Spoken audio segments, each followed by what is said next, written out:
Rich Dad, Poor Dad. What the rich teach their kids about money that the poor and middle class do not. By Robert T. Kiyosaki. To parents everywhere, a child's first and most important teachers, and to all those who educate, influence, and lead by example. Acknowledgements. How does a person say thank you when there are so many people to thank? Obviously, this book is a thank you to my two fathers, who were powerful role models, and to my mom, who taught me love and kindness. The person most responsible for this book becoming a reality is my wife Kim, my partner in marriage, business, and in life. She makes my life complete. Introduction. Rich Dad, Poor Dad. Having two dads offered me the choice of contrasting points of view, one of a rich man and one of a poor man. I had two fathers, a rich one and a poor one. One was highly educated and intelligent. He had a PhD and completed 4 years of undergraduate work in less than 2 years. He then went on to Stanford University, the University of Chicago, and Northwestern University to do his advanced studies, all on full financial scholarships. The other father never finished the 8th grade. Both men were successful in their careers, working hard all their lives. Both earned substantial incomes, yet one always struggled financially. The other would become one of the richest men in Hawaii. One died, leaving tens of millions of dollars to his family, charities, and his church. The other left bills to be paid. Both men were strong, charismatic, and influential. Both men offered me advice, but they did not advise the same things. Both men believed strongly in education, but did not recommend the same course of study. If I had had only one dad, I would have had to accept or reject his advice. Having two dads offered me the choice of contrasting points of view, one of a rich man and one of a poor man. Instead of simply accepting or rejecting one or the other, I found myself thinking more, comparing, and then choosing for myself. The problem was that the rich man was not rich yet, and the poor man was not yet poor. Both were just starting out on their careers, and both were struggling with money and families. But they had very different points of view about money. For example, one dad would say, "The love of money is the root of all evil."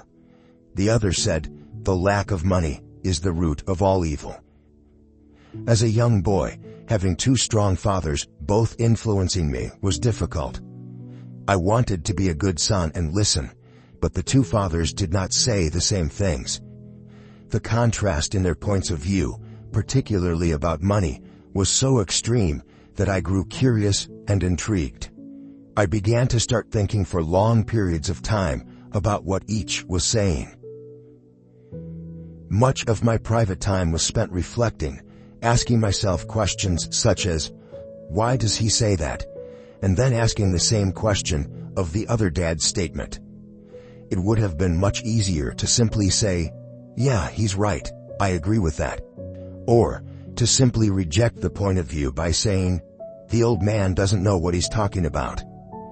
Instead, having two dads whom I loved forced me to think and ultimately choose a way of thinking for myself. As a process, choosing for myself turned out to be much more valuable in the long run than simply accepting or rejecting a single point of view.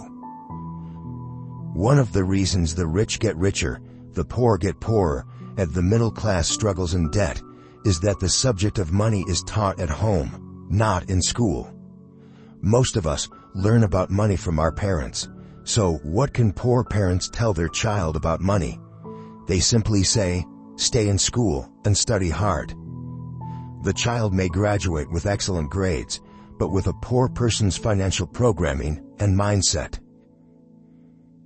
Sadly, money is not taught in schools. Schools focus on scholastic and professional skills, but not on financial skills. This explains how smart bankers, doctors, and accountants who earned excellent grades may struggle financially all of their lives. Our staggering national debt is due in large part to highly educated politicians and government officials making financial decisions with little or no training in the subject of money. Today, I often wonder what will soon happen when we have millions of people who need financial and medical assistance. They will be dependent upon their families or the government for financial support. What will happen when Medicare and Social Security run out of money? How will a nation survive if teaching children about money continues to be left to parents, most of whom will be, or already are, poor? Because I had two influential fathers, I learned from both of them. I had to think about each dad's advice, and in doing so, I gained valuable insight into the power and effect of one's thoughts on one's life. For example, one dad had a habit of saying, "I can't afford it." The other dad forbade those words to be used. He insisted I ask, "How can I afford it?"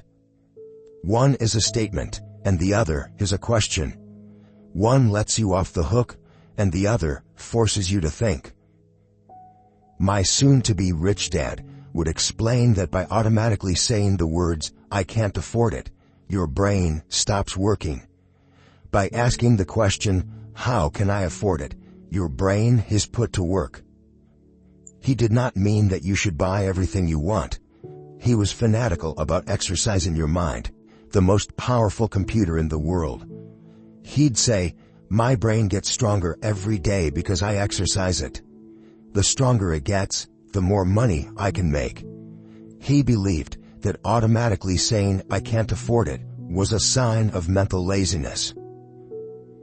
Although both dads worked hard, I noticed that one dad had a habit of putting his brain to sleep when it came to finances, and the other had a habit of exercising his brain. The long-term result was that one dad grew stronger financially, and the other grew weaker. It is not much different from a person who goes to the gym to exercise on a regular basis versus someone who sits on the couch watching television.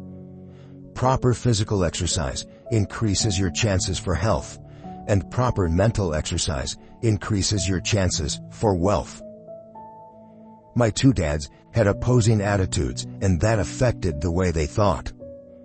One dad thought that the rich should pay more in taxes to take care of those less fortunate. The other said, "Taxes punish those who produce and reward those who don't produce." One dad recommended, "Study hard so you can find a good company to work for." The other recommended, "Study hard so you can find a good company to buy." One dad said, "The reason I'm not rich is because I have you kids." The other said, "The reason I must be rich is because I have you kids." One encouraged talking about money and business at the dinner table, while the other forbade the subject of money to be discussed over a meal. One said, "When it comes to money, play it safe, don't take risks." The other said, "Learn to manage risk." One believed, "Our home is our largest investment and our greatest asset." The other believed, "My house is a liability, and if your house is your largest investment, you're in trouble." Both dads paid their bills on time, yet one paid his bills first, while the other paid his bills last. One dad believed in a company or the government taking care of you and your needs. He was always concerned about pay raises, retirement plans, medical benefits, sick leave, vacation days, and other perks. He was impressed with two of his uncles who joined the military and earned a retirement and entitlement package for life after 20 years of active service. He loved the idea of medical benefits and PX privileges the military provided its retirees. He also loved the tenure system available through the university. The idea of job protection for life and job benefits seemed more important at times than the job. He would often say, "I've worked hard for the government, and I'm entitled to these benefits." The other believed in total financial self-reliance. He spoke out against the entitlement mentality and how it created weak and financially needy people. He was emphatic about being financially competent. One dad struggled to save a few dollars. The other created investments. One dad taught me how to write an impressive resume so I could find a good job. The other taught me how to write strong business and financial plans so I could create jobs. Being a product of two strong dads allowed me the luxury of observing the effects different thoughts have on one's life. I noticed that people really do shape their lives through their thoughts. For example, my poor dad always said, "I'll never be rich," and that prophecy became reality. My rich dad, on the other hand, always referred to himself as rich. He would say things like, "I'm a rich man and rich people don't do this." Even when he was flat broke after a major financial setback, he continued to refer to himself as a rich man. He would cover himself by saying, "There is a difference between being poor and being broke. Broke is temporary, poor is eternal." My poor dad would say, "I'm not interested in money," or "Money doesn't matter." My rich dad always said, "Money is power." The power of our thoughts may never be measured or appreciated, but it became obvious to me as a young boy that it was important to be aware of my thoughts and how I expressed myself. I noticed that my poor dad was poor, not because of the amount of money he earned, which was significant, but because of his thoughts and actions. As a young boy having two fathers, I became acutely aware of being careful about which thoughts I chose to adopt as my own. Should I listen to my rich dad or to my poor dad? Although both men had tremendous respect for education and learning, they disagreed about what they thought was important to learn. One wanted me to study hard, earn a degree, and get a good job to earn money. He wanted me to study to become a professional, an attorney or an accountant, and to go to business school for my MBA. The other encouraged me to study to be rich, to understand how money works, and to learn how to have it work for me. "I don't work for money" were words he would repeat over and over. "Money works for me." At the age of 9, I decided to listen to and learn from my rich dad about money. In doing so, I chose not to listen to my poor dad, even though he was the one with all the college degrees. A lesson from Robert Frost. Robert Frost is my favorite poet. Although I love many of his poems, my favorite is The Road Not Taken. I use its lesson almost daily. The road not taken. Two roads diverged in the yellow wood, and sorry I could not travel both. And be one traveler, long I stood, and looked down one, as far as I could, to where it bent in the undergrowth, then took the other, as just as fair, and having perhaps the better claim, because it was grassy, and wanted wear. Though as for that the passing there, had worn them really about the same. And both, that morning, equally lay, in leaves no step had trodden black. Oh, I kept the first for another day, yet knowing how way leads on to way, I doubted if I should ever come back. I shall be telling this with a sigh, somewhere ages and ages hence. Two roads diverged in a wood, and I took the one less traveled by, and that has made all the difference. And that has made all the difference. Over the years, I have often reflected upon Robert Frost's poem. Choosing not to listen to my highly educated dad's advice and attitude about money was a painful decision, but it was a decision that shaped the rest of my life. Once I made up my mind about whom to listen to, my education about money began. My rich dad taught me over a period of 30 years until I was 39 years old. He stopped once he realized that I knew and fully understood what he had been trying to drum into my often thick skull. Money is one form of power, but what is more powerful is financial education. Money comes and goes, But if you have the education about how money works, you gain power over it and can begin building wealth. The reason positive thinking alone does not work is because most people went to school and never learned how money works. So they spend their lives working for money. Because I was only 9 years old when I started, the lessons my rich dad taught me were simple. And when it was all said and done, there were only 6 main lessons, repeated over 30 years. This audiobook is about those 6 lessons, put as simply as possible, just as simply as my rich dad put forth those lessons to me. The lessons are meant not to be answers, but guideposts that will assist you and your children to grow wealthier, no matter what happens in a world of increasing change and uncertainty. Chapter 1. Lesson 1. The rich don't work for money. The poor and the middle class work for money. The rich have money work for them. Dad, can you tell me how to get rich? My dad put down the evening paper. Why do you want to get rich, son? Because today Jimmy's mom drove up in their new Cadillac, and they were going to their beach house for the weekend. He took 3 of his friends, but Mike and I weren't invited. They told us we weren't invited because we were poor kids. They did? My dad asked incredulously. Yeah, they did, I replied in a hurt tone. My dad silently shook his head, pushed his glasses up the bridge of his nose, and went back to reading the paper. I stood, waiting for an answer. The year was 1956. I was 9 years old. By some twist of fate, I attended the same public school where the rich people sent their kids. We were primarily a sugar plantation town. The managers of the plantation and the other affluent people such as doctors, business owners, and bankers sent their children to this elementary school. After grade 6, their children were generally sent off to private schools.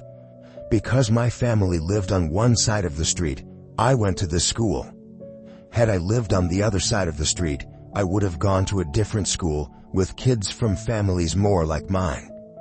After grade 6, these kids and I would go on to the public intermediate and high school. There was no private school for them or for me. My dad finally put down the paper. I could tell he was thinking. Well, son, he began slowly, if you want to be rich, you have to learn to make money. How do I make money? I asked. Well, use your head, son, he said, smiling. Even then, I knew that really meant, that's all I'm going to tell you, or, I don't know the answer so don't embarrass me. A partnership is formed. The next morning I told my best friend, Mike, what my dad had said. As best as I could tell, Mike and I were the only poor kids in this school. Mike was also in this school by a twist of fate. Someone had drawn a jog in the line for the school district, and we wound up in school with the rich kids. We weren't really poor, but we felt as if we were because all the other boys had new baseball gloves, new bicycles, new everything. Mom and Dad provided us with the basics, like food and shelter and clothes, but that was about it.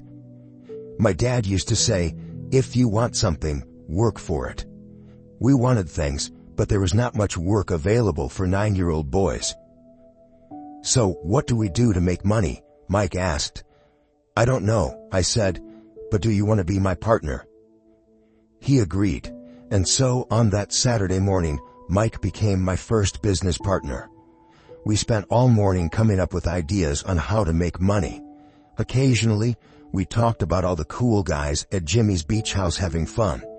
It hurt a little, but that hurt was good, because it inspired us to keep thinking of a way to make money.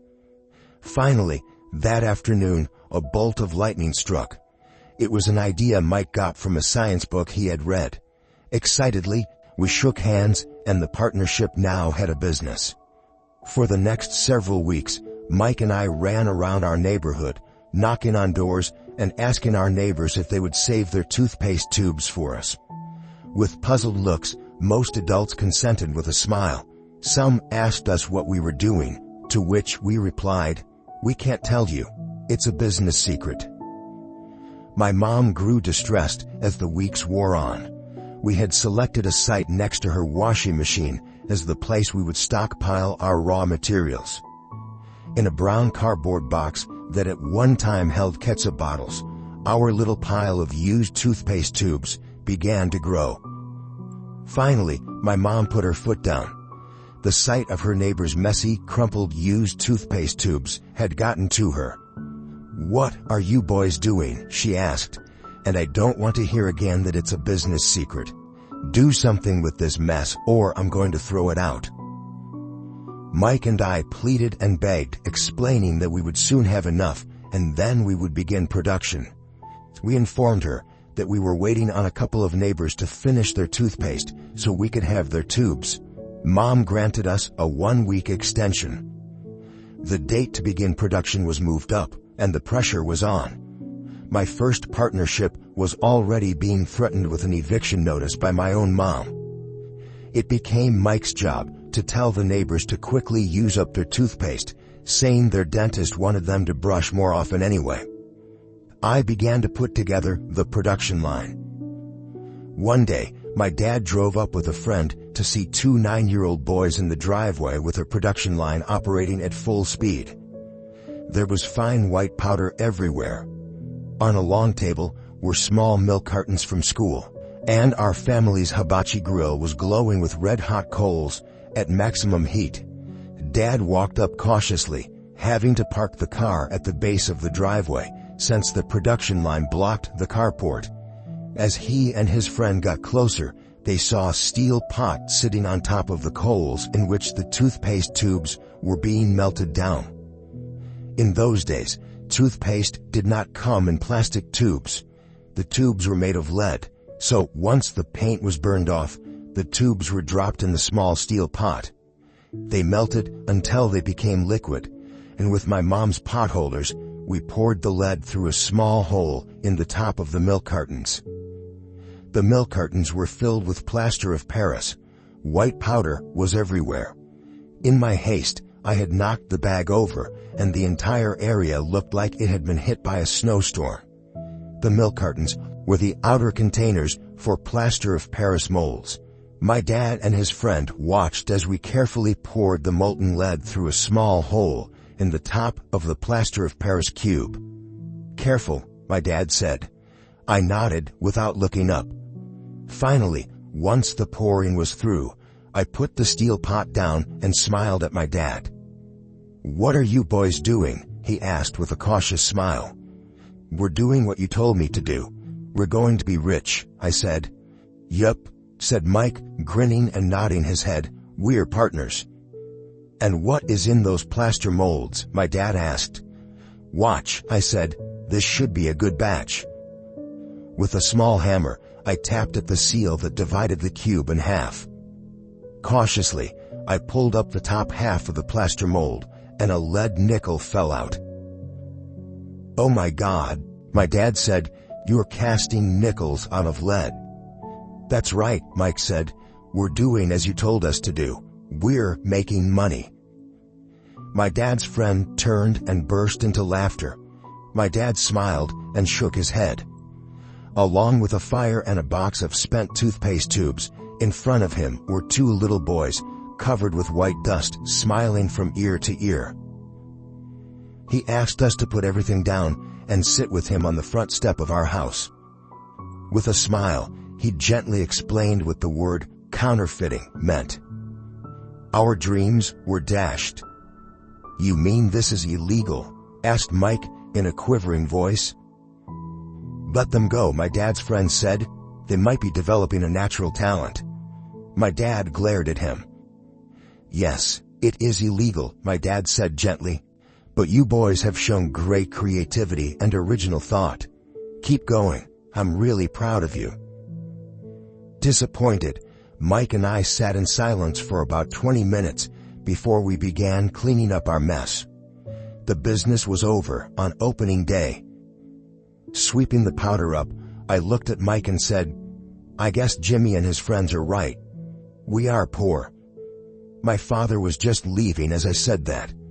"Boys," he said, "you're only poor if you give up. The most important thing is that you did something. Most people only talk and dream of getting rich. You've done something.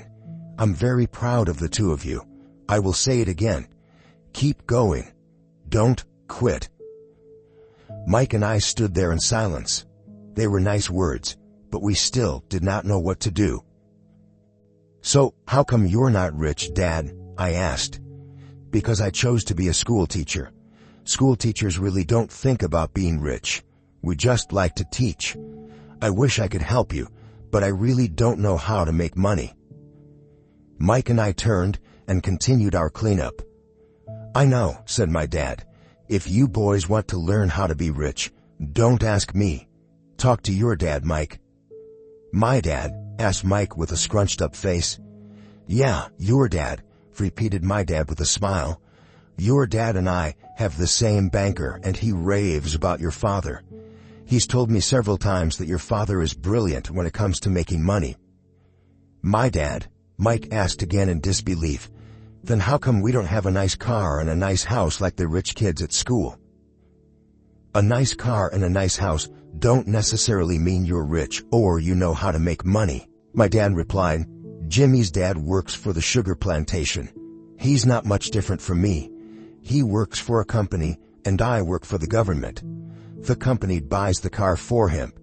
The sugar company is in financial trouble and Jimmy's dad may soon have nothing. Your dad is different, Mike. He seems to be building an empire, and I suspect in a few years he will be a very rich man." With that, Mike and I got excited again. With new vigor, we began cleaning up the mess caused by our now defunct first business. As we were cleaning, we made plans for how and when to talk to Mike's dad. The problem was that Mike's dad worked long hours and often did not come home until late. His father owned warehouses, a construction company, a chain of stores, and 3 restaurants. It was the restaurants that kept him out late. Mike caught the bus home after we had finished cleaning up. He was going to talk to his dad when he got home that night and ask him if he would teach us how to become rich. Mike promised to call as soon as he had talked to his dad, even if it was late. The phone rang at 8:30 p.m. "Okay," I said, "next Saturday." I put the phone down. Mike's dad had agreed to meet with us. On Saturday, I caught the 7:30 a.m. bus to the poor side of town. The lessons begin. Mike and I met with his dad that morning at 8 o'clock. He was already busy, having been at work for more than an hour. His construction supervisor was just leaving in his pickup truck as I walked up to his simple, small, and tidy home. Mike met me at the door. "Dad's on the phone, and he said to wait on the back porch," Mike said as he opened the door. The old wooden floor creaked as I stepped across the threshold of the aging house. There was a cheap mat just inside the door. The mat was there to hide the years of wear from countless footsteps that the floor had supported. Although clean, it needed to be replaced. I felt claustrophobic as I entered the narrow living room that was filled with old, musty, overstuffed furniture that today would be collector's items. Sitting on the couch were 2 women, both a little older than my mom. Across from the women sat a man in workman's clothes. He wore khaki slacks and a khaki shirt, neatly pressed but without starch, and polished work boots. He was about 10 years older than my dad. They smiled as Mike and I walked past them toward the back porch. I smiled back shyly. "Who are those people?" I asked. "Oh, they work for my dad. The older man runs his warehouses, and the women are the managers of the restaurants.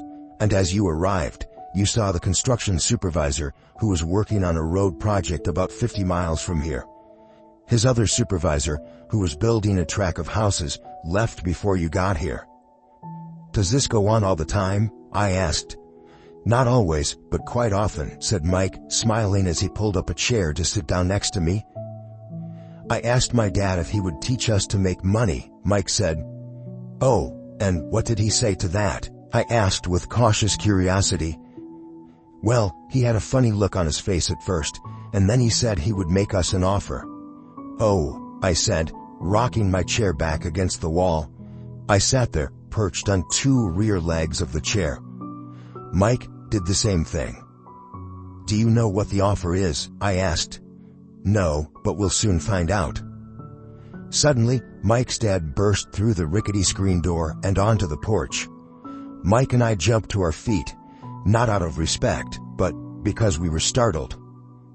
"Ready, boys?" he asked as he pulled up a chair to sit down with us. We nodded our heads as we pulled our chairs away from the wall to sit in front of him. He was a big man, about 6 feet tall and 200 pounds. My dad was taller, about the same weight, and 5 years older than Mike's dad. They sort of looked alike, though not of the same ethnic makeup. Maybe their energy was similar.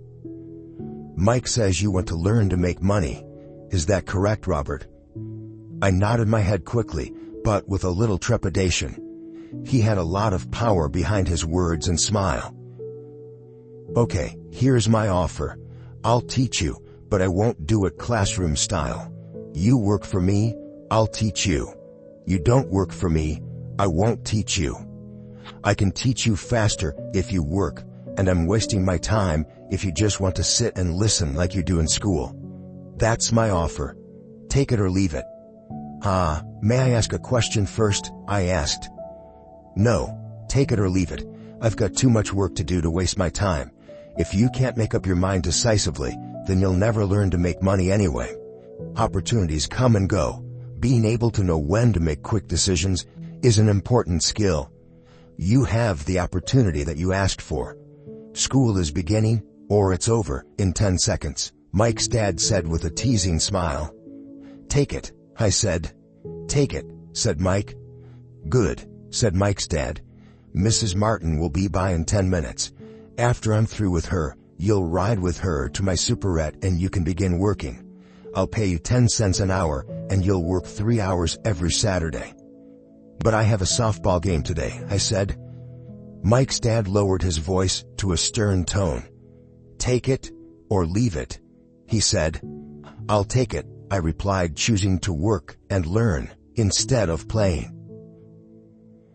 30 cents later. By 9 a.m. that day, Mike and I were working for Mrs. Martin. She was a kind and patient woman. She always said that Mike and I reminded her of her 2 grown sons. Although kind, she believed in hard work and kept us moving.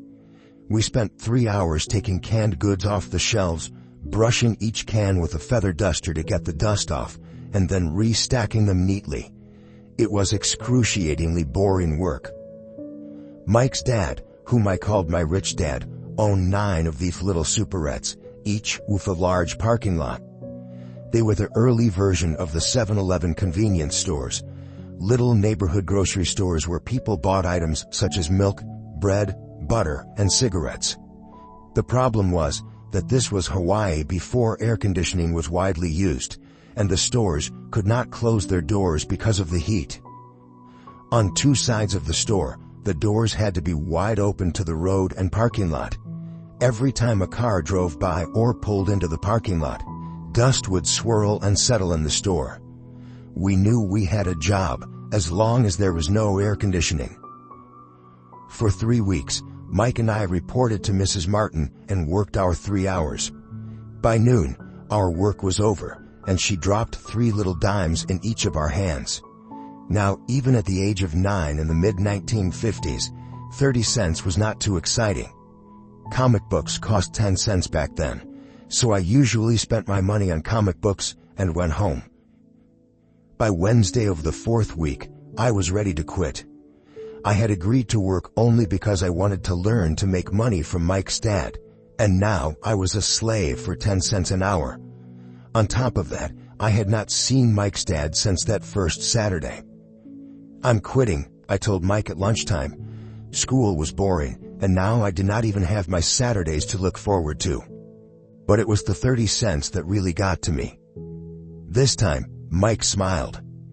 "What are you laughing at?" I asked with anger and frustration. "Dad said this would happen. He said to meet with him when you were ready to quit." "What?" I said indignantly. "He's been waiting for me to get fed up." "Sort of," Mike said. "Dad's kind of different. He doesn't teach like your dad. Your mom and dad lecture a lot.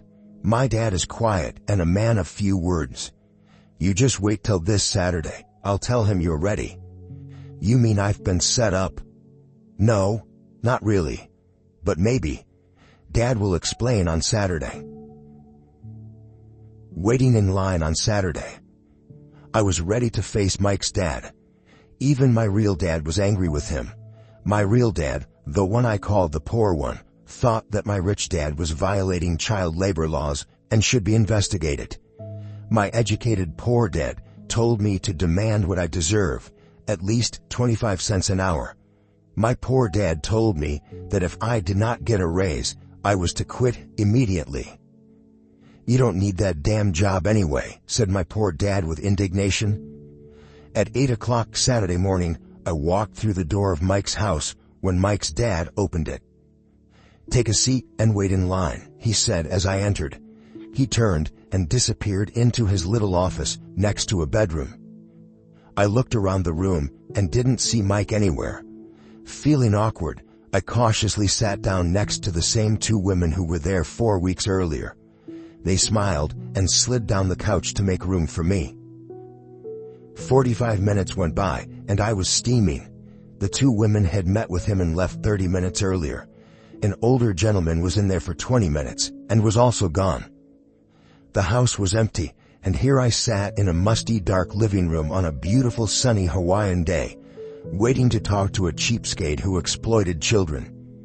I could hear him rustling around the office, talking on the phone and ignoring me.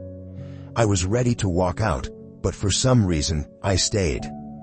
Finally, 15 minutes later, at exactly 9 o'clock, Rich Dad walked out of his office, said nothing, and signaled with his hand for me to enter. "I understand you want a raise or you're going to quit," Rich Dad said as he swiveled in his office chair. "Well, you're not keeping your end of the bargain," I blurted out, nearly in tears. It was really frightening for me to confront a grown-up. "You said that you would teach me if I worked for you. Well, I've worked for you. I've worked hard. I've given up my baseball games to work for you. But you haven't kept your word, and you haven't taught me anything. You are a crook like everyone in town thinks you are. You're greedy. You want all the money and don't take care of your employees. You made me wait and don't show me any respect. I'm only a little boy, but I deserve to be treated better." Rich Dad rocked back in his swivel chair, hands up to his chin, and stared at me. "Not bad," he said. "In less than a month, you sound like most of my employees." "What?" I asked. Not understanding what he was saying, I continued with my grievance. "I thought you were going to keep your end of the bargain and teach me. Instead, you want to torture me? That's cruel. That's really cruel." "I am teaching you," Rich Dad said quietly. "What have you taught me?" "Nothing," I said angrily.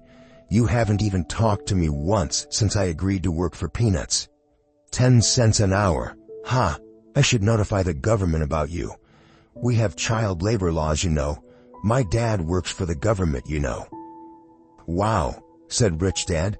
"Now you sound just like most of the people who used to work for me. People I've either fired or who have quit." "So, what do you have to say?" I demanded, feeling pretty brave for a little kid. "You lied to me. I've worked for you, and you have not kept your word. You haven't taught me anything." "How do you know that I've not taught you anything?" asked Rich Dad calmly. "Well, you've never talked to me. I've worked for 3 weeks, and you have not taught me anything," I said with a pout. "Does teaching mean talking or a lecture?" Rich Dad asked. "Well, yes," I replied. "That's how they teach you in school," he said, smiling. "But that is not how life teaches you. And I would say that life is the best teacher of all. Most of the time, life does not talk to you. It just sort of pushes you around. Each push is life saying, 'Wake up, there's something I want you to learn.'" "What is this man talking about?" I asked myself silently. Life pushing me around was life talking to me? Now I knew I had to quit my job. I was talking to someone who needed to be locked up. If you learn life's lessons, you will do well. If not, life will just continue to push you around. People do two things. Some just let life push them around. Others get angry and push back. But they push back against their boss, or their job, or their husband or wife. They do not know it's life that's pushing. I had no idea what he was talking about. Life pushes all of us around. Some people give up and others fight. A few learn the lesson and move on. They welcome life pushing them around.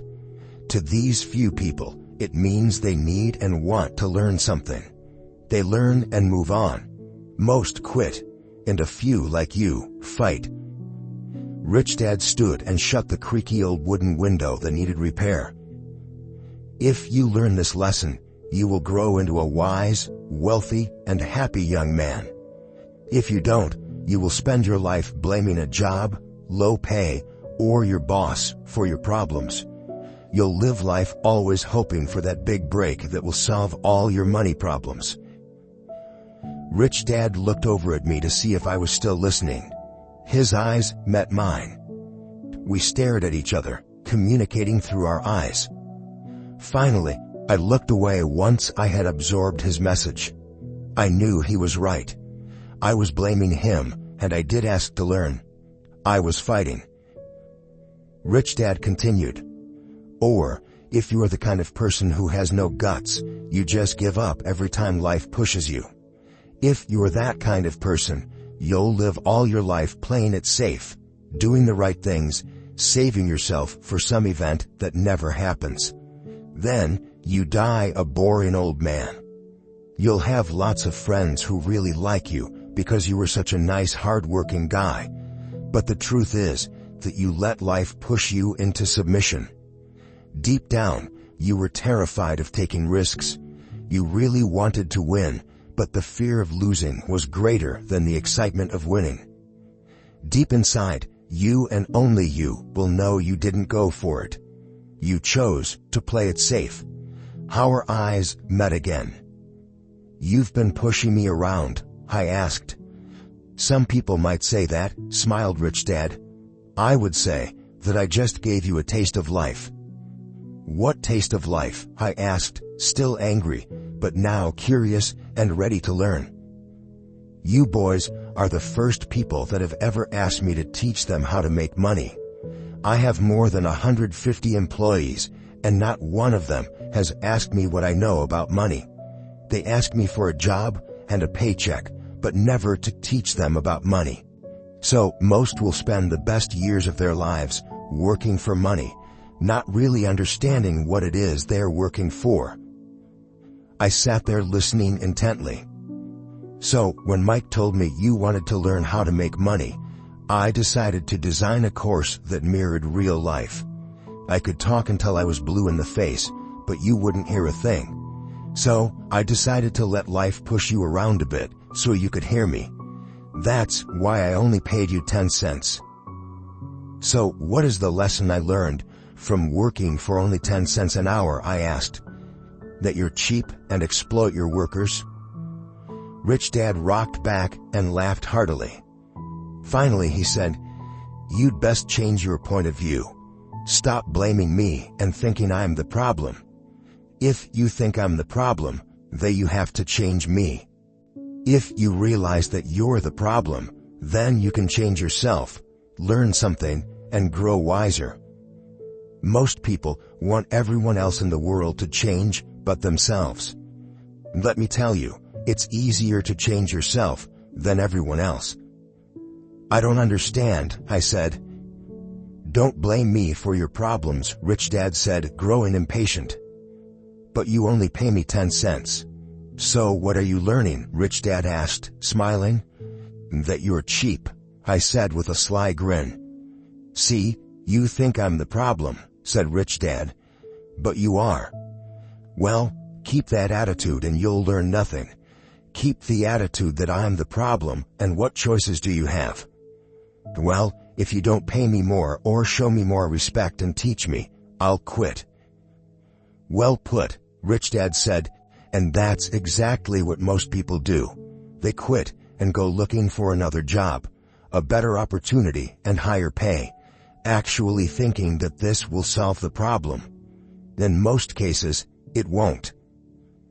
So what should I do? I asked. Just take this measly 10 cents an hour and smile? Rich Dad smiled. That's what the other people do.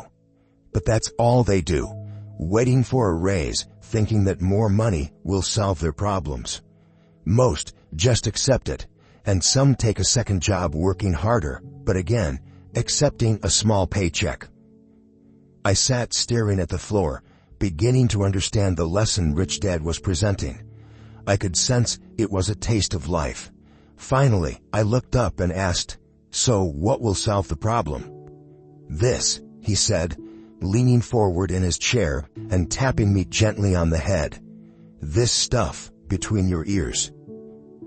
It was at that moment that Rich Dad shared the pivotal point of view that separated him from his employees and my poor dad, and led him to eventually become one of the richest men in Hawaii, while my highly educated but poor dad struggled financially all his life.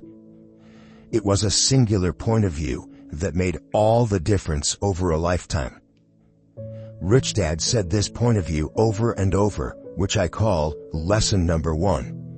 The poor and the middle class work for money. The rich have money work for them.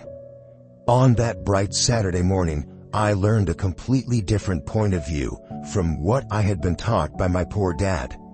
At the age of 9, I understood that both dads wanted me to learn.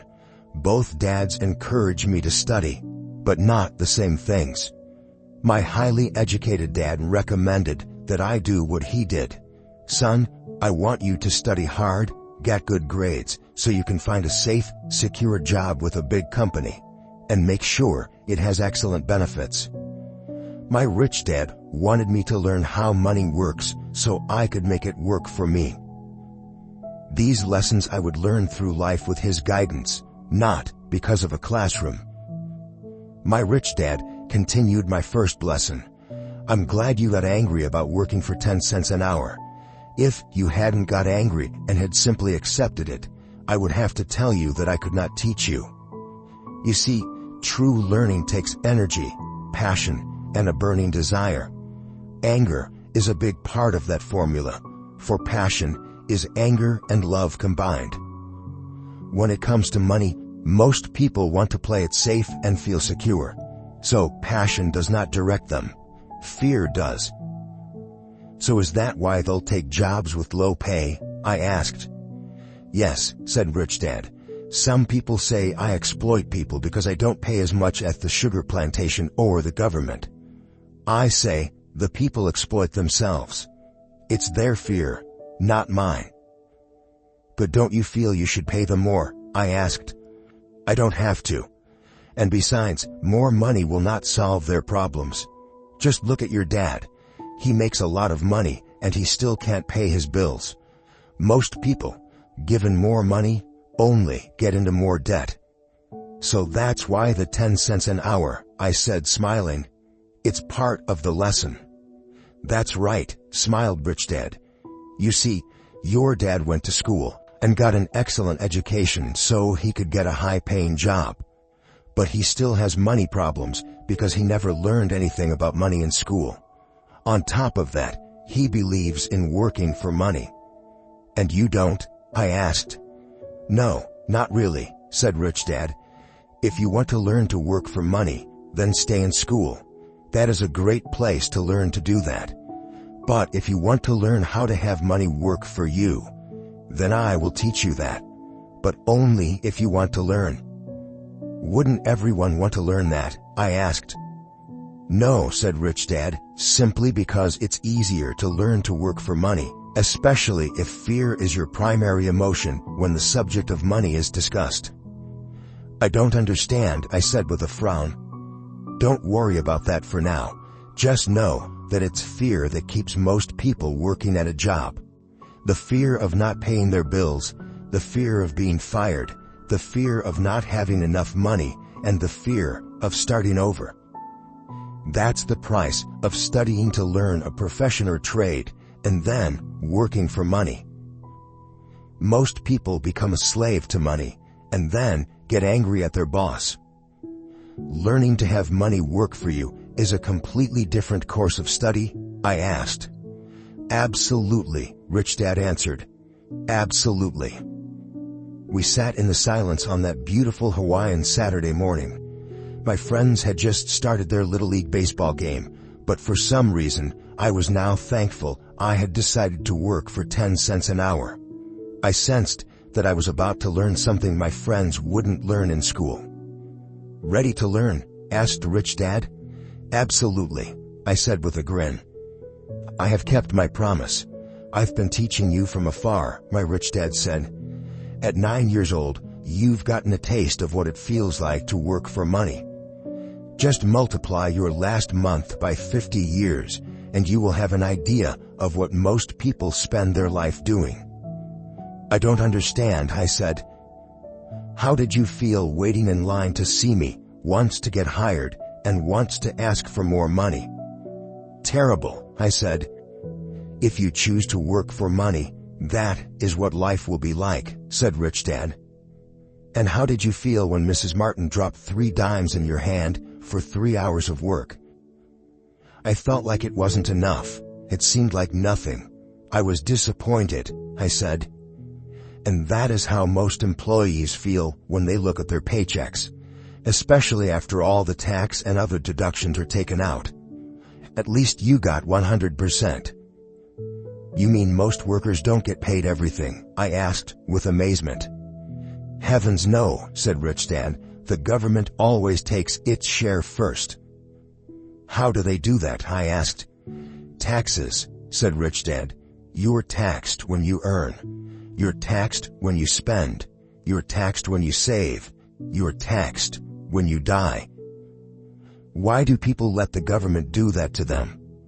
The rich don't, said Rich Dad with a smile. The poor and the middle class do. I'll bet you that I earn more than your dad, yet he pays more in taxes. How can that be? I asked. At my age, that made no sense to me. Why would someone let the government do that to them? Rich Dad rocked slowly and silently in his chair, just looking at me. Ready to learn? He asked. I nodded my head slowly. As I said, there is a lot to learn. Learning how to have money work for you is a lifetime study. Most people go to college for 4 years and their education ends. I already know that my study of money will continue over my lifetime, simply because the more I find out, the more I find out I need to know. Most people never study the subject. They go to work, get their paycheck, balance their checkbooks, and that's it. Then they wonder why they have money problems. They think that more money will solve the problem, and don't realize that it's their lack of financial education that is the problem. So my dad has tax problems because he doesn't understand money? I asked, confused. Look, said Rich Dad, taxes are just one small section on learning how to have money work for you. Today, I just wanted to find out if you still have the passion to learn about money. Most people don't. They want to go to school, learn a profession, have fun at their work, and earn lots of money. One day they wake up with big money problems, and then they can't stop working. That's the price of only knowing how to work for money instead of studying how to have money work for you. So, do you still have the passion to learn? Asked Rich Dad. I nodded my head. Good, said Rich Dad. Now get back to work. This time, I will pay you nothing. What? I asked in amazement. You heard me. Nothing. You will work the same 3 hours every Saturday, but this time, you will not be paid 10 cents per hour. You said you wanted to learn to not work for money, so I'm not going to pay you anything. I couldn't believe what I was hearing. I've already had this conversation with Mike, and he's already working, dusting and stacking canned goods for free. You better hurry and get back there. That's not fair, I shouted. You've got to pay something. You said you wanted to learn. If you don't learn this now, you'll grow up to be like the 2 women and the older man sitting in my living room, working for money and hoping I don't fire them. Or, like your dad, earning lots of money only to be in debt up to his eyeballs, hoping more money will solve the problem. If that's what you want, I'll go back to our original deal of 10 cents an hour. Or, you can do what most adults do. Complain that there's not enough pay, quit, and go looking for another job. But what do I do? I asked. Rich Dad tapped me on the head. Use this, he said. If you use it well, you will soon thank me for giving you an opportunity, and you will grow into a rich man. I stood there, still not believing what a raw deal I was handed. I came to ask for a raise, and somehow I was instead working for nothing. Rich Dad tapped me on the head again and said, use this. Now, get out of here and get back to work. Lesson number 1. The rich don't work for money. I didn't tell my poor dad I wasn't being paid. He wouldn't have understood, and I didn't want to try to explain something I didn't understand myself. For 3 more weeks, Mike and I worked 3 hours every Saturday for nothing. The work didn't bother me, and the routine got easier. But it was the missed baseball games and not being able to afford to buy a few comic books that got to me. Rich Dad stopped by at noon on the 3rd week. We heard his truck pull up in the parking lot and sputter when the engine was turned off. He entered the store and greeted Mrs. Martin with a hug. After finding out how things were going in the store, he reached into the ice cream freezer, pulled out 2 bars, paid for them, and signaled to Mike and me. Let's go for a walk, boys. We crossed the street, dodging a few cars, and walked across a large grassy field where a few adults were playing softball.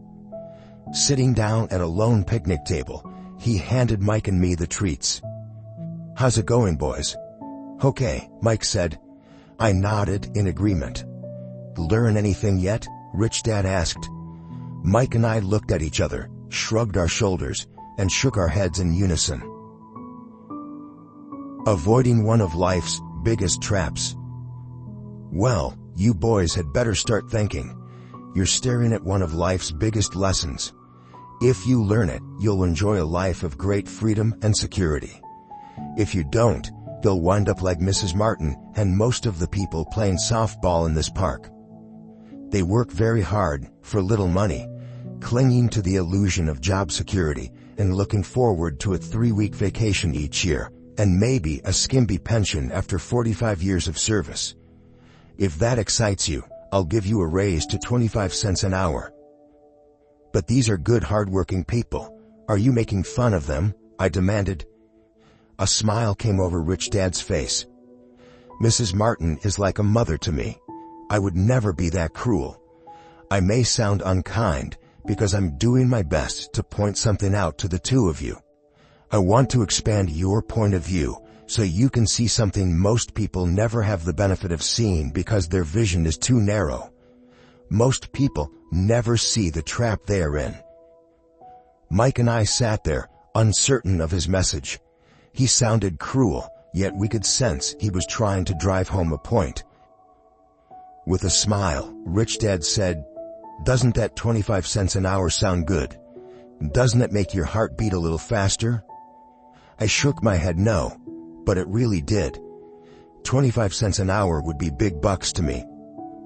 "Okay, I'll pay you $1 an hour," Rich Dad said, with a sly grin. Now my heart started to race. My brain was screaming, "Take it, take it."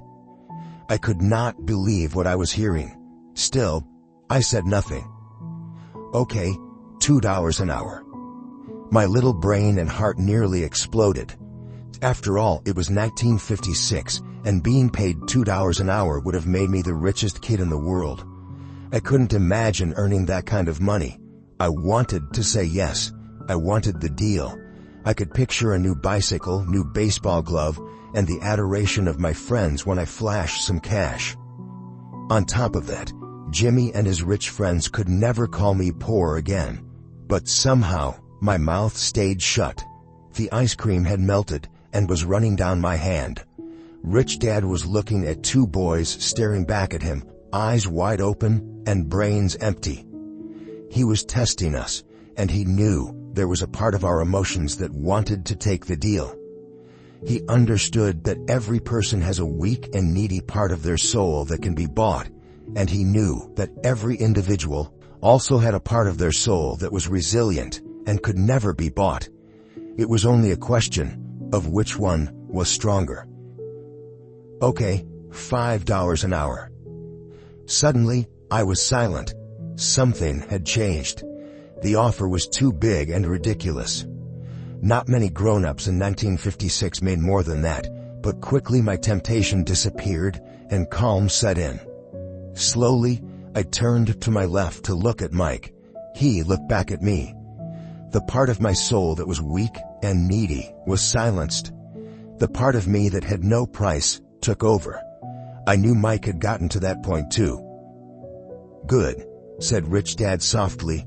"Most people have a price, and they have a price because of human emotions named fear and greed. First, the fear of being without money motivates us to work hard. And then, once we got that paycheck, greed or desire starts us thinking about all the wonderful things money can buy. The pattern is then set." "What pattern?" I asked. "The pattern of get up, go to work, pay bills. Get up, go to work, pay bills." People's lives are forever controlled by two emotions, fear and greed. Offer them more money, and they continue the cycle by increasing their spending. This is what I call the rat race. "There is another way?" Mike asked.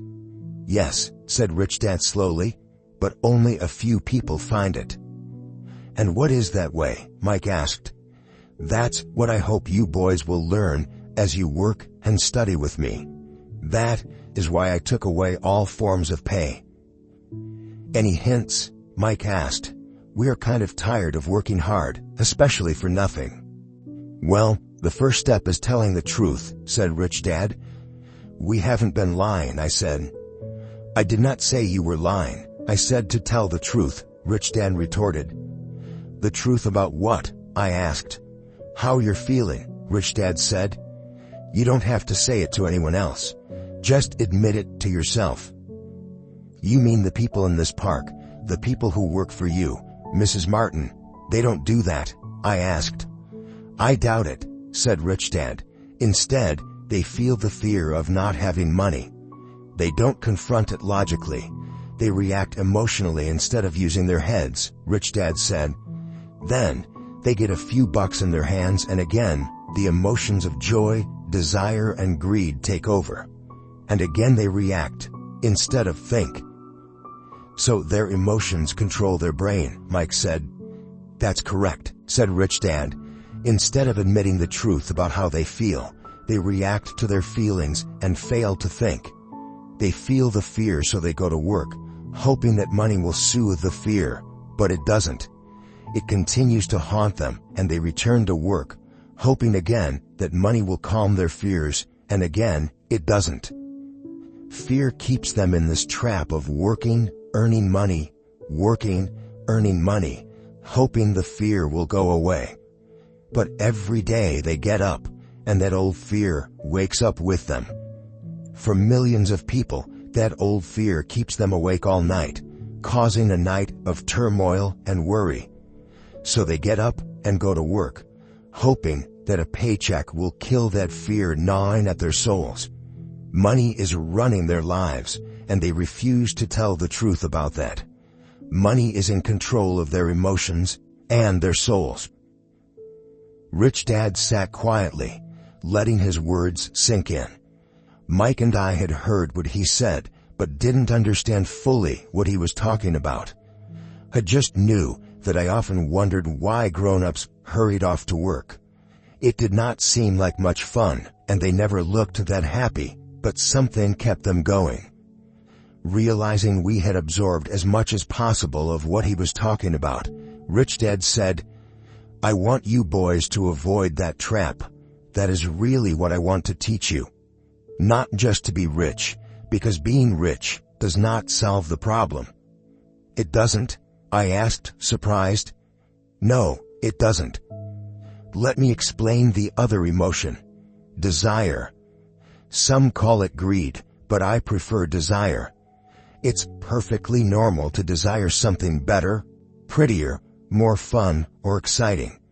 So, people also work for money because of desire. They desire money for the joy they think it can buy. But the joy that money brings is often short-lived, and they soon need more money for more joy, more pleasure, more comfort, and more security. So they keep working, thinking money will soothe their souls that are troubled by fear and desire. But money can't do that. Even rich people do this, Mike asked. Rich people included, said Rich Dad. In fact, the reason many rich people are rich isn't because of desire, but because of fear. They believe that money can eliminate the fear of being poor, so they amass tons of it, only to find the fear gets worse. Now they fear losing the money. I have friends who keep working even though they have plenty. I know people who have millions who are more afraid now than when they were poor. They're terrified of losing it all. The fears that drove them to get rich got worse. That weak and needy part of their soul is actually screaming louder. They don't want to lose the big houses, the cars, and the high life money has bought them. They worry about what their friends would say if they lost all their money. Many are emotionally desperate and neurotic, although they look rich and have more money. So, is a poor man happier? I asked. No, I don't think so, replied Rich Dad. The avoidance of money is just as psychotic as being attached to money. As if on cue, the town derelict went past our table, stopping by the large rubbish can and rummaging around in it. The three of us watched him with great interest, when before, we probably would have just ignored him. Rich Dad pulled $1 out of his wallet and gestured to the older man. Seeing the money, the derelict came over immediately, took the bill, thanked Rich Dad profusely, and hurried off, ecstatic with his good fortune. He's not much different from most of my employees, said Rich Dad. I've met so many people who say, oh, I'm not interested in money, yet they'll work at a job for 8 hours a day. That's a denial of truth. If they weren't interested in money, then why are they working? That kind of thinking is probably more psychotic than a person who hoards money. As I sat there listening to my Rich Dad, my mind flashed back to the countless times my own dad said, I'm not interested in money. He said those words often. He also covered himself by always saying, I work because I love my job. So, what do we do? I asked. Not work for money until all traces of fear and greed are gone? No, that would be a waste of time, said Rich Dad. Emotions are what make us human. The word emotion stands for energy in motion. Be truthful about your emotions and use your mind and emotions in your favor, not against yourself. Whoa, said Mike. Don't worry about what I just said. It will make more sense in years to come. Just be an observer, not a reactor to your emotions. Most people do not know that it's their emotions that are doing the thinking. Your emotions are your emotions, but you have got to learn to do your own thinking. Can you give me an example? I asked. Sure, replied Rich Dad. When a person says, I need to find a job, it's most likely an emotion doing the thinking. Fear of not having money generates that thought. But people do need money if they have bills to pay, I said. Sure they do, smiled Rich Dad. All I'm saying is that it's fear that is all too often doing the thinking. I don't understand, said Mike. For example, said Rich Dad, if the fear of not having enough money arises, instead of immediately running out to get a job, they instead might ask themselves this question. Will a job be the best solution to this fear over the long run? In my opinion, the answer is no. A job is really a short-term solution to a long-term problem. But my dad is always saying, stay in school and get good grades so you can find a safe, secure job. I interjected, somewhat confused. Yes, I understand he says that, said Rich Dad smiling. Most people recommend that, and it's a good path for most people. But people make that recommendation primarily out of fear. You mean my dad says that because he's afraid? Yes, said Rich Dad. He's terrified that you won't earn enough money and won't fit into society. Don't get me wrong, he loves you and wants the best for you. I too believe in education and a job are important, but it won't handle the fear. You see, that same fear that makes him get up in the morning to earn a few bucks is the fear that is causing him to be so fanatical about you are going to school. So, what do you recommend? I asked. I want to teach you to master the power of money instead of being afraid of it. They don't teach that in school, and if you don't learn it, you become a slave to money. It was finally making sense. He wanted us to widen our views and to see what the Mrs. Martins of this world couldn't see. He used examples that sounded cruel at the time, but I've never forgotten them. My vision widened that day, and I began to see the trap that lay ahead for most people. You see, we're all employees ultimately. We just work at different levels, said Rich Dad. I just want you boys to have a chance to avoid the trap caused by those two emotions, fear and desire. Use them in your favor, not against you. That's what I want to teach you. I'm not interested in just teaching you to make a pile of money. That won't handle the fear or desire. If you don't first handle fear and desire, and you get rich, you'll only be a highly paid slave. So how do we avoid the trap? I asked. The main cause of poverty or financial struggle is fear and ignorance, not the economy or the government or the rich. It's self-inflicted fear and ignorance that keep people trapped. So you boys go to school and get your college degrees, and I'll teach you how to stay out of the trap. The pieces of the puzzle were appearing. My highly educated dad had a great education and a great career, but school never told him how to handle money or his fear of it. It became clear that I could learn different and important things from two fathers. So you've been talking about the fear of not having money. How does the desire for money affect our thinking? Mike asked. How did you feel when I tempted you with a pay raise? Did you notice your desires rising? We nodded our heads. By not giving in to your emotions, you were able to delay your reactions and think. That is important. We will always have emotions of fear and greed. From here on in, it's imperative for you to use those emotions to your advantage, and for the long term to not let your emotions control your thinking. Most people use fear and greed against themselves. That's the start of ignorance. Most people live their lives chasing paychecks, pay raises, and job security because of the emotions of desire and fear, not really questioning where those emotion-driven thoughts are leading them. It's just like the picture of a donkey dragging a cart with its owner dangling a carrot just in front of its nose. The donkey's owner may be going where he wants to, but the donkey is chasing an illusion. Tomorrow, there will only be another carrot for the donkey. You mean the moment I pictured a new baseball glove, candy and toys, that's like a carrot to a donkey? Mike asked. Yes, and as you get older, your toys get more expensive. A new car, a boat, and a big house to impress your friends, said Rich Dad with a smile. Fear pushes you out the door, and desire calls to you. That's the trap.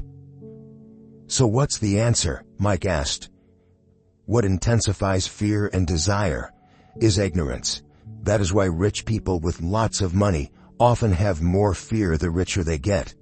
Money is the carrot, the illusion. If the donkey could see the whole picture, it might rethink its choice to chase the carrot. Rich Dad went on to explain that a human's life is a struggle between ignorance and illumination. He explained that once a person stops searching for information and self-knowledge, ignorance sets in.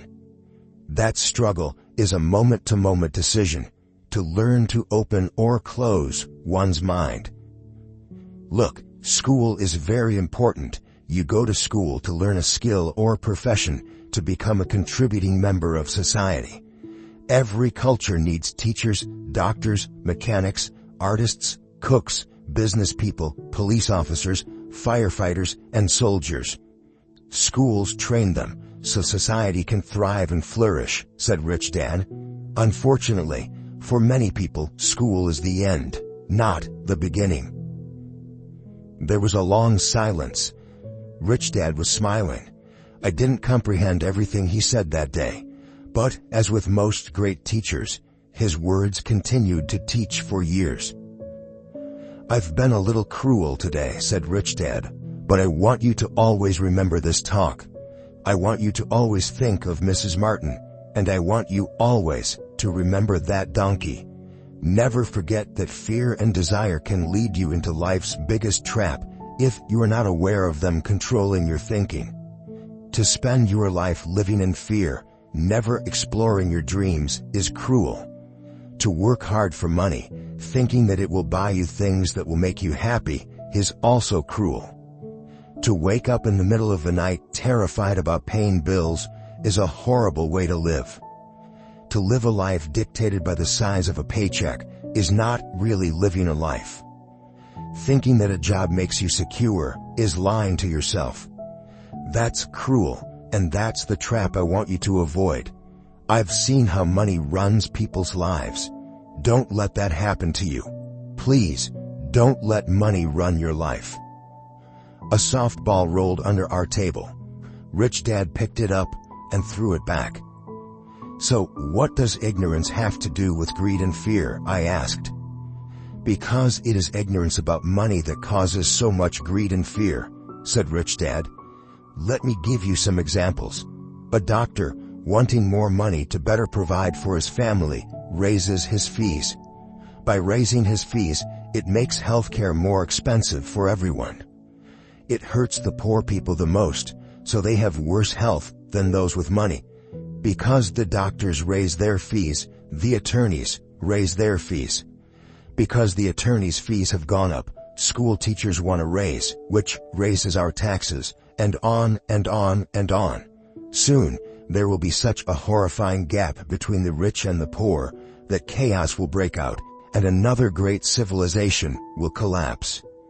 History proves that great civilizations collapse when the gap between the haves and have-nots is too great. Sadly, America is on that same course because we haven't learned from history. We only memorize historical dates and names, not the lesson. Aren't prices supposed to go up? I asked. In an educated society with a well-run government, prices should actually come down. Of course, that is often only true in theory. Prices go up because of greed and fear caused by ignorance. If schools taught people about money, there would be more money and lower prices. But schools focus only on teaching people to work for money, not how to harness money's power. But don't we have business schools? Mike asked. And haven't you encouraged me to go for my MBA? Yes, said Rich Dad, but all too often business schools train employees to become sophisticated bean counters. Heaven forbid a bean counter takes over a business. All they do is look at the numbers, fire people, and kill the business. I know this because I hire bean counters. All they think about is cutting costs and raising prices, which cause more problems. Bean counting is important. I wish more people knew it, but it, too, is not the whole picture, added Rich Dad angrily. So, is there an answer? Asked Mike. Yes, said Rich Dad. Learn to use your emotions to think, not think with your emotions. When you boys mastered your emotions by agreeing to work for free, I knew there was hope. When you again resisted your emotions when I tempted you with more money, you were again learning to think in spite of being emotionally charged. That's the first step. Why is that step so important? I asked. Well, that's up to you to find out. If you want to learn, I'll take you boys into the briar patch, a place almost everyone else avoids. If you go with me, you'll let go of the idea of working for money and instead learn to have money work for you. And what will we get if we go with you? What if we agree to learn from you? What will we get? I asked.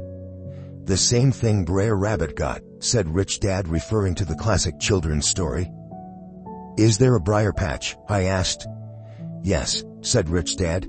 The briar patch is our fear and greed. Confronting fear, weaknesses, and neediness by choosing our own thoughts is the way out. Choosing our thoughts? Mike asked, puzzled. Yes, choosing what we think rather than reacting to our emotions.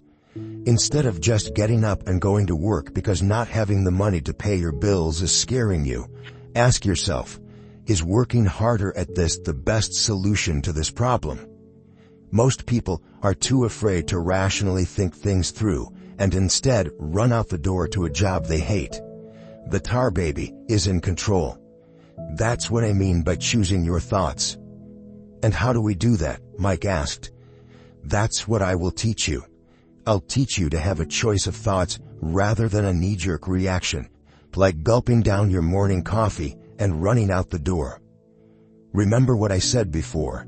A job is only a short-term solution to a long-term problem. Most people have only one problem in mind, and it's short-term. It's the bills at the end of the month, the tar baby. Money controls their lives, or should I say the fear and ignorance about money controls it. So they do as their parents did. They get up every day and go work for money, not taking the time to ask the question, is there another way? Their emotions now control their thinking, not their heads. Can you tell the difference between emotions thinking and the head thinking? Mike asked. Oh yes, I hear it all the time, said Rich Dad. I hear things like, well, everyone has to work, or the rich are crooks, or I'll get another job, I deserve this raise, you can't push me around, or I like this job because it's secure. No one asks, is there something I'm missing here? Which would break through the emotional thought and give you time to think clearly. As we headed back to the store, Rich Dad explained that the rich really did make money. They did not work for it. He went on to explain that when Mike and I were casting 5-cent pieces out of lead, thinking we were making money, we were very close to thinking the way the rich think. The problem was that creating money is legal for the government and banks to do, but illegal for us to do. There are legal ways to create money from nothing, he told us. Rich Dad went on to explain that the rich know that money is an illusion, truly like the carrot for the donkey. It's only out of fear and greed that the illusion of money is held together by billions of people who believe that money is real. It's not. Money is really made up. It is only because of the illusion of confidence and the ignorance of the masses that this house of cards stands. He talked about the gold standard that America was on, and that each dollar bill was actually a silver certificate. What concerned him was the rumor that we would someday go off the gold standard and our dollars would no longer be backed by something tangible. If that happens, boys, all hell will break loose.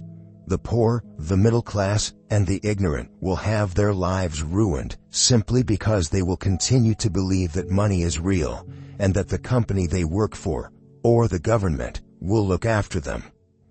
We really did not understand what he was saying that day, but over the years, it made more and more sense. Seeing what others miss. As he climbed into his pickup truck outside his convenience store, Rich Dan said, "Keep working, boys, but the sooner you forget about needing a paycheck, the easier your adult life will be. Keep using your brain, work for free, and soon your mind will show you ways of making money far beyond what I could ever pay you. You will see things that other people never see. Most people never see these opportunities because they're looking for money and security, so that's all they get. The moment you see one opportunity, you'll see them for the rest of your life. The moment you do that, I'll teach you something else. Learn this, and you'll avoid one of life's biggest traps. Mike and I picked up our things from the store and waved goodbye to Mrs. Martin. We went back to the park, to the same picnic bench, and spent several more hours thinking and talking. We spent the next week at school thinking and talking too. For 2 more weeks, we kept thinking, talking, and working for free. At the end of the second Saturday, I was again saying goodbye to Mrs. Martin and looking at the comic book stand with a longing gaze. The hard thing about not even getting 30 cents every Saturday was that I didn't have any money to buy comic books. Suddenly, as Mrs. Martin said goodbye to Mike and me, I saw her do something I'd never seen her do before. Mrs. Martin was cutting the front page of the comic book in half. She kept the top half of the comic book cover and threw the rest of the book into a large cardboard box. When I asked her what she did with the comic books, she said, "I throw them away. I give the top half of the cover back to the comic book distributor for credit when he brings in the new comics. He's coming in an hour." Mike and I waited for an hour. Soon, the distributor arrived, and I asked him if we could have the comic books. To my delight, he said, "You can have them if you work for this store and do not resell them." Remember our old business partnership? Well, Mike and I revived it. Using a spare room in Mike's basement, we began piling hundreds of comic books in that room. Soon, our comic book library was open to the public. We hired Mike's younger sister, who loved to study, to be head librarian. She charged each child 10 cents admission to the library, which was open from 2:30 p.m. to 4:30 p.m. every day after school. The customers, the children of the neighborhood, could read as many comics as they wanted in 2 hours. It was a bargain for them since a comic cost 10 cents each, and they could read 5 or 6 in 2 hours. Mike's sister would check the kids as they left to make sure they weren't borrowing any comic books. She also kept the books, logging in how many kids showed up each day, who they were, and any comments they might have. Mike and I averaged $9.50 per week over a 3-month period. We paid his sister $1 a week and allowed her to read the comics for free, which she rarely did since she was always studying. Mike and I kept our agreement by working in the store every Saturday and collecting all the comic books from the different stores. We kept our agreement to the distributor by not selling any comic books. We burned them once they got too tattered. We tried opening a branch office, but we could never quite find someone as trustworthy and dedicated as Mike's sister. At an early age, we found out how hard it was to find good staff. 3 months after the library first opened, a fight broke out in the room. Some bullies from another neighborhood pushed their way in, and Mike's dad suggested we shut down the business. So, our comic book business shut down, and we stopped working on Saturdays at the convenience store. But Rich Dad was excited because he had new things he wanted to teach us. He was happy because we had learned our first lesson so well. We learned to make money work for us. By not getting paid for our work at the store, we were forced to use our imaginations to identify an opportunity to make money. By starting our own business, the comic book library, we were in control of our own finances, not dependent on an employer. The best part was that our business generated money for us, even when we weren't physically there. Our money worked for us. Instead of paying us money, Rich Dad had given us so much more. Chapter 2. Lesson 2. Why teach financial literacy? It's not how much money you make. It's how much money you keep. In 1990, Mike took over his father's empire and is, in fact, doing a better job than his dad did. We see each other once or twice a year on the golf course. He and his wife are wealthier than you can imagine. Rich Dad's empire is in great hands, and Mike is now grooming his son to take his place, as his dad had groomed us. In 1994, I retired at the age of 47, and my wife Kim with 37. Retirement does not mean not working. For us, it means that, barring unforeseen cataclysmic changes, we can work or not work, and our wealth grows automatically, staying ahead of inflation. Our assets are large enough to grow by themselves. It's like planting a tree. You water it for years, and then one day it doesn't need you anymore. Its roots are implanted deep enough. Then the tree provides shade for your enjoyment. Mike chose to run the empire, and I chose to retire. Whenever I speak to groups of people, they often ask what I would recommend that they do. How do I get started? Is there a book you would recommend? What should I do to prepare my children? What is your secret to success? How do I make millions? Whenever I hear one of these questions, I'm reminded of the following story. The richest businessman.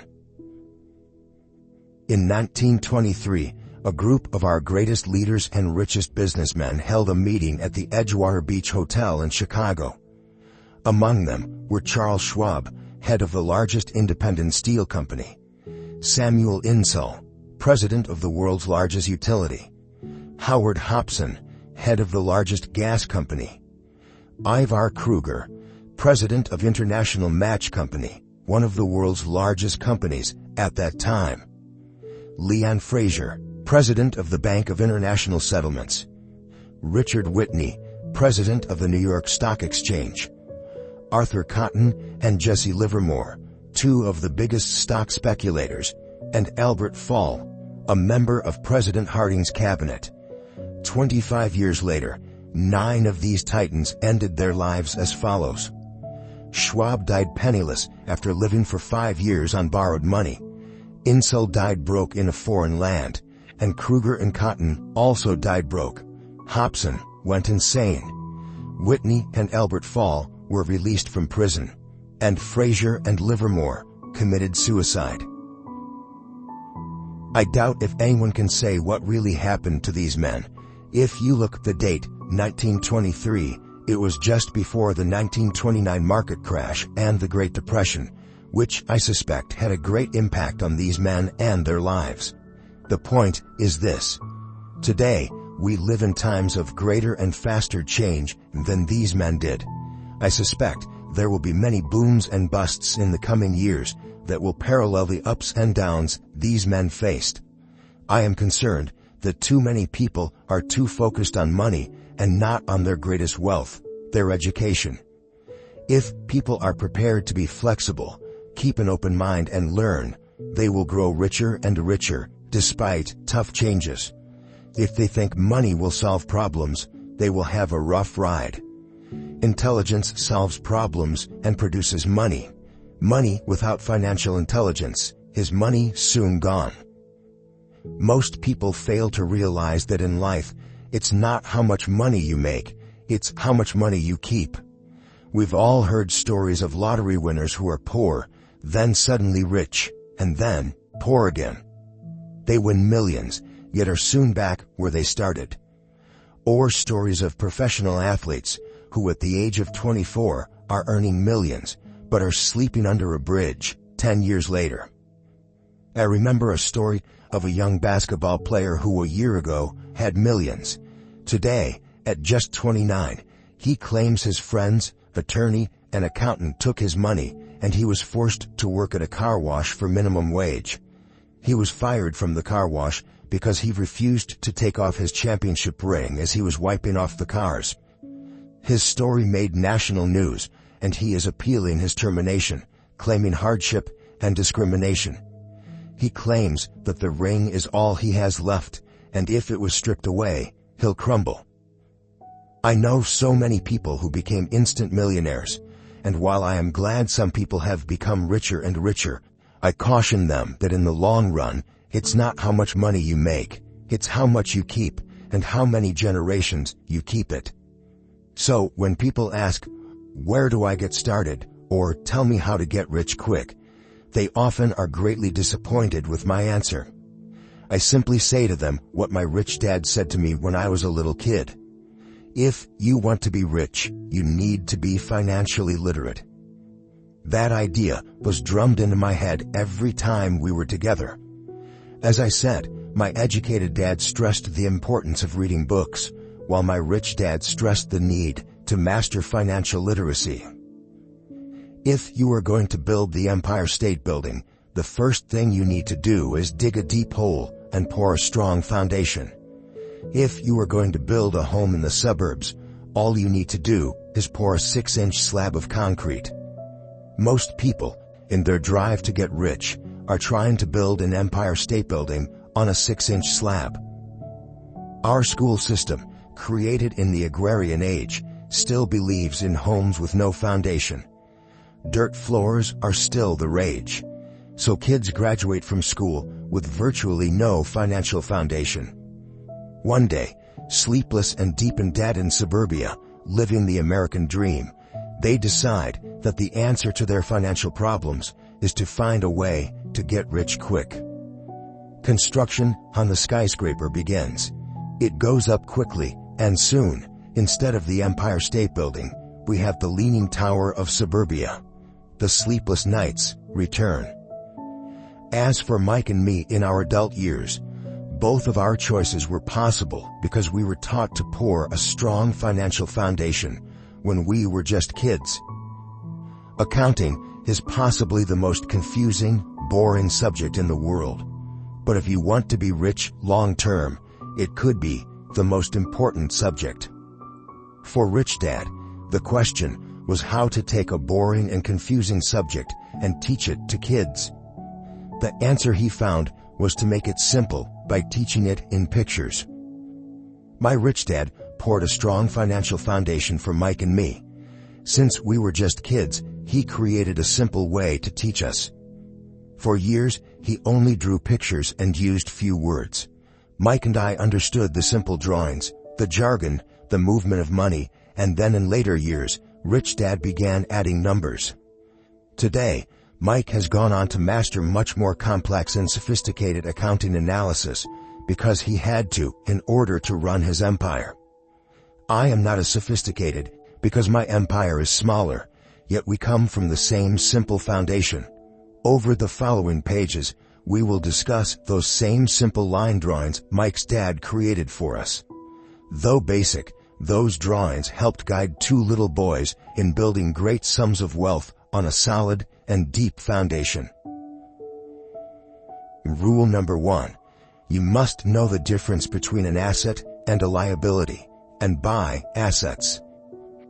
If you want to be rich, this is all you need to know. It is rule number 1. It is the only rule. This may sound absurdly simple, but most people have no idea how profound this rule is. Most people struggle financially because they do not know the difference between an asset and a liability. Rich people acquire assets. The poor and middle class acquire liabilities that they think are assets, said Rich Dad. When Rich Dad explained this to Mike and me, we thought he was kidding. Here we were, nearly teenagers, and waiting for the secret to getting rich, and this was his answer. It was so simple that we stopped for a long time to think about it. What is an asset? Asked Mike. Don't worry right now, said Rich Dad. Just let the idea sink in.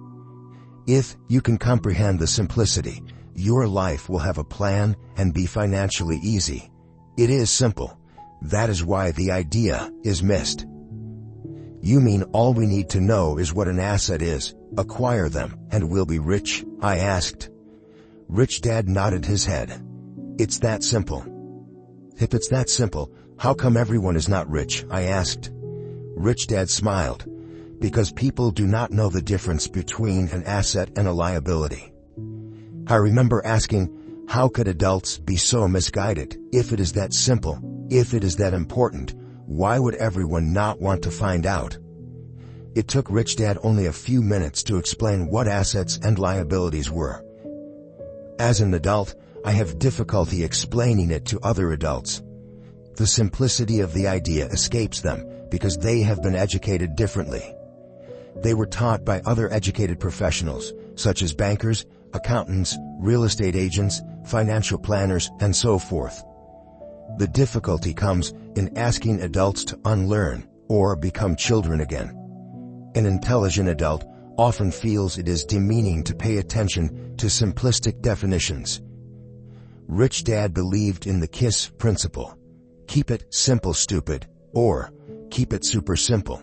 So he kept it simple for us, and that made our financial foundation strong. So what causes the confusion? How could something so simple be so screwed up? Why would someone buy an asset that was really a liability? The answer is found in basic education. We focus on the word literacy and not financial literacy. What defines something to be an asset or a liability are not words. In fact, if you really want to be confused, look up the words asset and liability in the dictionary. I know the definition may sound good to a trained accountant, but for the average person, it makes no sense. But we adults are often too proud to admit that something does not make sense. To us young boys, Rich Dad said, "What defines an asset are not words, but numbers. And if you can't read the numbers, you can't tell an asset from a hole in the ground." In accounting, Rich Dad would say, "It's not the numbers, but what the numbers are telling you. It's just like words. It's not the words, but the story the words are telling you." If you want to be rich, you've got to read and understand numbers. If I heard that once, I heard it 1,000 times from my rich dad. And I also heard, the rich acquire assets, and the poor and middle class acquire liabilities. Here is how to tell the difference between an asset and a liability. Most accountants and financial professionals do not agree with the definitions, but these simple drawings were the start of strong financial foundations for two young boys. An asset is something that puts money in my pocket. A liability is something that takes money out of my pocket. This is really all you need to know. If you want to be rich, simply spend your life buying assets. If you want to be poor or middle class, spend your life buying liabilities. Illiteracy, both in words and numbers, is the foundation of financial struggle. If people are having difficulties financially, there is something that they don't understand, either in words or numbers. The rich are rich because they are more literate in different areas than people who struggle financially. So if you want to be rich and maintain your wealth, it's important to be financially literate in words as well as numbers. And numbers alone mean little, just as words out of context mean little. It's the story that counts. In financial reporting, reading numbers is looking for the plot, the story of where the cash is flowing. In 80% of most families, the financial story paints a picture of hard work to get ahead. However, this effort is for naught because they spend their lives buying liabilities instead of assets. Everyone has living expenses, the need for food, shelter, and clothing. It is the cash flow that tells the story of how a person handles their money. The reason I started with the story of the richest man in America is to illustrate the flaw in believing that money will solve all problems. That is why I cringe whenever I hear people ask me how to get rich quicker or where they should start.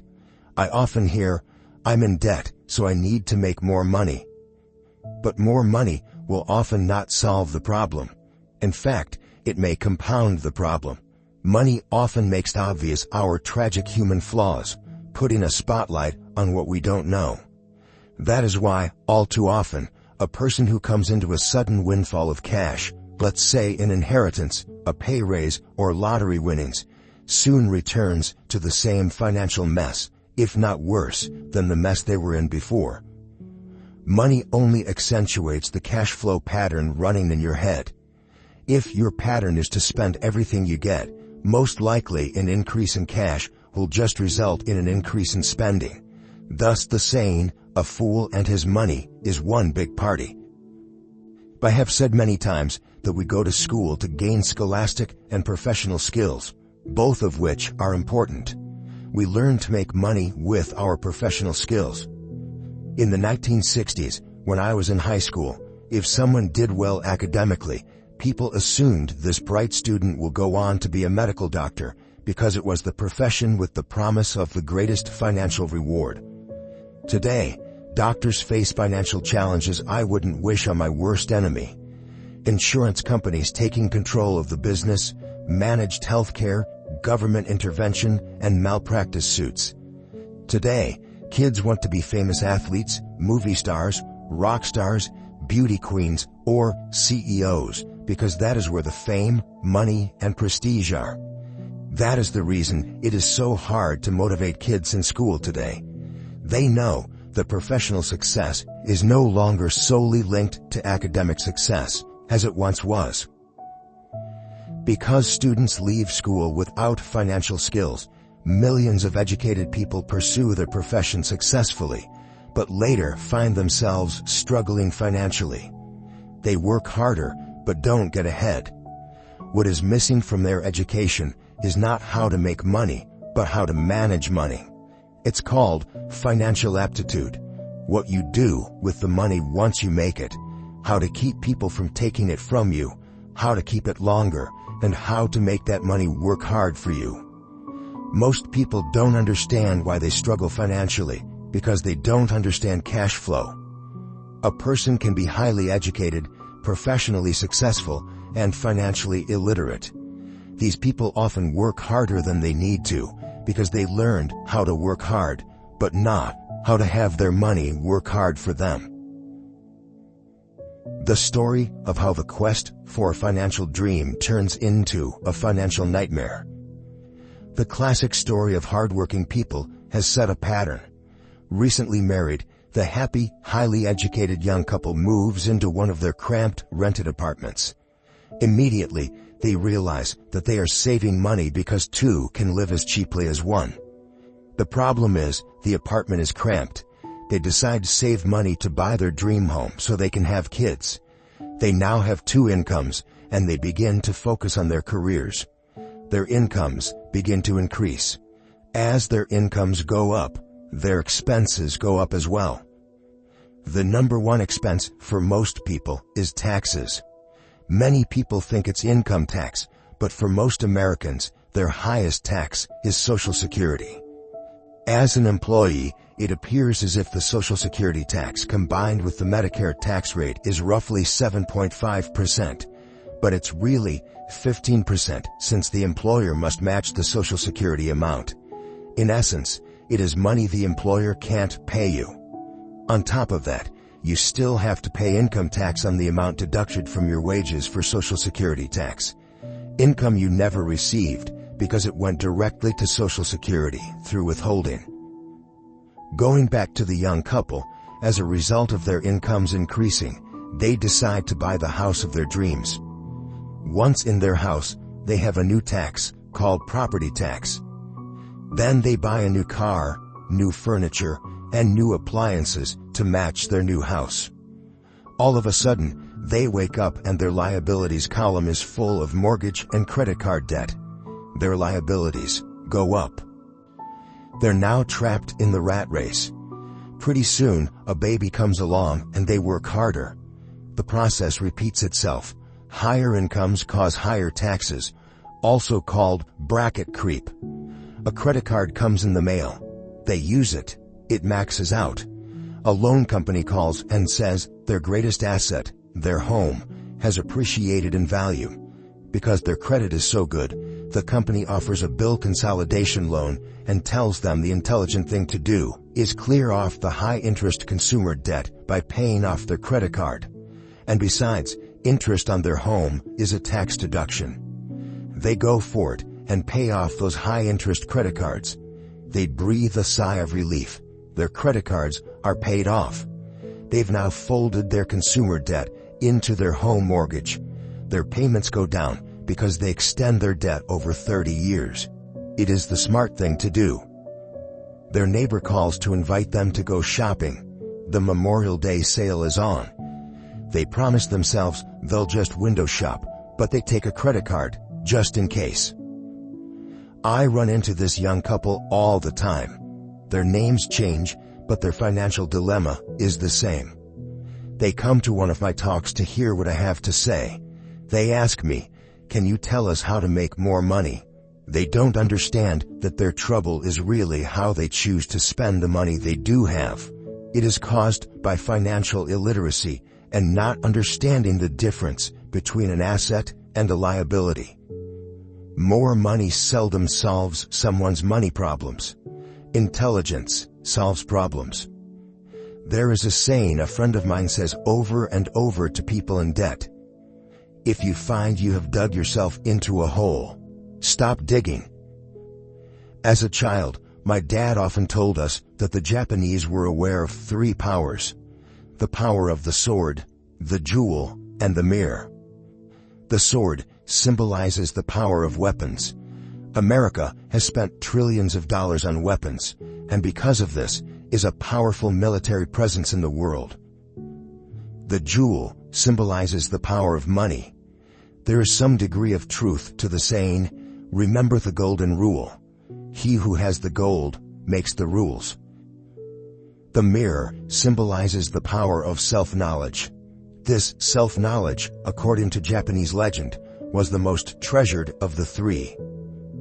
All too often, the poor and middle class allow the power of money to control them. By simply getting up and working harder, failing to ask themselves if what they do makes sense, they shoot themselves in the foot as they leave for work every morning. By not fully understanding money, the vast majority of people allow its awesome power to control them. If they used the power of the mirror, they would have asked themselves, does this make sense? All too often, instead of trusting their inner wisdom, that genius inside, most people follow the crowd. They do things because everybody else does them. They conform rather than question. Often, they mindlessly repeat what they have been told. Diversify. Your home is an asset. Your home is your biggest investment. You get a tax break for going into greater debt. Get a safe job. Don't make mistakes. Don't take risks. It is said that the fear of public speaking is a fear greater than death for most people. According to psychiatrists, the fear of public speaking is caused by the fear of ostracism, the fear of standing out, the fear of criticism, the fear of ridicule, and the fear of being an outcast. The fear of being different prevents most people from seeking new ways to solve their problems. That is why my educated dad said the Japanese valued the power of the mirror the most, for it is only when we look into it that we find truth. Fear is the main reason that people say, play it safe. That goes for anything, be it sports, relationships, careers, or money. It is that same fear, the fear of ostracism, that causes people to conform to, and not question, commonly accepted opinions or popular trends. Your home is an asset. Get a bill consolidation loan and get out of debt. Work harder. It's a promotion. Someday, I'll be a vice president. Save money. When I get a raise, I'll buy us a bigger house. Mutual funds are safe. Many financial problems are caused by trying to keep up with the Joneses. Occasionally, we all need to look in the mirror and be true to our inner wisdom rather than our fears. By the time Mike and I were 16 years old, we began to have problems in school. We were not bad kids. We just began to separate from the crowd. We worked for Mike's dad after school and on weekends. Mike and I often spent hours after work just sitting at a table with his dad while he held meetings with his bankers, attorneys, accountants, brokers, investors, managers, and employees. Here was a man who had left school at 13, who was now directing, instructing, ordering, and asking questions of educated people. They came at his beck and call and cringed when he didn't approve of them. Here was a man who had not gone along with the crowd. He was a man who did his own thinking and detested the words, "We have to do it this way because that's the way everyone else does it." He also hated the word can't. If you wanted him to do something, just say, "I don't think you can do it." Mike and I learned more sitting in on his meetings than we did in all our years of school. college included. Mike's dad was not book smart, but he was financially educated and successful as a result. He told us over and over again, an intelligent person hires people who are more intelligent than he is. So Mike and I had the benefit of spending hours listening to and learning from intelligent people.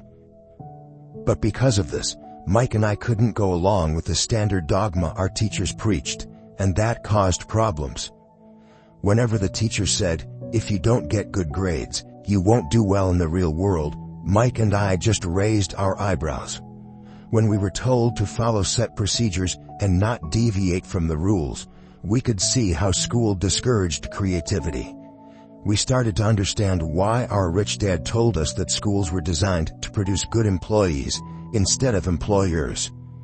Occasionally, Mike or I would ask our teachers how what we studied was applicable to the real world, or why we never studied money and how it worked. To the latter question, we often got the answer that money was not important, that if we excelled in our education, the money would follow. The more we knew about the power of money, the more distant we grew from the teachers and our classmates. My highly educated dad never pressured me about my grades, but we did begin to argue about money.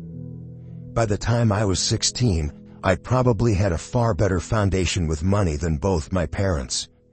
I could keep books. I listened to tax accountants, corporate attorneys, bankers, real estate brokers, investors, and so forth. By contrast, my dad talked to other teachers. One day, my dad told me that our home was his greatest investment. A not too pleasant argument took place when I showed him why I thought a house was not a good investment. I showed him the ancillary expenses that went along with owning the home. A bigger home meant bigger expenses, and the cash flow kept going out through the expense column. Today, people still challenge me on the idea of a house not being an asset. I know that for many people, it is their dream as well as their largest investment. And owning your own home is better than nothing.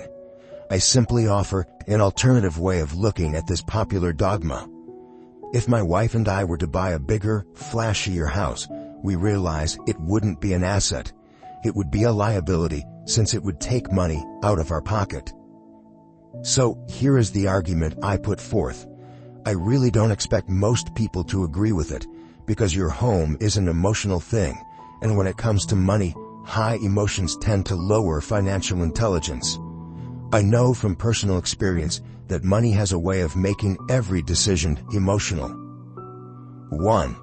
When it comes to houses, most people work all their lives paying for a home they never own. In other words, most people buy a new house every few years, each time incurring a new 30-year loan to pay off the previous one.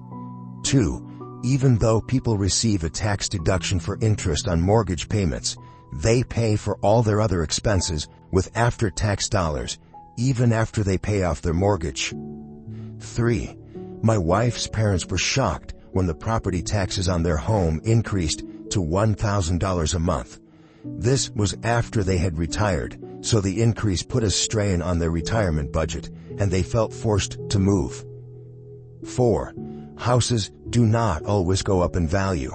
I have friends who owe $1 million for a home that today would sell for far less.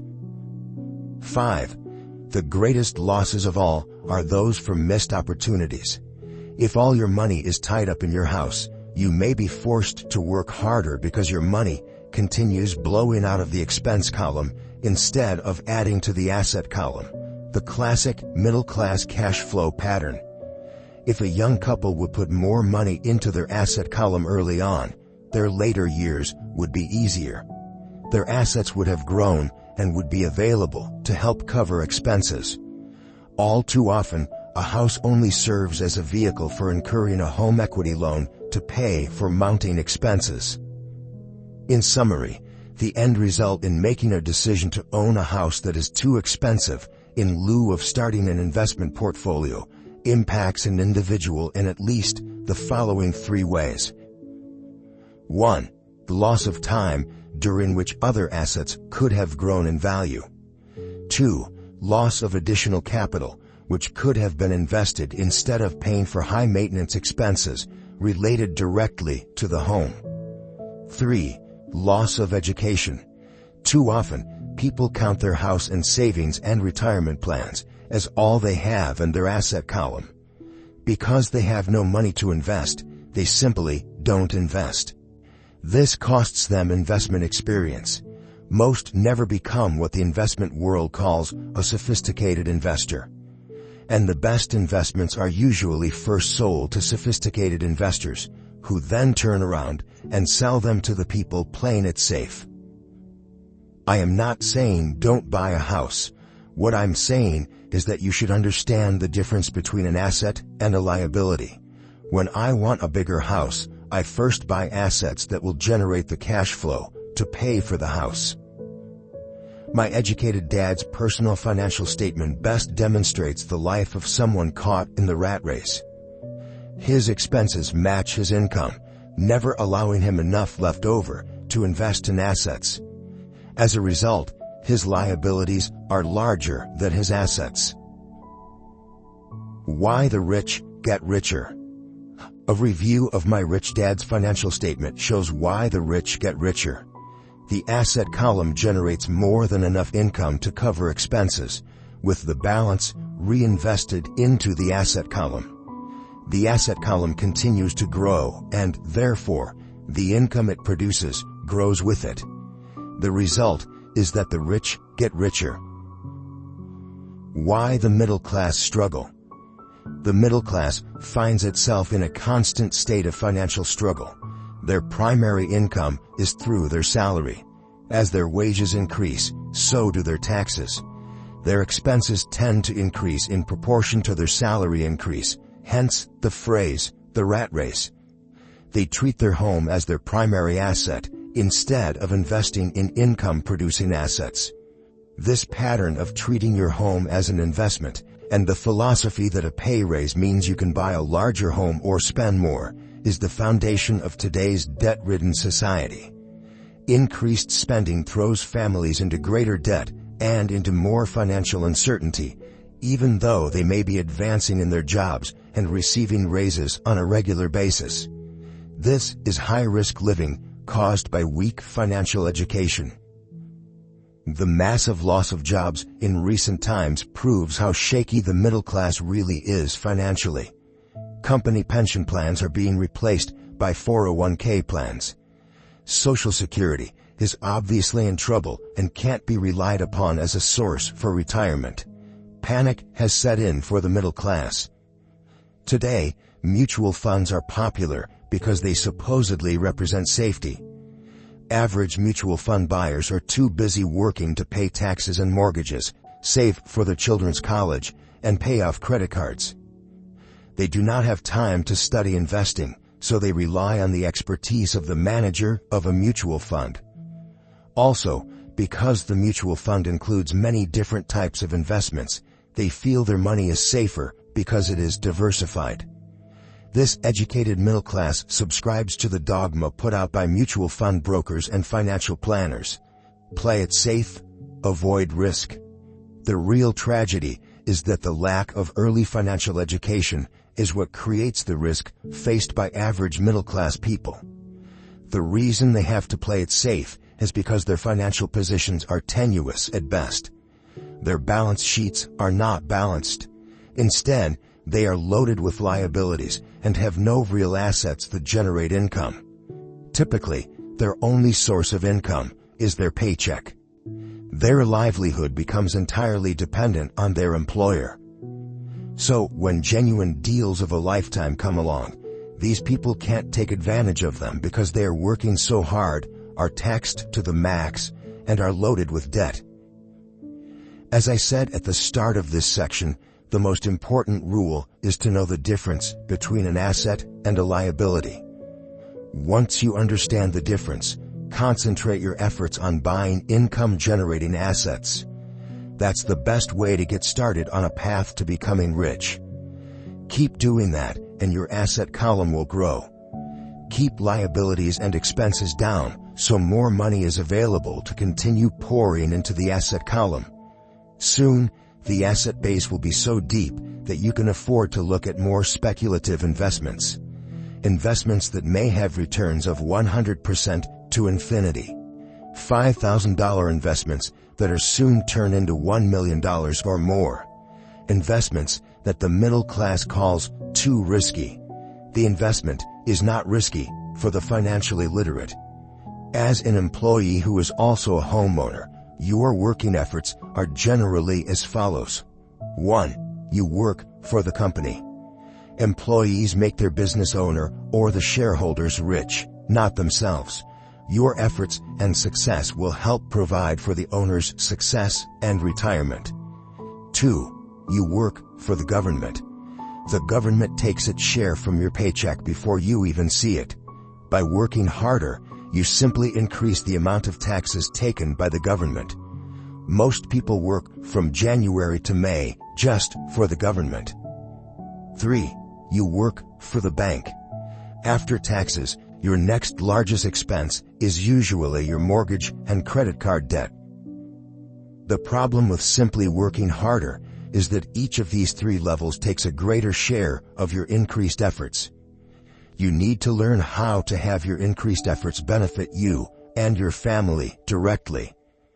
Once you have decided to concentrate on minding your own business, focusing your efforts on acquiring assets instead of a bigger paycheck, how do you set your goals? Most people must keep their job and rely on their wages to fund their acquisition of assets. As their assets grow, how do they measure the extent of their success? When does someone know that they are rich, that they have wealth? As well as having my own definitions for assets and liabilities, I also have my own definition for wealth. Actually, I borrowed it from a man named R. Buckminster Fuller. Some call him a quack, and others call him a genius. Years ago, he got architects buzzing because he applied for a patent for something he called a geodesic dome. But in the application, Fuller also said something about wealth. It was pretty confusing at first, but after reading it, it began to make some sense. Wealth is a person's ability to survive so many number of days forward, or, if I stopped working today, how long could I survive? Unlike net worth, the difference between your assets and liabilities, which is often filled with a person's expensive junk and opinions of what things are worth, this definition creates the possibility for developing a truly accurate measurement. I could now measure and know where I was in terms of my goal to become financially independent. Although net worth often includes non-cash producing assets, like stuff you bought that now sits in your garage, wealth measures how much money your money is making and, therefore, your financial survivability. Wealth is the measure of the cash flow from the asset column compared with the expense column. Let's use an example. Let's say I have cash flow from my asset column of $1,000 a month, and I have monthly expenses of $2,000 a month. What is my wealth? Let's go back to Buckminster Fuller's definition. Using his definition, how many days forward can I survive? Assuming a 30-day month, I have enough cash flow for half a month. When I achieve $2,000 a month cash flow from my assets, then I will be wealthy. So, while I'm not yet rich, I am wealthy. I now have income generated from assets each month that fully cover my monthly expenses. If I want to increase my expenses, I first must increase my cash flow to maintain this level of wealth. Also note that it is at this point that I'm no longer dependent on my wages. I have focused on and been successful in building an asset column that has made me financially independent. If I quit my job today, I would be able to cover my monthly expenses with the cash flow from my assets. My next goal would be to have the excess cash flow from my assets reinvested into the asset column. The more money that goes into my asset column, the more my asset column grows. The more my assets grow, the more my cash flow grows. And as long as I keep my expenses less than the cash flow from these assets, I grow richer with more and more income from sources other than my physical labor. As this reinvestment process continues, I am well on my way to becoming rich. Just remember this simple observation. The rich buy assets. The poor only have expenses. The middle class buy liabilities they think are assets.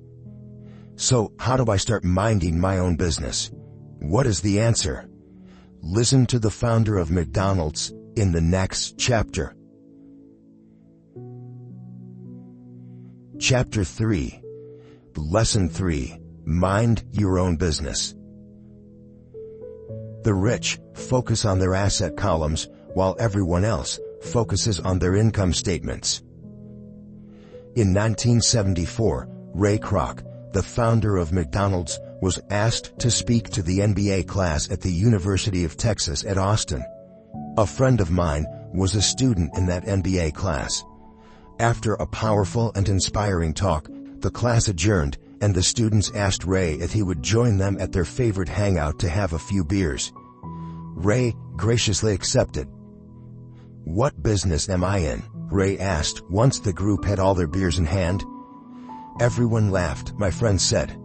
Most of the MBA students thought Ray was just fooling around.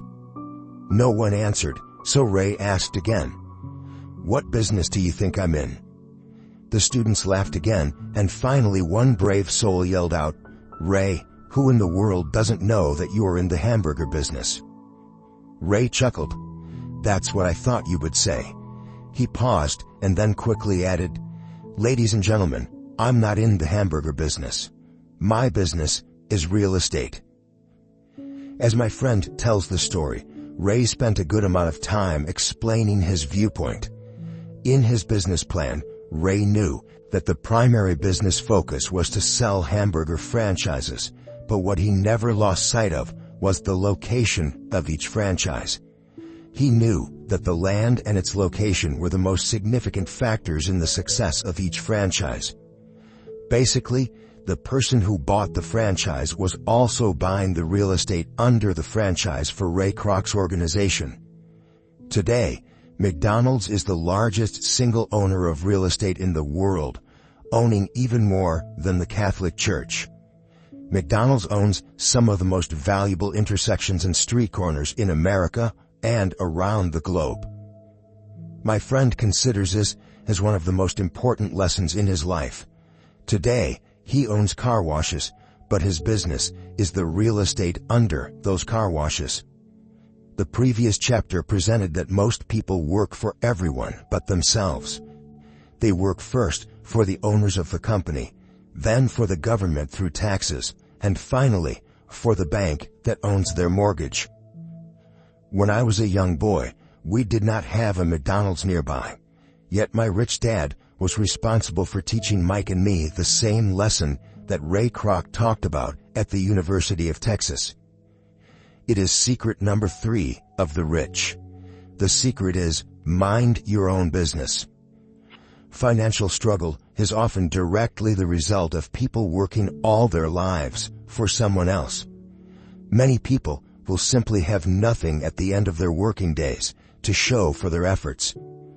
Our current educational system focuses on preparing today's youth to get good jobs by developing scholastic skills. Their lives will revolve around their wages or, as described earlier, their income column. Many will study further to become engineers, scientists, cooks, police officers, artists, writers, and so on. These professional skills allow them to enter the workforce and work for money. But there is a big difference between your profession and your business. Often I ask people, "What is your business?" And they will say, "Oh, I'm a banker." Then I ask them if they own the bank, and they usually respond, "No, I work there." In that instance, they have confused their profession with their business. Their profession may be a banker, but they still need their own business. A problem with school is that you often become what you study. So if you study cooking, you become a chef. If you study the law, you become an attorney. and a study of auto mechanics makes you a mechanic. The mistake in becoming what you study is that too many people forget to mind their own business. They spend their lives minding someone else's business and making that person rich. To become financially secure, a person needs to mind their own business. Your business revolves around your asset column, not your income column. As stated earlier, the number one rule is to know the difference between an asset and a liability, and to buy assets. The rich focus on their asset columns, while everyone else focuses on their income statements. That is why we hear so often, "I need a raise. If only I had a promotion. I am going back to school to get more training so I can get a better job. I am going to work overtime. Maybe I can get a second job." In some circles, these are sensible ideas, but you are still not minding your own business. These ideas all still focus on the income column and will only help a person become more financially secure if the additional money is used to purchase income-generating assets. The primary reason the majority of the poor and middle class are fiscally conservative, which means I can't afford to take risks, is that they have no financial foundation. They have to cling to their jobs and play it safe.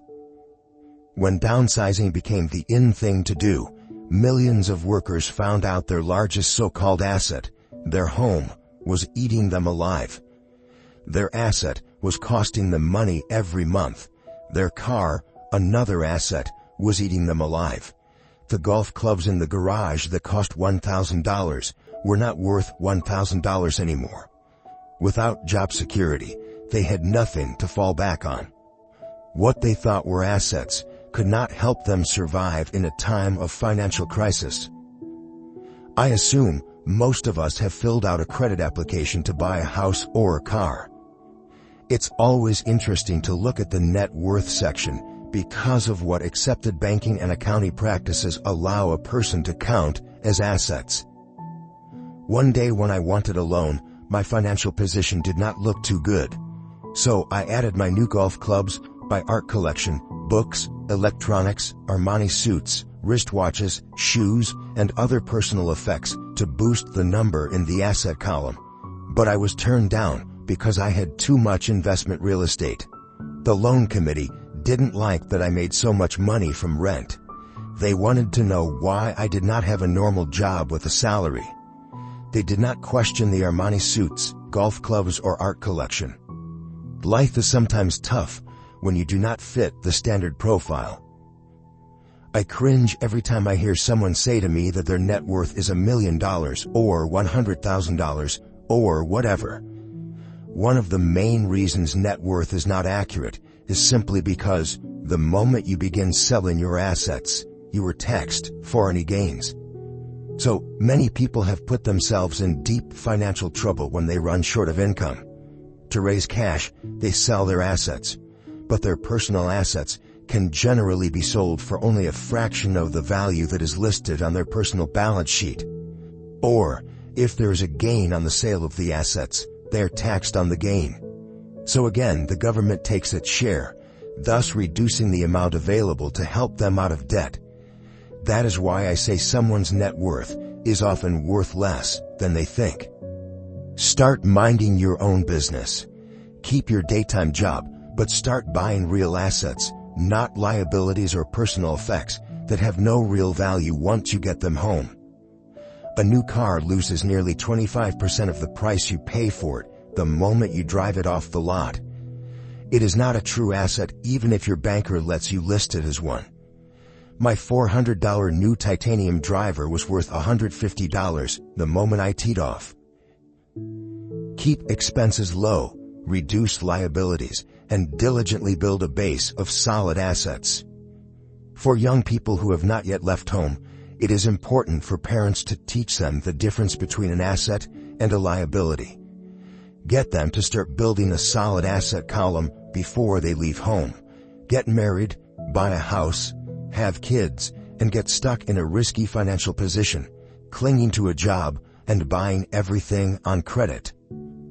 I see so many young couples who get married and trap themselves into a lifestyle that will not let them get out of debt for most of their working years. For many people, just as the last child leaves home, the parents realize they have not adequately prepared for retirement, and they begin to scramble to put some money away. Then their own parents become ill, and they find themselves with new responsibilities. So, what kind of assets am I suggesting that you or your children acquire? In my world, real assets fall into the following categories. Businesses that do not require my presence. I own them, but they are managed or run by other people. If I have to work there, it's not a business. It becomes my job. Stocks, bonds, income-generating real estate, notes, IOUs, royalties from intellectual property such as music, scripts, and patents. Anything else that has value, produces income, or appreciates, and has a ready market. As a young boy, my educated dad encouraged me to find a safe job, but my rich dad encouraged me to begin acquiring assets that I loved. If you don't love it, you won't take care of it. I collect real estate simply because I love buildings and land. I love shopping for them, and I could look at them all day long. When problems arise, the problems aren't so bad that it changes my love for real estate. For people who hate real estate, they shouldn't buy it. I also love stocks of small companies, especially startups, because I am an entrepreneur, not a corporate person. In my early years, I worked in large organizations such as Standard Oil of California, the U.S. Marine Corps, and Xerox Corporation. I enjoyed my time with those organizations and have fond memories. But I know deep down I am not a company man. I like starting companies, not running them. So my stock buys are usually of small companies. Sometimes I even start the company and take it public. Fortunes are made in new stock issues, and I love the game. Many people are afraid of small-cap companies and call them risky, and they are. But that risk is diminished if you love what the investment is, understand it, and know the game. With small companies, my investment strategy is to be out of the stock in a year. On the other hand, my real estate strategy is to start small and keep trading up for bigger properties, and, therefore, delay paying taxes on the gain. This allows the value to increase dramatically. I generally hold real estate less than 7 years. For years, even while I was with the Marine Corps and Xerox, I did what my rich dad recommended. I kept my day job, but I still minded my own business. I was active in my asset column trading real estate and small stocks. Rich Dad always stressed the importance of financial literacy. The better I was at understanding the accounting and cash management, the better I would be at analyzing investments and eventually starting and building my own company. I don't encourage anyone to start a company unless they really want to. Knowing what I know about running a company, I wouldn't wish that task on anyone. There are times when people can't find employment and starting the company seems like the best solution. But the odds are against success. 9 out of 10 companies fail in 5 years. Of those that survive the first 5 years, 9 out of every 10 of those eventually fail as well. So only if you really have the desire to own your own company do I recommend it. Otherwise, keep your day job and mind your own business. When I say mind your own business, I mean to build and keep your asset column strong. Once a dollar goes into it, never let it come out. Think of it this way. Once a dollar goes into your asset column, it becomes your employee. The best thing about money is that it works 24 hours a day and can work for generations. Keep your day job, be a great hardworking employee, but keep building that asset column. As your cash flow grows, you can indulge in some luxuries.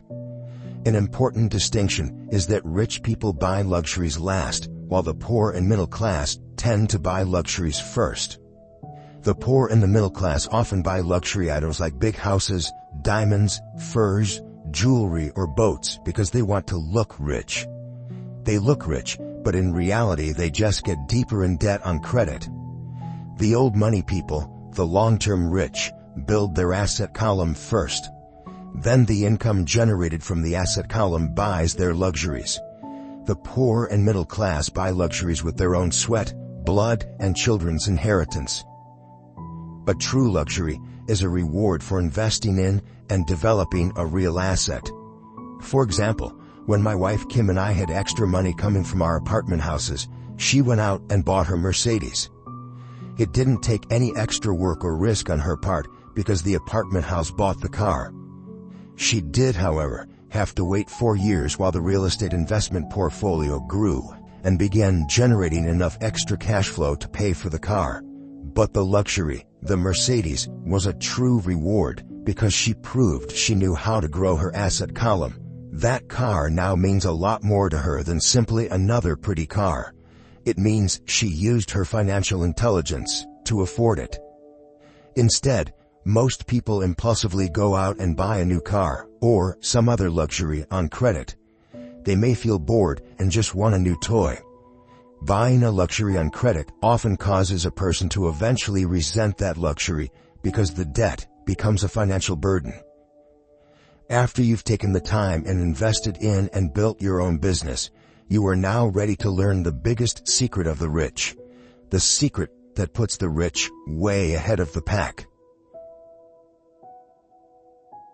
Chapter 4, Lesson 4, The History of Taxes and the Power of Corporations.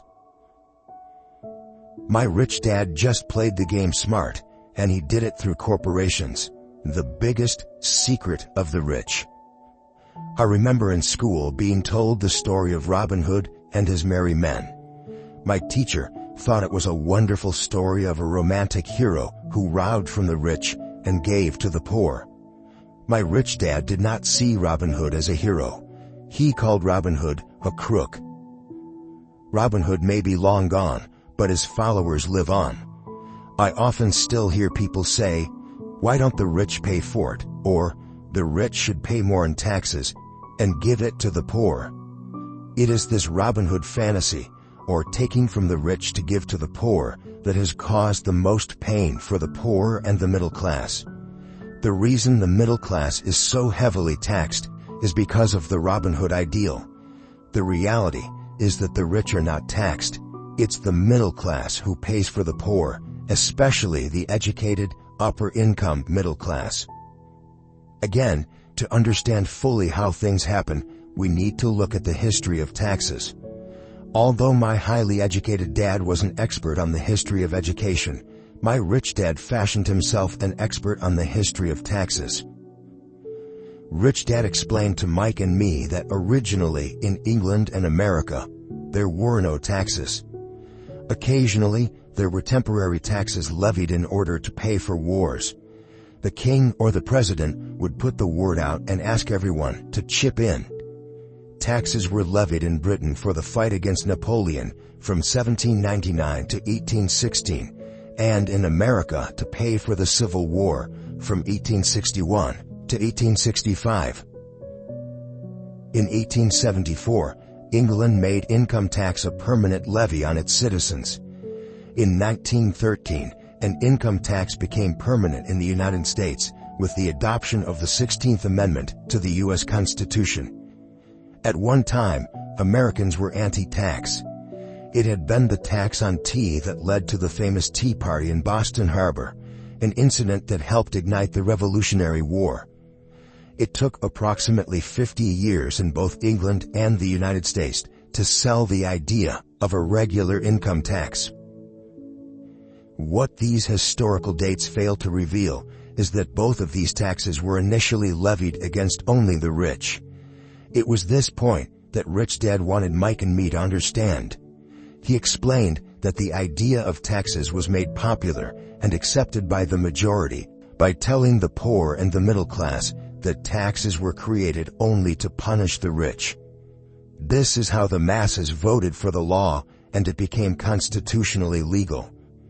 Although it was intended to punish the rich, in reality, it wound up punishing the very people who voted for it, the poor and middle class.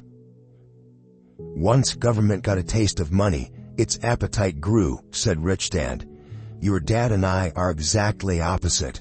He's a government bureaucrat, and I am a capitalist. We get paid, and our success is measured on opposite behaviors. He gets paid to spend money and hire people. The more he spends and the more people he hires, the larger his organization becomes. In the government, a large organization is a respected organization. On the other hand, within my organization, the fewer people I hire and the less money I spend, the more I am respected by my investors. That's why I don't like government people. They have different objectives than most business people. As the government grows, more and more tax dollars are needed to support it. My educated dad sincerely believed that government should help people. He loved John F. Kennedy and especially the idea of the Peace Corps. He loved the idea so much that both he and my mom worked for the Peace Corps, training volunteers to go to Malaysia, Thailand, and the Philippines. He always strived for additional grants and budget increases so he could hire more people, both in his job with the Education Department and in the Peace Corps. From the time I was about 10 years old, I would hear from my rich dad that government workers were a pack of lazy thieves, and from my poor dad, I would hear how the rich were greedy crooks who should be made to pay more taxes. Both sides had valid points. It was difficult to go to work for one of the biggest capitalists in town and come home to a father who was a prominent government leader. It was not easy to know which dad to believe. Yet, when you study the history of taxes, an interesting perspective emerges. As I said, the passage of taxes was only possible because the masses believed in the Robin Hood theory of economics. Take from the rich and give to everyone else. The problem was that the government's appetite for money was so great that taxes soon needed to be levied on the middle class, and from there it kept trickling down. However, the rich saw an opportunity because they don't play by the same set of rules. The rich knew about corporations, which became popular in the days of sailing ships. The rich created the corporation as a vehicle to limit their risk to the assets of each voyage. The rich put their money into a corporation to finance the voyage. The corporation would then hire a crew to sail to the New World to look for treasure. If the ship was lost, the crew lost their lives, but the loss to the rich would be limited only to the money they invested for that particular voyage. It is the knowledge of the legal corporate structure that really gives the rich a vast advantage over the poor and middle class. Having two fathers teaching me, one a socialist and the other a capitalist, I quickly began to realize that the philosophy of the capitalist made more financial sense to me. It seemed to me that the socialists ultimately penalized themselves due to their lack of financial education. No matter what the take from the rich crowd came up with, the rich always found a way to outsmart them. That is how taxes were eventually levied on the middle class. The rich outsmarted the intellectuals solely because they understood the power of money, a subject not taught in schools. How did the rich outsmart the intellectuals? Once the take from the rich tax was passed, cash started flowing into government coffers. Initially, people were happy. Money was handed out to government workers and the rich. It went to government workers in the form of jobs and pensions, and it went to the rich via their factories receiving government contracts. The government received a large pool of money, but the problem was the fiscal management of that money. The government ideal is to avoid having excess money. If you fail to spend your allotted funds, you risk losing it in the next budget. You would certainly not be recognized for being efficient. Business people, on the other hand, are rewarded for having excess money and are applauded for their efficiency. As this cycle of growing government spending continued, the demand for money increased, and the tax the rich idea was adjusted to include lower income levels, down to the very people who voted it in, the poor and the middle class. True capitalists used their financial knowledge to simply find an escape. They headed back to the protection of a corporation. But what many people who have never formed a corporation don't know is that a corporation is not really a thing. A corporation is merely a file folder with some legal documents in it, sitting in some attorney's office and registered with a state government agency. It's not a big building or a factory or a group of people. A corporation is merely a legal document that creates a legal body without a soul. Using it, the wealth of the rich was once again protected. It was popular because the income tax rate of a corporation is less than the individual income tax rates. In addition, certain expenses could be paid by a corporation with pre-tax dollars. This war between the haves and have-nots has raged for hundreds of years. The battle is waged whenever and wherever laws are made, and it will go on forever. The problem is that the people who lose are the uninformed, the ones who get up every day and diligently go to work and pay taxes. If they only understood the way the rich play the game, they could play it too. Then they would be on their way to their own financial independence. This is why I cringe every time I hear a parent advise their children to go to school so they can find a safe, secure job. An employee with a safe, secure job without financial aptitude has no escape. Average Americans today work 5 to 6 months for the government just to cover their taxes. In my opinion, that is simply too long. The harder you work, the more you pay the government. That is why I believe that the idea of take from the rich backfired on the very people who voted it in. Every time people try to punish the rich don't simply comply, they react. They have the money, power, and intent to change things. They don't just sit there and voluntarily pay more taxes. Instead, they search for ways to minimize their tax burden. They hire smart attorneys and accountants and persuade politicians to change laws or create legal loopholes. They use their resources to effect change. The tax code of the United States also allows other ways to reduce taxes. Most of these vehicles are available to anyone, but it is the rich who find them because they are minding their own business. For example, 1031 is jargon for Section 1031 of the Internal Revenue Code, which allows a seller to delay paying taxes on a piece of real estate that is sold for a capital gain through an exchange for a more expensive piece of real estate. Real estate is one investment vehicle that has a great tax advantage. As long as you keep trading up in value, you will not be taxed on the gains until you liquidate. People who don't take advantage of these legal tax savings are missing a great opportunity to build their asset columns. The poor and middle class don't have the same resources. They sit there and let the government's needles enter their arm and allow the blood donation to begin. Today, I am constantly shocked at the number of people who pay more taxes or take fewer deductions simply because they are afraid of the government. I have friends who have had their businesses shut down and destroyed, only to find out it was a mistake on the part of the government. I realize all that, but the price of working from January to May is a high price to pay for that intimidation. My poor dad never fought back. My rich dad didn't either. He just played the game smarter, and he did it through corporations, the biggest secret of the rich. You may remember the first lesson I learned from my rich dad. I was a little boy of 9 who had to sit and wait for him to choose to talk to me. I sat in his office waiting for him to get to me. He was ignoring me on purpose. He wanted me to recognize his power and to desire to have that power for myself one day. During all the years I studied and learned from him, he always reminded me that knowledge is power. And with money comes great power that requires the right knowledge to keep it and make it multiply. Without that knowledge, the world pushes you around. Rich Dad constantly reminded Mike and me that the biggest bully was not the boss or the supervisor, but the tax man. The tax man will always take more if you let him. The first lesson of having money work for you, as opposed to you working for money, is all about power.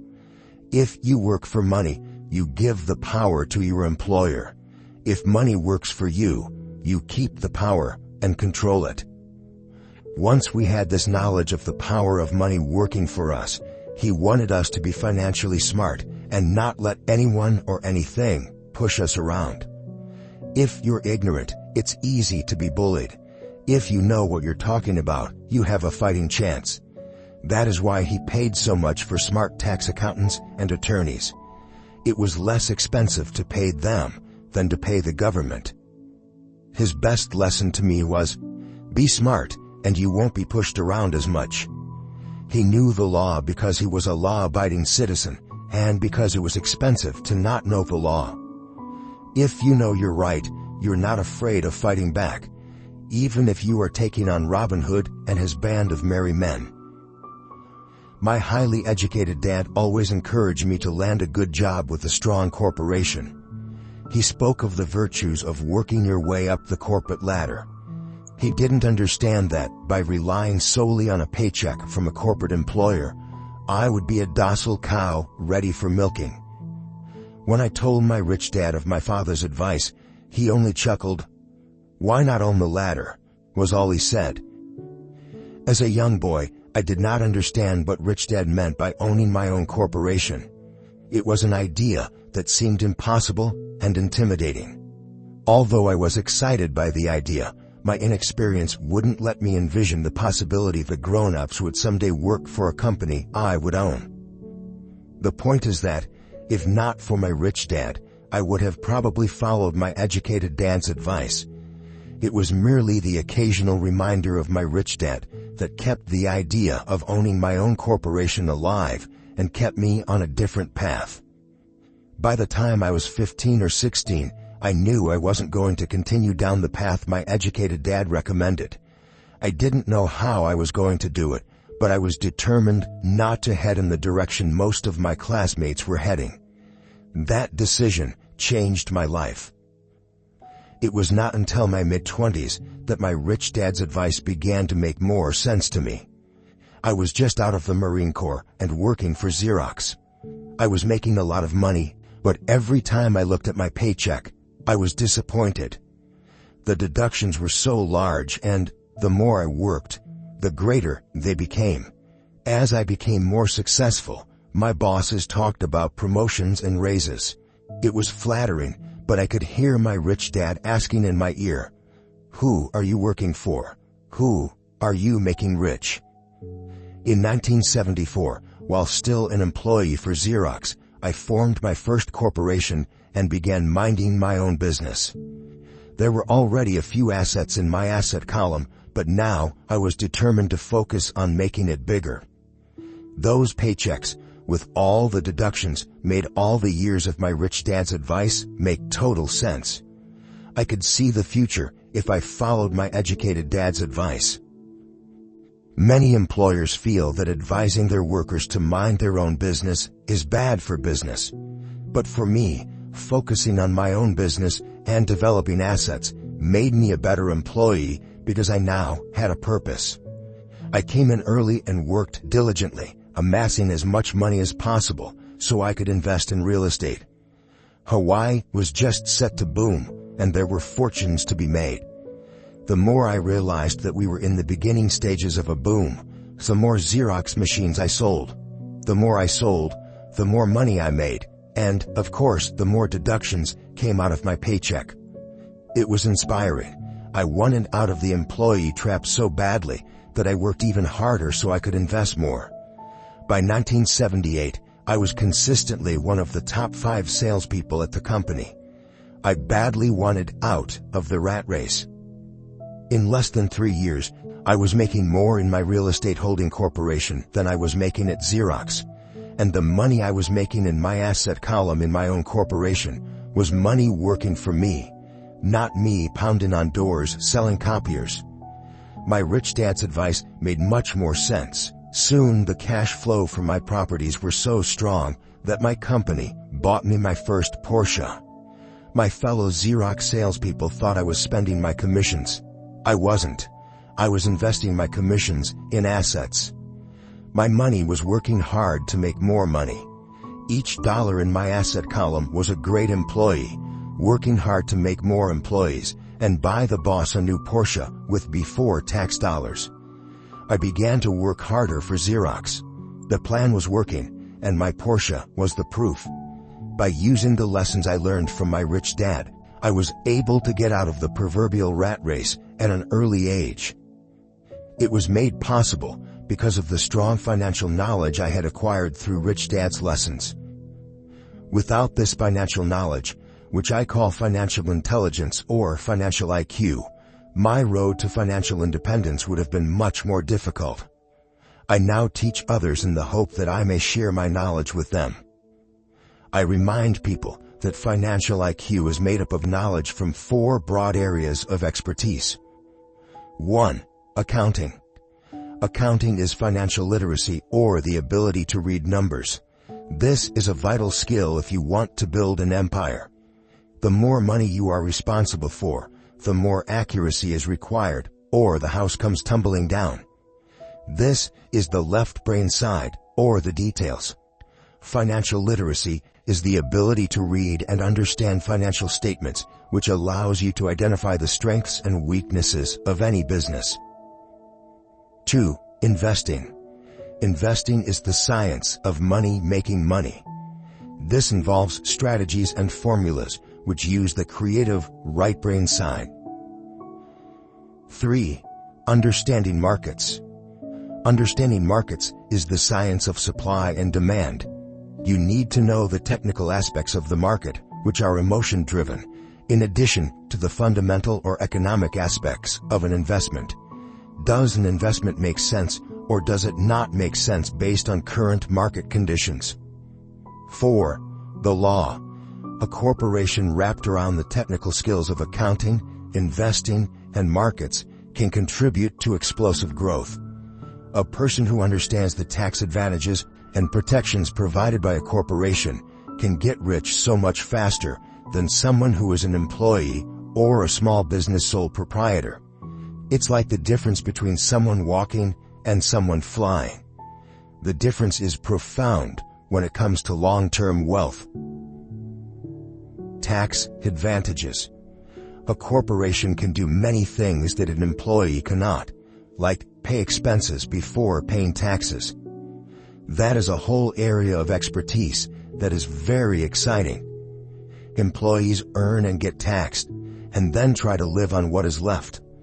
A corporation earns, spends everything it can, and is taxed on anything that is left. It's one of the biggest legal tax loopholes that the rich use. They're easy to set up and are not expensive if you own investments that are producing good cash flow. For example, by owning your own corporation, your vacations can be board meetings in Hawaii. Car payments, insurance, repairs, and health club memberships are company expenses. Most restaurant meals are partial expenses, and on. But it's done legally with pre-tax dollars. Protection from lawsuits. We live in a litigious society. Everybody wants a piece of your action. The rich hide much of their wealth using vehicles, such as corporations and trusts, to protect their assets from creditors. When someone sues a wealthy individual, they are often met with layers of legal protection and often find that the wealthy person actually owns nothing. They control everything, but own nothing. The poor and middle class try to own everything and lose it to the government or to fellow citizens who like to sue the rich. They learned it from the Robin Hood story. Take from the rich and give it to the poor. It is not the purpose of this audiobook to go into the specifics of owning a corporation, but I will say that if you own any kind of legitimate assets, I would consider finding out more about the benefits and protection offered by a corporation as soon as possible. There are many books written on the subject that will detail the benefits and even walk you through the steps necessary to set up a corporation. Garrett Sutton's books on corporations provide wonderful insight into the power of personal corporations. Financial IQ is actually the synergy of many skills and talents. I would say it is the combination of the 4 technical skills listed above that make up basic financial intelligence. If you aspire to great wealth, it is the combination of these skills that will greatly amplify your financial intelligence. In summary, business owners with corporations: 1. Earn. 2. Spend. 3. Pay taxes. Employees who work for corporations: 1. Earn. 2. Pay taxes. 3. Spend. As part of your overall financial strategy, I recommend that you learn about the protection that legal entities can provide for businesses and assets. Chapter 5. Lesson 5. The rich invent money. Often in the real world, it's not the smart who get ahead, but the bold. Last night, I took a break from writing and watched a TV program on the history of a young man named Alexander Graham Bell. Bell had just patented his telephone and was having growing pains because the demand for his new invention was so strong.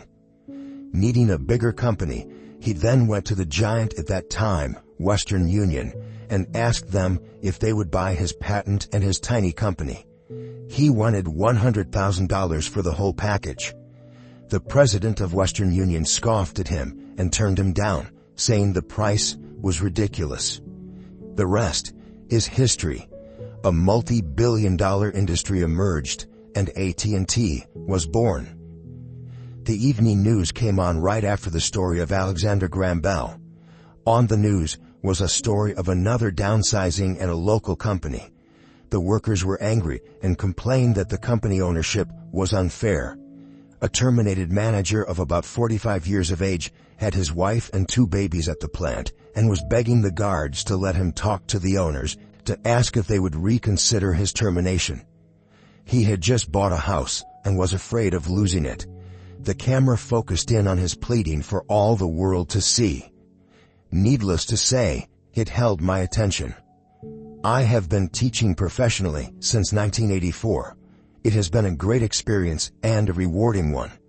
It is also a disturbing profession, for I have taught thousands of individuals, and I see one thing in common in all of us, myself included. We all have tremendous potential, and we all are blessed with gifts. Yet the one thing that holds all of us back is some degree of self-doubt.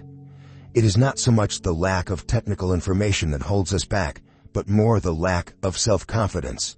Some are more affected than others. Once we leave school, most of us know that it is not so much a matter of college degrees or good grades that count. In the real world, outside of academics, something more than just grades is required. I have heard it called many things: guts, chutzpah, balls, audacity, bravado, cunning, daring, tenacity, and brilliance. This factor, whatever it is labeled, ultimately decides one's future much more than school grades do. Inside each of us is one of these brave, brilliant, and daring characters. There is also the flip side of that character: people who could get down on their knees and beg if necessary. After a year in Vietnam as a Marine Corps pilot, I got to know both of those characters inside of me intimately. One is not better than the other. Yet as a teacher, I recognized that it was excessive fear and self-doubt that were the greatest detractors of personal genius. It broke my heart to see students know the answers, yet lack the courage to act on the answer. Often in the real world, it's not the smart who get ahead, but the bold. In my personal experience, your financial genius requires both technical knowledge as well as courage. If fear is too strong, the genius is suppressed.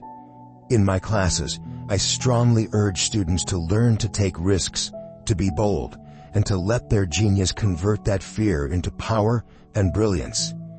It works for some and just terrifies others. I have come to realize that for most people, when it comes to the subject of money, they would rather play it safe. I have had to field questions such as, why take risks? Why should I bother developing my financial IQ? Why should I become financially literate? And I answer, just to have more options. There are huge changes up ahead. In the coming years, there will be more people, just like the young inventor Alexander Graham Bell. There will be 100 people like Bill Gates, and hugely successful companies like Microsoft created every year, all over the world. And there will also be many more bankruptcies, layoffs, and downsizings. So why bother developing your financial IQ? No one can answer that, but you. Yet I can tell you why I myself do it. I do it because it is the most exciting time to be alive. I'd rather be welcoming change than dreading change.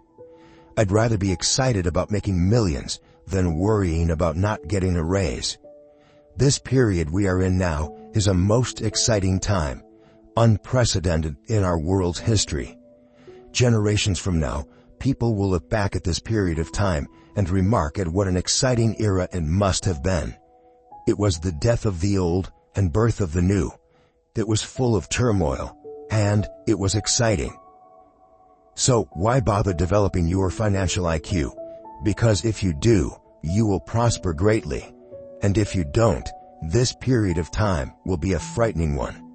It will be a time of watching some people move boldly forward, while others cling to worn-out life preservers. Land was wealth 300 years ago. So the person who owned the land owned the wealth. Later, wealth was in factories and production, and America rose to dominance.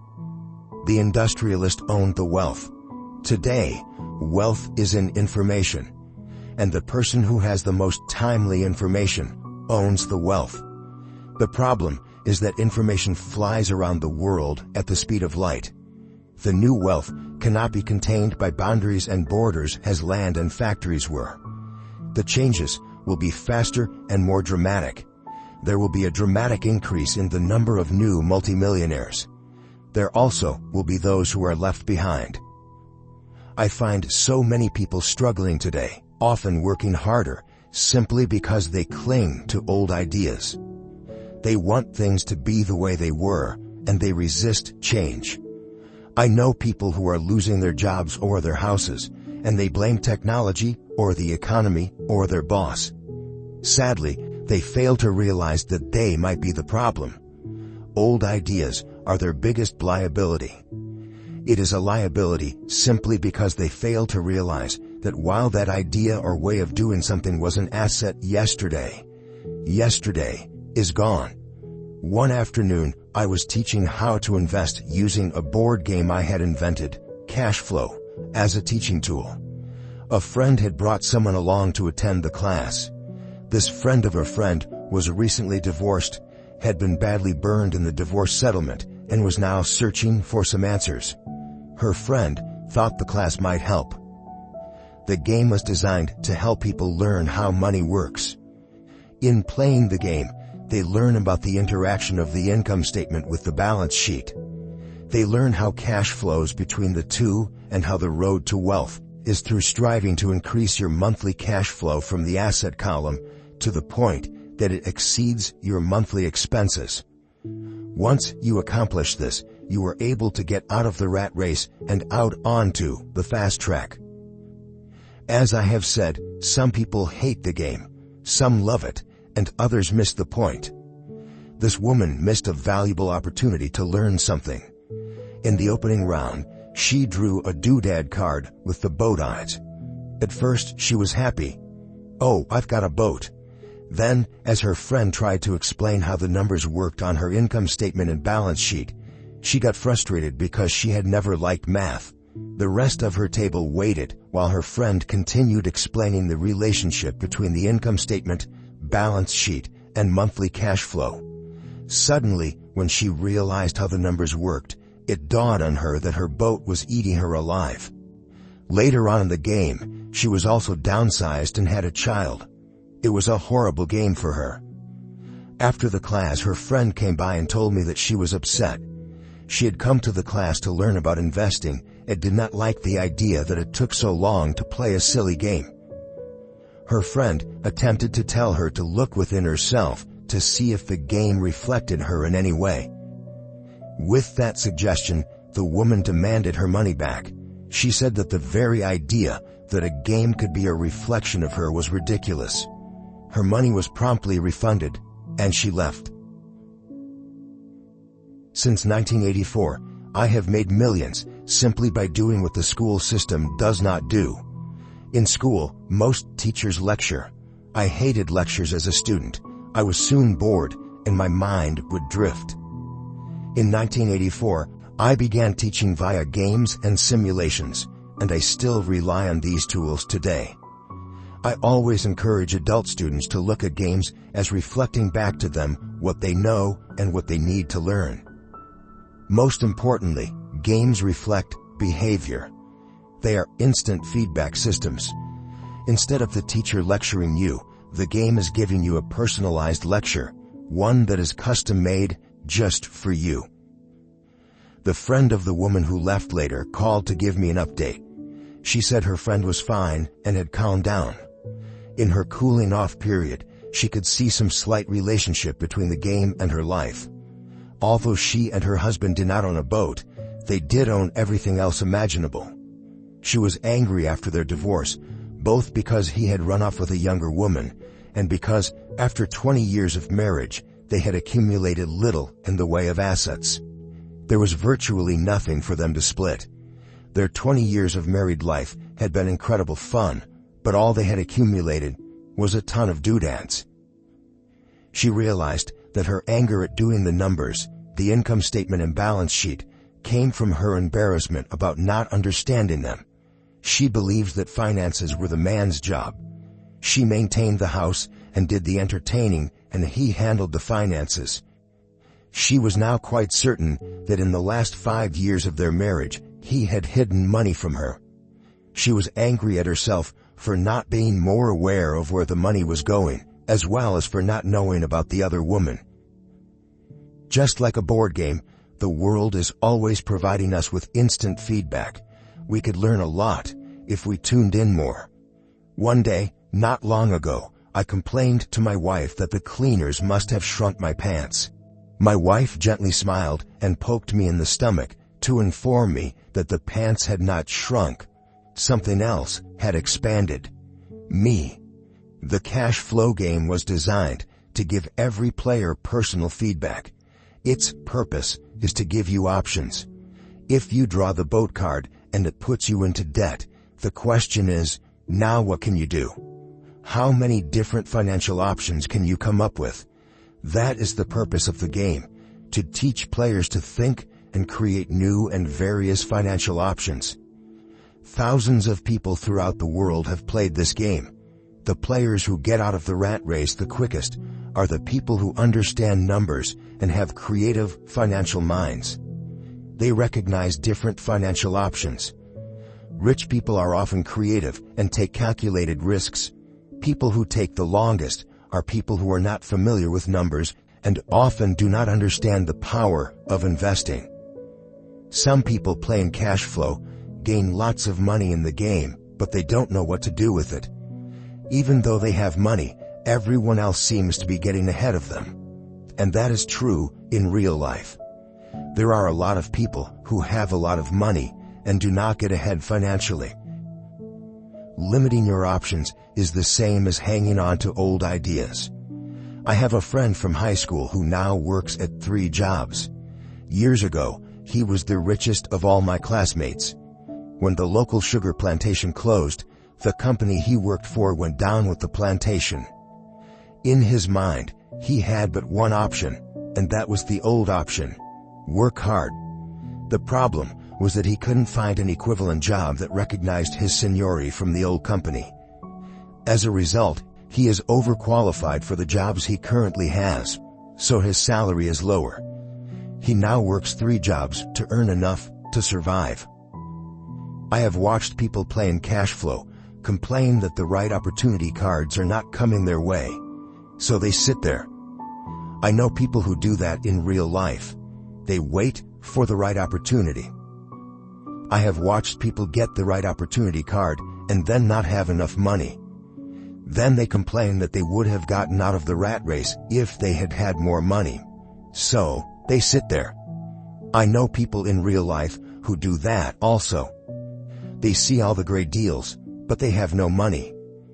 And I have seen people pull a great opportunity card, read it out loud, and have no idea that it is a great opportunity. They have the money, the time is right, they have the card, but they can't see the opportunity staring them in the face. They fail to see how it fits into their financial plan for escaping the rat race. And I know more people like that than all the others combined. Most people have an opportunity of a lifetime flash right in front of them, and they fail to see it. A year later, they find out about it, after everyone else got rich. Financial intelligence is simply having more options. If the opportunities aren't coming your way, what else can you do to improve your financial position? If an opportunity lands in your lap and you have no money and the bank won't talk to you, what else can you do to get the opportunity to work in your favor? If your hunch is wrong and what you've been counting on doesn't happen, how can you turn a lemon into millions? That is financial intelligence.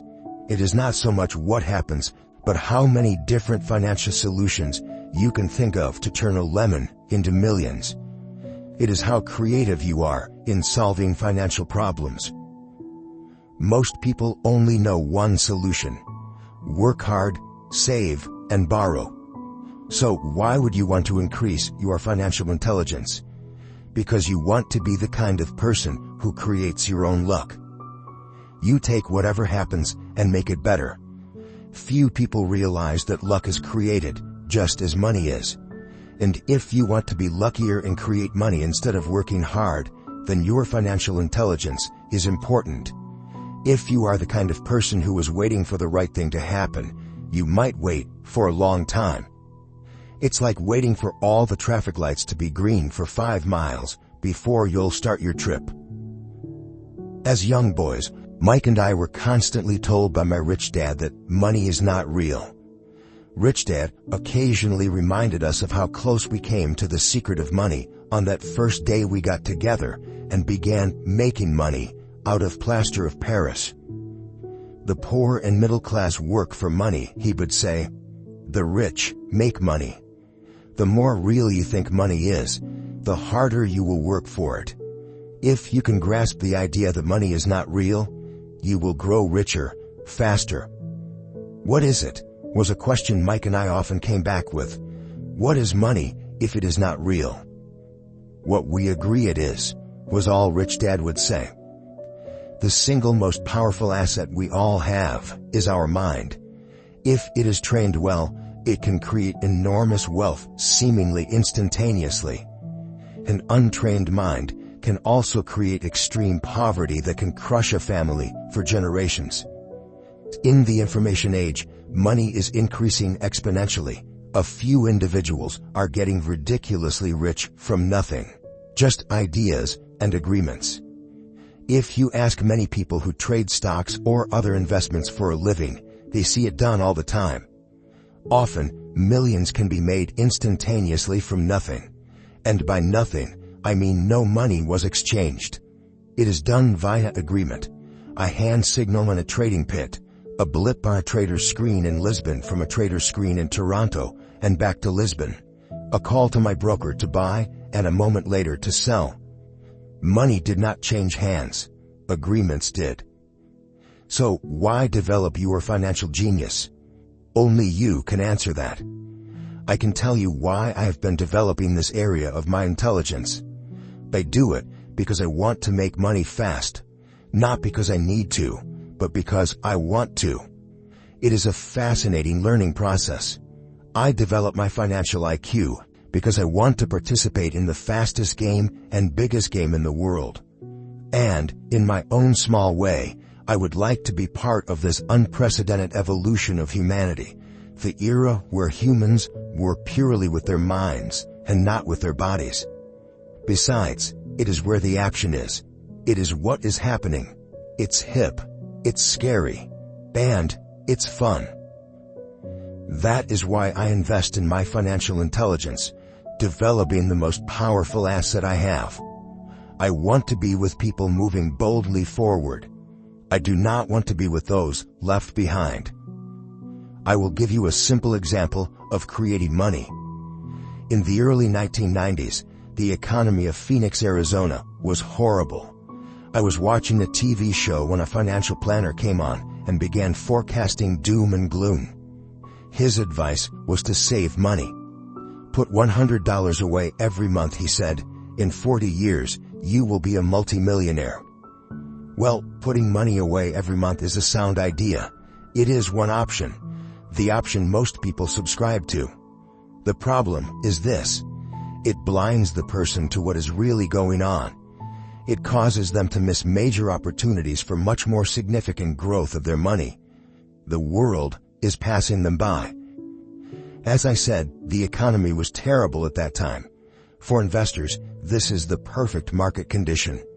A chunk of my money was in the stock market and in apartment houses. I was short of cash. Because people were giving properties away, I was buying. I was not saving money, I was investing. Kim and I had more than $1 million in cash working in a market that was rising fast. It was the best opportunity to invest. The economy was terrible. I just could not pass up these small deals. Houses that were once $100,000 were now $75,000. But instead of shopping with local real estate agents, I began shopping at the bankruptcy attorney's office or the courthouse steps. In these shopping places, a $75,000 house could sometimes be bought for $20,000 or less. For $2,000, which was loaned to me from a friend for 90 days for $200, I gave an attorney a cashier's check as a down payment. While the acquisition was being processed, I ran an ad advertising a $75,000 house for only $60,000 and no money down. The phone rang hard and heavy. Prospective buyers were screened, and once the property was legally mine, all the prospective buyers were allowed to look at the house. It was a feeding frenzy. The house sold in a few minutes. I asked for a $2,500 processing fee, which they gladly handed over, and the escrow and title company took over from there. I returned the $2,000 to my friend with an additional $200. He was happy, the home buyer was happy, the attorney was happy, and I was happy. I had sold a house for $60,000 that cost me $20,000. The $40,000 was created from money in my asset column in the form of a promissory note from the buyer. Total working time, 5 hours. So, now that you are on your way to becoming more financially literate and skilled at reading numbers, I will tell you why this is an example of money being invented. During this depressed market, Kim and I were able to do 6 of these simple transactions in our spare time. While the bulk of our money was in larger properties and the stock market, we were able to create more than $190,000 in assets, notes at 10% interest, in those 6 buy, create, and sell transactions. That comes to approximately $19,000 a year income, much of it sheltered through our private corporation. Much of that $19,000 a year goes to pay for our company cars, gas, trips, insurance, dinners with clients, and other things. By the time the government gets a chance to tax that income, it's been spent on legally allowed pre-tax expenses. This was a simple example of how money is invented, created, and protected using financial intelligence. Ask yourself, how long would it take to save $190,000? Would the bank pay you 10% interest on your money? And the promissory note is good for 30 years. I'd hope they never pay me the $190,000. I have to pay a tax if they pay me the principal, and besides, $19,000 paid over 30 years is a little over $500,000 in income. I have people ask, what happens if the person doesn't pay? That does happen, and it's good news. That $60,000 home could be taken back and resold for $70,000, and another $2,500 collected as a loan processing fee. It would still be a zero-down transaction in the mind of the new buyer, and the process would go on. The first time I sold the house, I paid back the $2,000, so technically I have no money in the transaction. My return on investment, ROI, is infinity. It's an example of no money making a lot of money. In the second transaction, when resold, I would have put $2,000 in my pocket and re-extended the loan to 30 years. What would my ROI be if I got paid money to make money? I do not know, but it sure beats saving $100 a month, which actually starts out as $150 because it's after-tax income for 40 years earning low interest. And again, you're taxed on the interest. That is not too intelligent. It may be safe, but it's not smart. A few years later, as the Phoenix real estate market strengthened, those houses we sold for $60,000 became worth $110,000. Foreclosure opportunities were still available, but became rare. It cost a valuable asset, my time, to go out looking for them. Thousands of buyers were looking for the few available deals. The market had changed. It was time to move on and look for other opportunities to put in the asset column. You cannot do that here. That is against the law. You're lying. I hear those comments much more often than, "Can you show me how to do that?" The math is simple. You do not need algebra or calculus, and the escrow company handles the legal transaction and the servicing of the payments. I have no roofs to fix or toilets to unplug because the owners do that. It's their house. Occasionally, someone does not pay, and that is wonderful because there are late fees, or they move out and the property is sold again. The court system handles that. And it may not work in your area. The market conditions may be different. But the example illustrates how a simple financial process can create hundreds of thousands of dollars with little money and low risk. It is an example of money being only an agreement. Anyone with a high school education can do it. Yet, most people won't.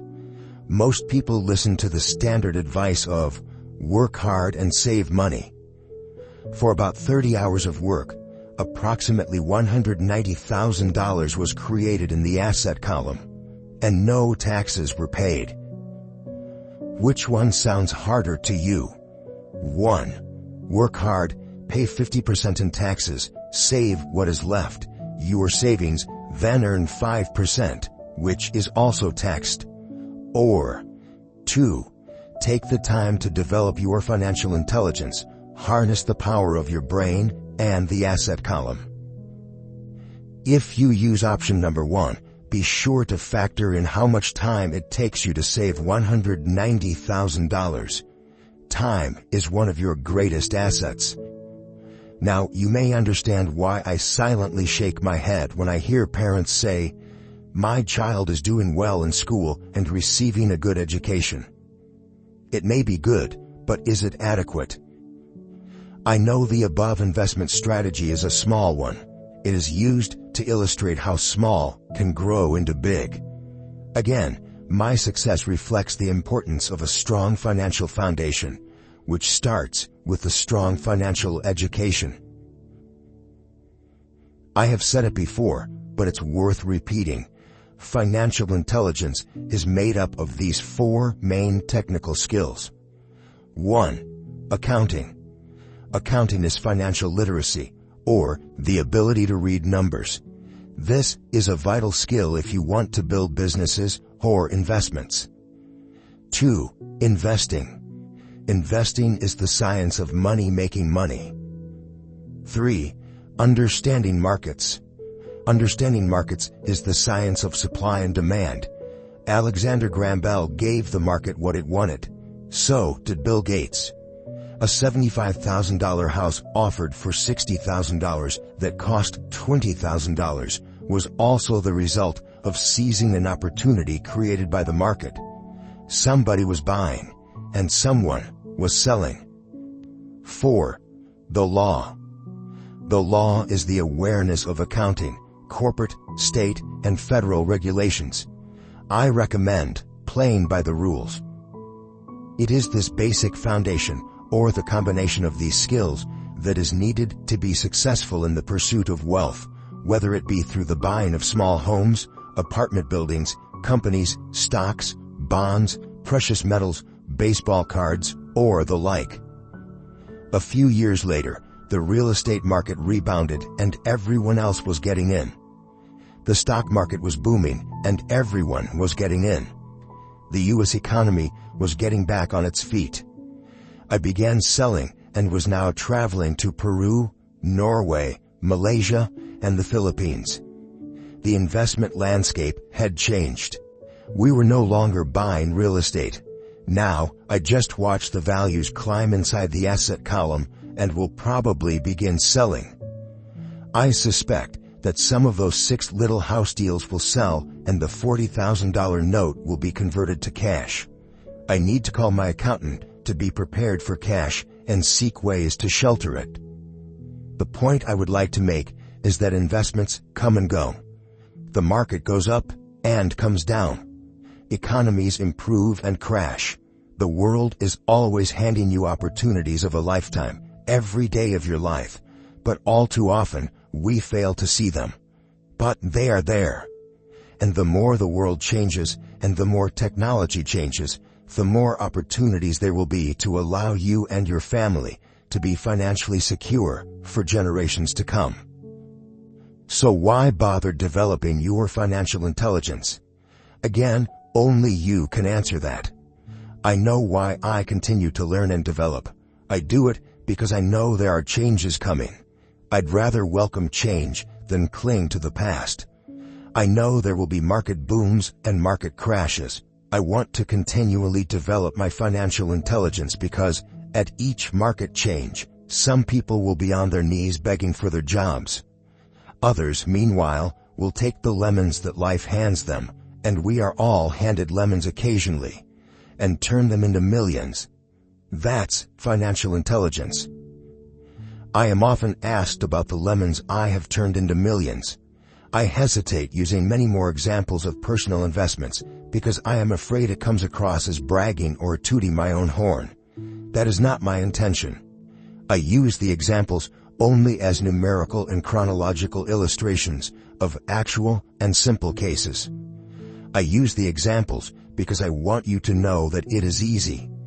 And the more familiar you become with the 4 pillars of financial intelligence, the easier it becomes.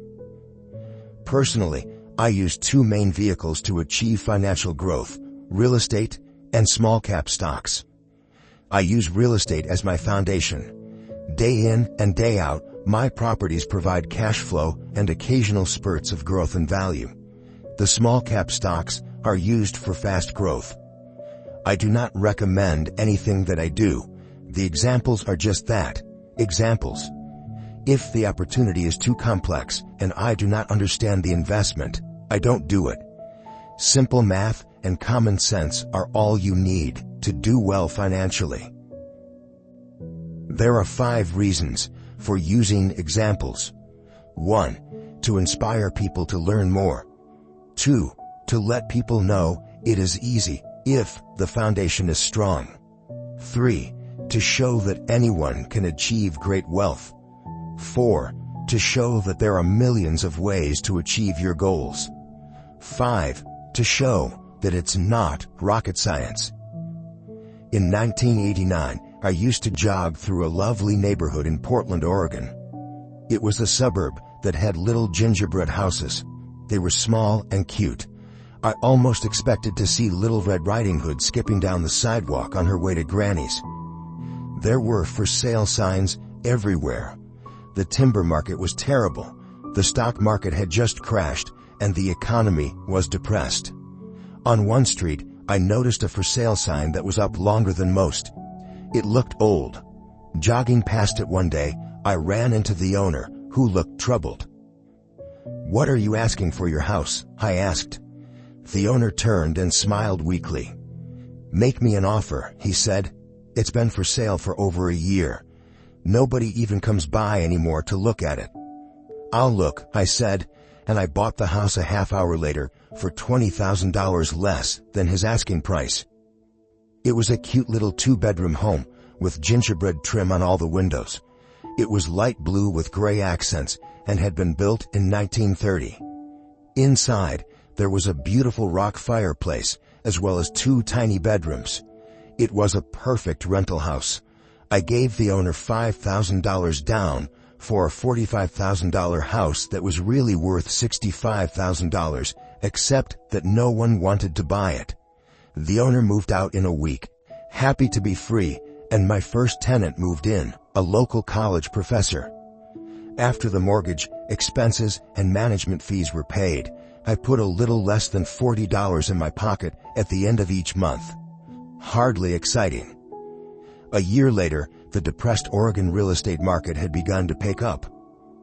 California investors, flush with money from their still booming real estate market, were moving north and buying up Oregon and Washington.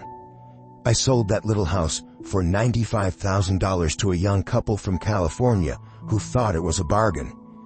My capital gains of approximately $40,000 were placed into a 1031 tax-deferred exchange, and I went shopping for a place to put my money. In about a month, I found a 12-unit apartment house right next to the Intel plant in Beaverton, Oregon. The owners lived in Germany, had no idea what the place was worth, and again, just wanted to get out of it. I offered $275,000 for a $450,000 building. They agreed to $300,000. I bought it and held it for 2 years. Utilizing the same 1031 exchange process, we sold the building for $495,000 and bought a 30-unit apartment building in Phoenix, Arizona. We had moved to Phoenix by then to get out of the rain and needed to sell anyway. Like the former Oregon market, the real estate market in Phoenix was depressed. The price of the 30-unit apartment building in Phoenix was $875,000, with $225,000 down.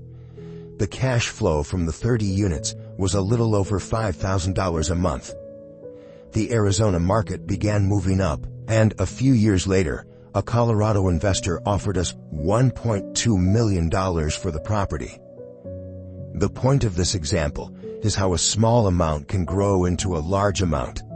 Again, it is a matter of understanding financial statements, investment strategies, a sense of the market, and the laws. If people are not versed in these subjects, then obviously they must follow standard dogma, which is to play it safe, diversify, and only invest in secure investments. The problem with secure investments is that they are often sanitized, that is, made so safe that the gains are less. Most large brokerage houses will not touch speculative transactions in order to protect themselves and their clients. And that is a wise policy. The really hot deals are not offered to people who are novices. Often, the best deals that make the rich even richer are reserved for those who understand the game. It is technically illegal to offer speculative deals to someone who is considered not sophisticated, but of course, it happens. The more sophisticated I get, the more opportunities come my way. Another case for developing your financial intelligence over a lifetime is simply that more opportunities are presented to you. And the greater your financial intelligence, the easier it is to tell whether a deal is good. It's your intelligence that can spot a bad deal, or make a bad deal good.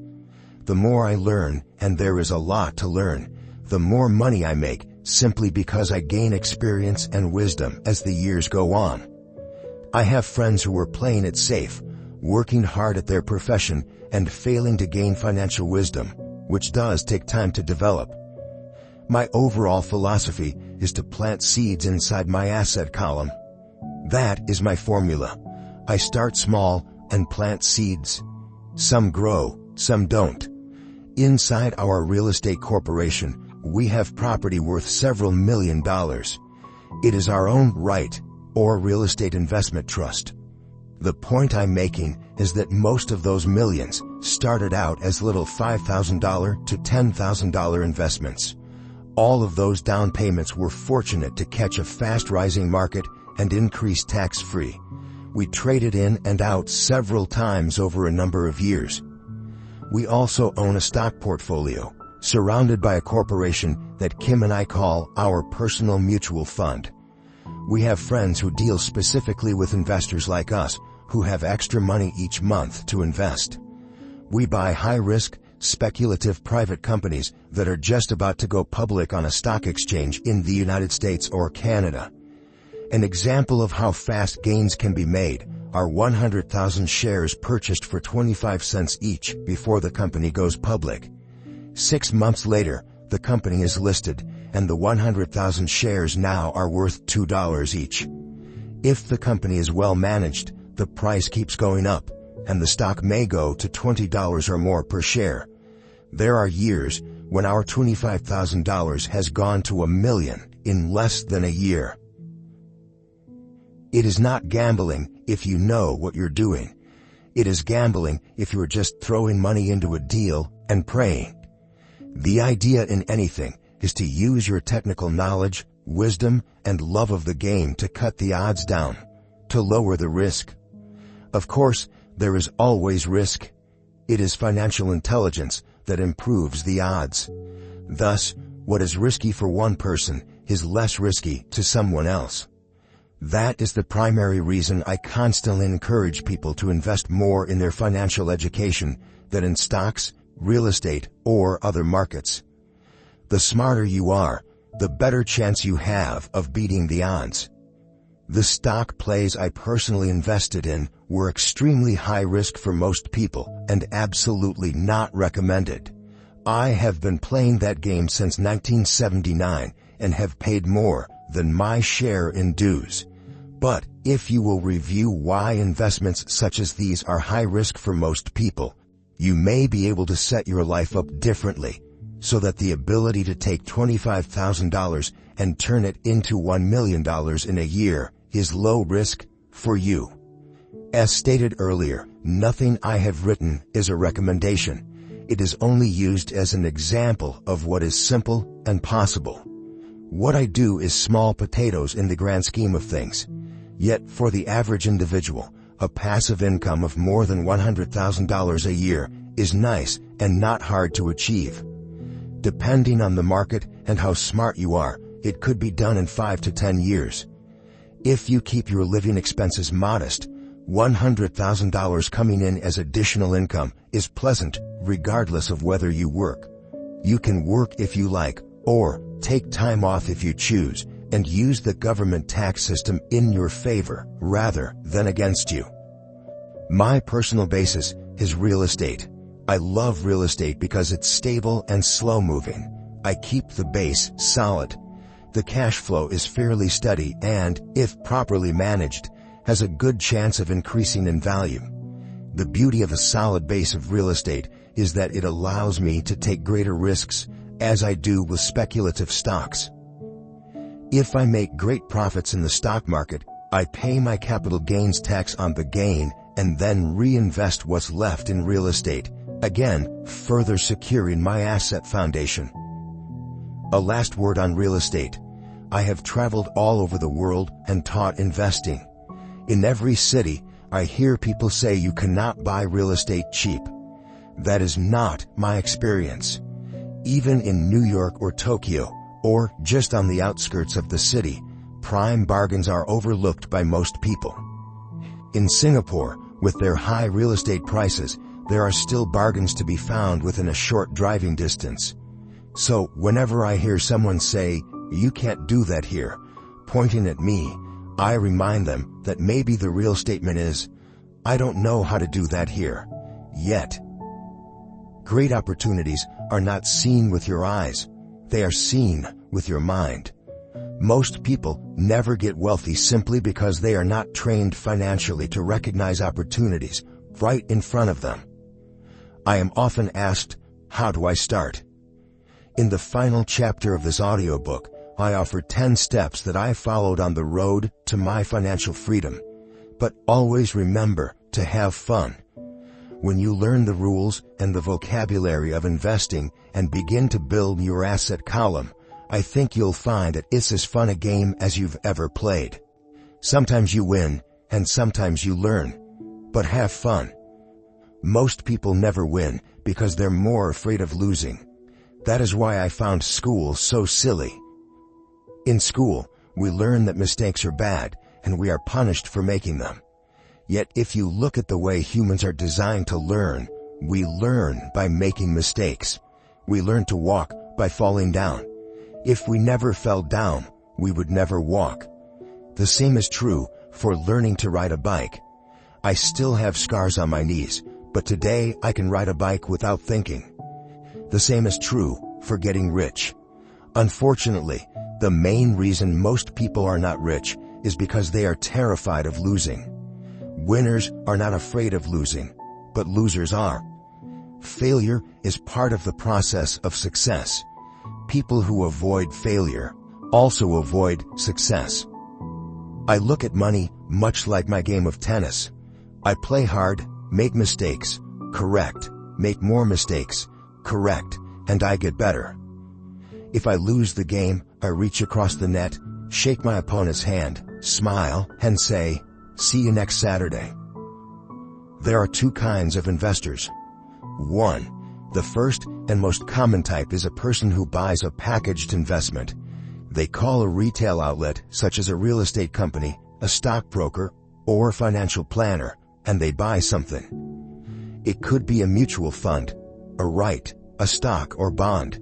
It is a clean and simple way of investing. An analogy would be a shopper who goes to a computer store and buys a computer right off the shelf. 2. The second type is an investor who creates investments. This investor usually assembles a deal in the same way a person who buys components builds a computer. I do not know the first thing about putting components of a computer together, but I do know how to put pieces of opportunities together, or know people who know how. It is this second type of investor who is the more professional investor. Sometimes it may take years for all the pieces to come together. And sometimes they never do. It is this second type of investor that my rich dad encouraged me to be. It is important to learn how to put the pieces together, because that is where the huge wins reside, and sometimes some huge losses if the tide goes against you. If you want to be the second type of investor, you need to develop 3 main skills. These skills are in addition to those required to become financially intelligent. 1. Find an opportunity that everyone else missed. You see with your mind what others miss with their eyes. For example, a friend bought this rundown old house. It was spooky to look at. Everyone wondered why he bought it. What he saw that we did not was that the house came with 4 extra empty lots. He discovered that after going to the title company. After buying the house, he tore the house down and sold the 5 lots to a builder for 3 times what he paid for the entire package. He made $75,000 for 2 months of work. It's not a lot of money, but it sure beats minimum wage, and it's not technically difficult. 2. Raise money. The average person only goes to the bank. This second type of investor needs to know how to raise capital, and there are many ways that don't require a bank. To get started, I learned how to buy houses without a bank. It was the learned skill of raising money more than the houses themselves that was priceless. All too often I hear people say, "The bank won't lend me money," or "I don't have the money to buy it." If you want to be a type 2 investor, you need to learn how to do that which stops most people. In other words, a majority of people let their lack of money stop them from making a deal. If you can avoid that obstacle, you will be millions ahead of those who don't learn those skills. There have been many times I have bought a house, a stock, or an apartment building without a penny in the bank. I once bought an apartment house for $1.2 million. I did what is called tying it up with a written contract between seller and buyer. I then raised the $100,000 deposit, which bought me 90 days to raise the rest of the money. Why did I do it? Simply because I knew it was worth $2 million. I never raised the money. Instead, the person who put up the $100,000 gave me $50,000 for finding the deal, took over my position, and I walked away. Total working time, 3 days. Again, it's what you know more than what you buy. Investing is not buying. It's more a case of knowing. 3. Organize smart people. Intelligent people are those who work with or hire a person who is more intelligent than they are. When you need advice, make sure you choose your advisor wisely. There is a lot to learn, but the rewards can be astronomical. If you do not want to learn those skills, then being a Type 1 investor is highly recommended. It is what you know that is your greatest wealth. It is what you do not know that is your greatest risk. There is always risk, so learn to manage risk instead of avoiding it. Chapter 6. Lesson 6. Work to learn. Don't work for money. Job security meant everything to my educated dad. Learning meant everything to my rich dad. A few years ago, I granted an interview with a newspaper in Singapore. The young female reporter was on time, and the interview got underway immediately. We sat in the lobby of a luxurious hotel, sipping coffee and discussing the purpose of my visit to Singapore. I was to share the platform with Zig Ziglar. He was speaking on motivation, and I was speaking on the secrets of the rich. Someday, I would like to be a best-selling author like you, she said. I had seen some of the articles she had written for the paper, and I was impressed. She had a tough, clear style of writing. Her articles held a reader's interest. You have a great style, I said in reply. What holds you back from achieving your dream? My work does not seem to go anywhere, she said quietly. Everyone says that my novels are excellent, but nothing happens. So I keep my job with the paper. At least it pays the bills. Do you have any suggestions? Yes, I do, I said brightly. A friend of mine here in Singapore runs a school that trains people to sell. He runs sales training courses for many of the top corporations here in Singapore, and I think attending one of his courses would greatly enhance your career. She stiffened. Are you saying I should go to school to learn to sell? I nodded. You aren't serious, are you? Again, I nodded. What is wrong with that? I was now backpedaling. She was offended by something, and now I was wishing I had not said anything. In my attempt to be helpful, I found myself defending my suggestion. I have a master's degree in English literature. Why would I go to school to learn to be a salesperson?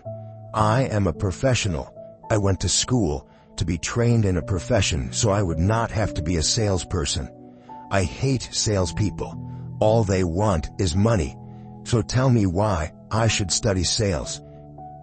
She was packing her briefcase. The interview was over. On the coffee table sat a copy of an earlier best-selling book I wrote.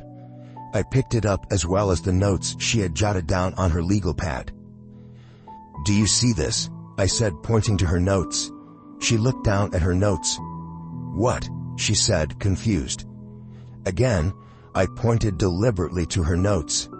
On her pad she had written, Robert Kiyosaki, best-selling author. It says, best-selling author, not best writing author, I said quietly. Her eyes widened. I am a terrible writer, I said. You are a great writer.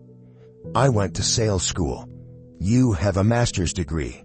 Put them together, and you get a best-selling author and a best writing author. Anger flared from her eyes. I'll never stoop so low as to learn how to sell. People like you have no business writing. I am a professionally trained writer, and you are a salesman. It is not fair, she fumed. She put the rest of her notes away and hurried out through the large glass doors into the humid Singapore morning. At least she gave me a fair and favorable write-up the next morning. The world is filled with smart, talented, educated, and gifted people. We meet them every day. They are all around us. A few days ago, My car was not running well. I pulled into a garage, and the young mechanic had it fixed in just a few minutes. He knew what was wrong by simply listening to the engine. I was amazed. I am constantly shocked at how little talented people earn. I have met brilliant, highly educated people who earn less than $20,000 a year. A business consultant who specializes in the medical trade was telling me how many doctors, dentists, and chiropractors struggle financially. All this time, I thought that when they graduated, the dollars would pour in. It was this business consultant who gave me the phrase, "They are one skill away from great wealth." What this phrase means is that most people need only to learn and master one more skill, and their income would jump exponentially. I have mentioned before that financial intelligence is a synergy of accounting, investing, marketing, and law. Combine those 4 technical skills, and making money with money is easier than most people would believe. When it comes to money, the only skill most people know is to work hard. The classic example of a synergy of skills was that young writer for the newspaper. If she diligently learned the skills of sales and marketing, her income would jump dramatically. If I were her, I would take some courses in advertising copywriting as well as sales. Then, instead of working at the newspaper, I would seek a job at an advertising agency. Even if it were cut and pay, she would learn how to communicate in shortcuts that are used in successful advertising. She also would spend time learning public relations, an important skill. She would learn how to get millions in free publicity. Then, at night and on weekends, she could be writing her great novel. When it was finished, she would be better able to sell her book. Then, in a short while, she could be a best-selling author. When I came out with my first book, If You Want to Be Rich and Happy, Don't Go to School, a publisher suggested I change the title to The Economics of Education. I told the publisher that, with a title like that, I would sell 2 books, one to my family and one to my best friend. The problem is that they would expect it for free. The obnoxious title, If You Want to Be Rich and Happy, Don't Go to School, was chosen because we knew it would get tons of publicity. I am pro-education and believe in education reform. If I were not pro-education, why would I continue to press for changing our antiquated educational system? So, I chose a title that would get me on more TV and radio shows, simply because I was willing to be controversial. Many people thought I was a fruitcake, but the book sold and sold. When I graduated from the U.S. Merchant Marine Academy in 1969, my educated dad was happy. Standard Oil of California had hired me for its oil tanker fleet as a third mate. The pay was low compared with my classmates, but it was okay for a first real job after college. My starting pay was about $42,000 a year, including overtime, and I only had to work for 7 months. I had 5 months of vacation.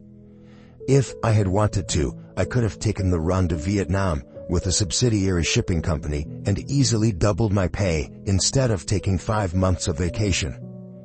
I had a great career ahead of me, yet I resigned after 6 months with the company and joined the Marine Corps to learn how to fly.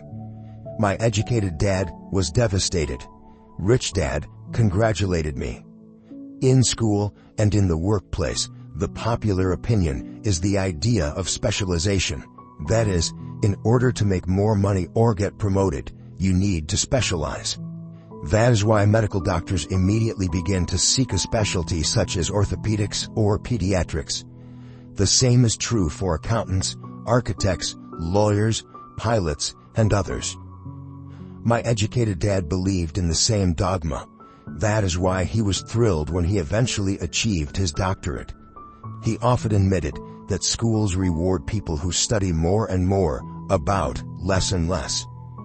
Rich Dad encouraged me to do exactly the opposite. You want to know a little about a lot, was his suggestion. That is why for years I worked in different areas of his companies. For a while, I worked in his accounting department. Although I would probably never have been an accountant, he wanted me to learn via osmosis. Rich Dad knew I would pick up jargon and a sense of what is important and what is not. I also worked as a busboy and construction worker, as well as in sales, reservations, and marketing. He was grooming Mike and me. That is why he insisted we sit in on the meetings with his bankers, lawyers, accountants, and brokers.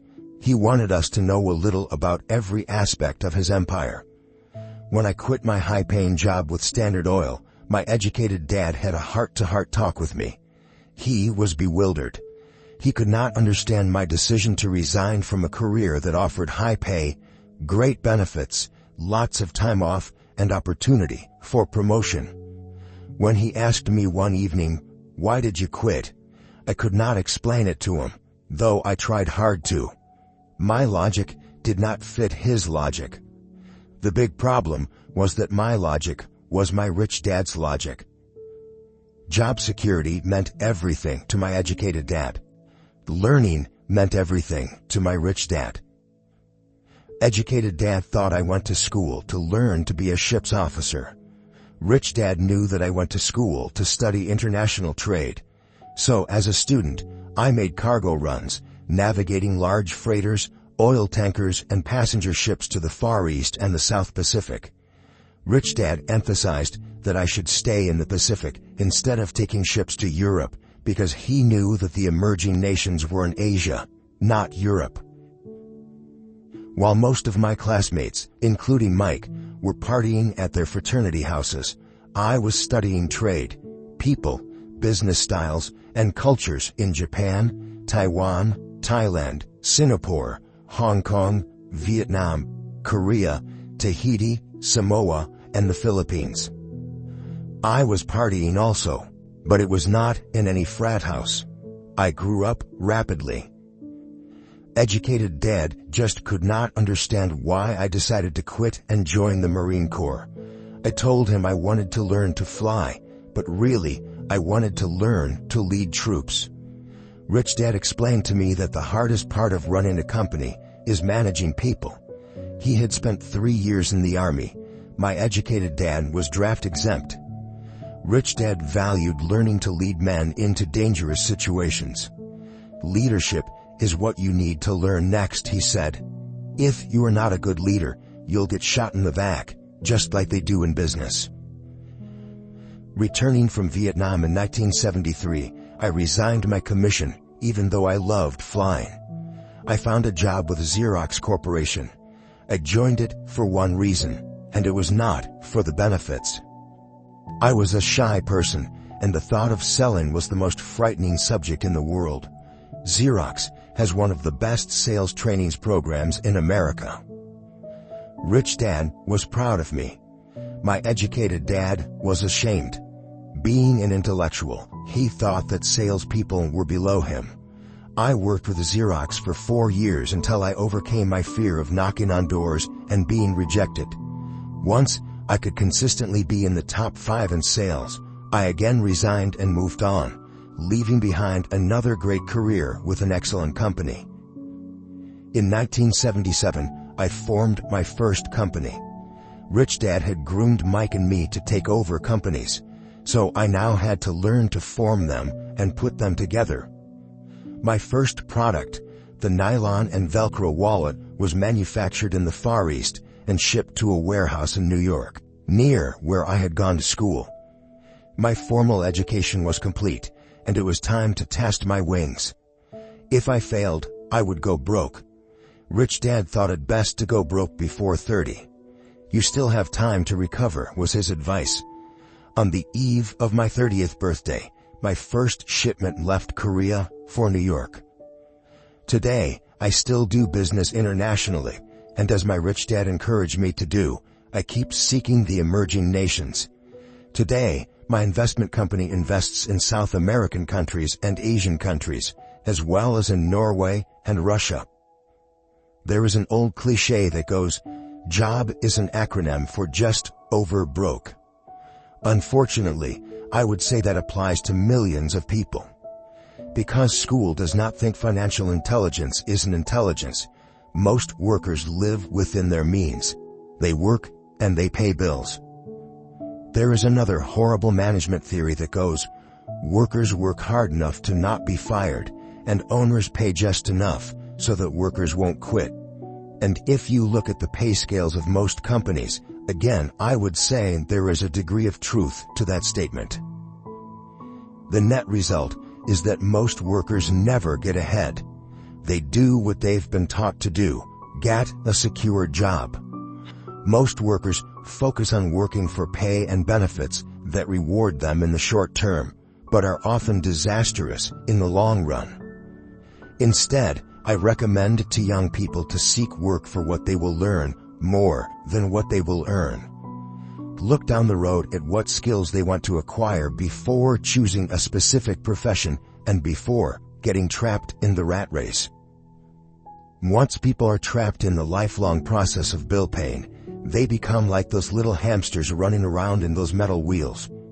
Their little furry legs are spinning furiously, the wheel is turning furiously, but come tomorrow morning, they'll still be in the same cage. Great job. In the movie Jerry Maguire starring Tom Cruise, there are many great one-liners. Probably the most memorable is, "Show me the money." But there is one line I thought most truthful. It comes from the scene where Tom Cruise is leaving the firm. He has just been fired, and he is asking the entire company, "Who wants to come with me?" And the whole place is silent and frozen.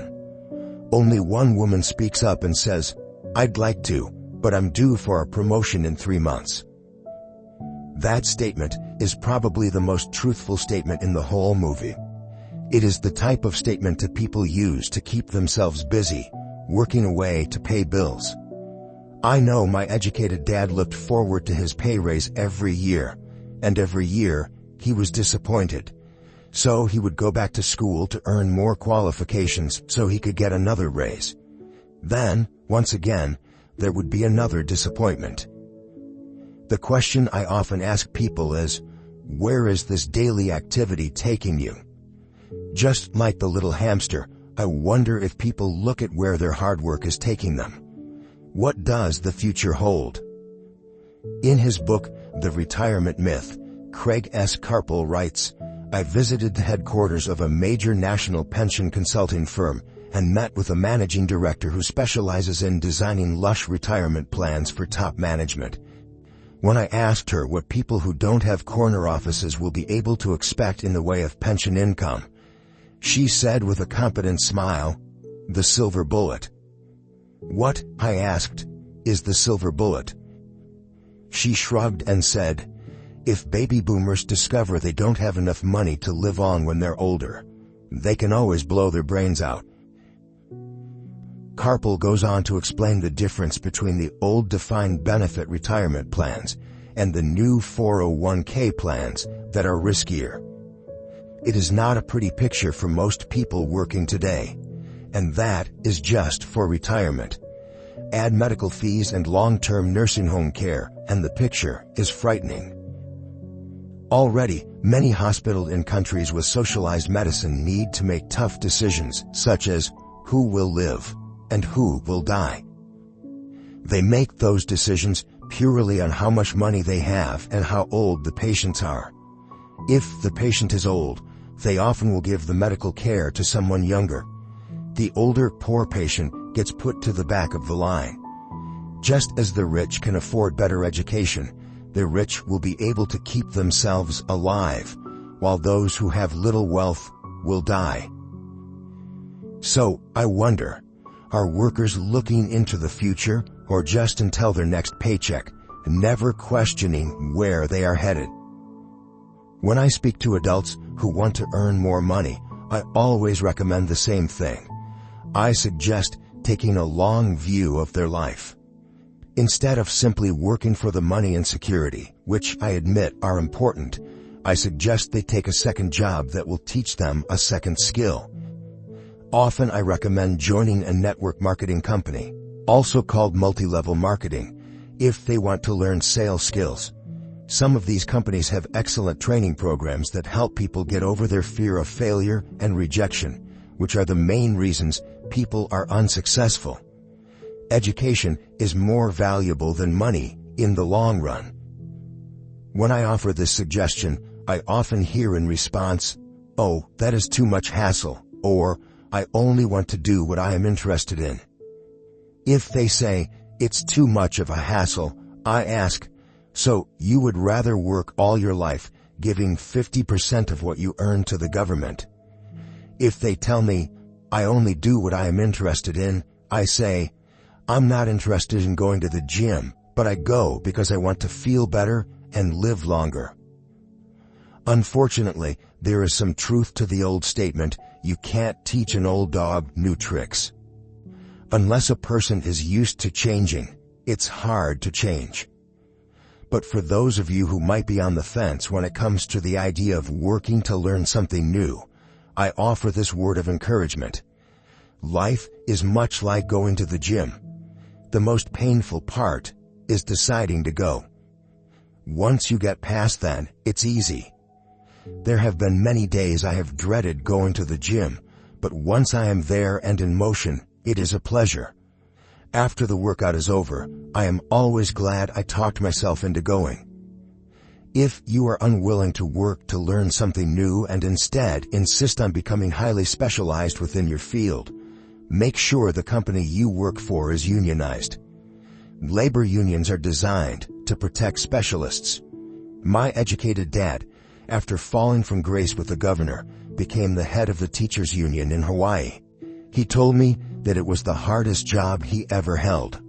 My rich dad, on the other hand, spent his life doing his best to keep his companies from becoming unionized. He was successful. Although the unions came close, Rich Dad was always able to fight them off. Personally, I take no sides because I can see the need for and the benefits of both sides. If you do as school recommends, become highly specialized, then seek union protection.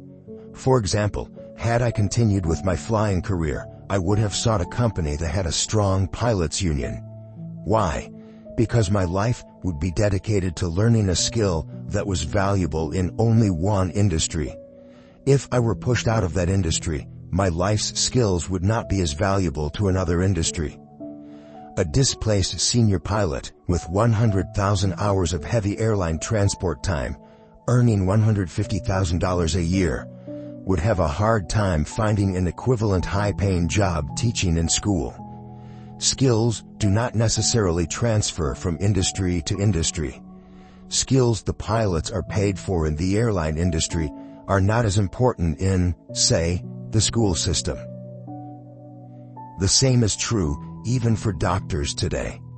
With all the changes in medicine, many medical specialists are needing to conform to medical organizations such as HMOs. School teachers definitely need to be union members. Today in America, the teachers' union is the largest and the richest labor union of all. The NEA, the National Education Association, has tremendous political clout. Teachers need the protection of their union because their skills are also of limited value to an industry outside of education. So the rule of thumb is, highly specialized, then unionize. It's the smart thing to do. When I ask the classes I teach, how many of you can cook a better hamburger than McDonald's? Almost all the students raise their hands. I then ask, so if most of you can cook a better hamburger, how come McDonald's makes more money than you? The answer is obvious. McDonald's is excellent at business systems.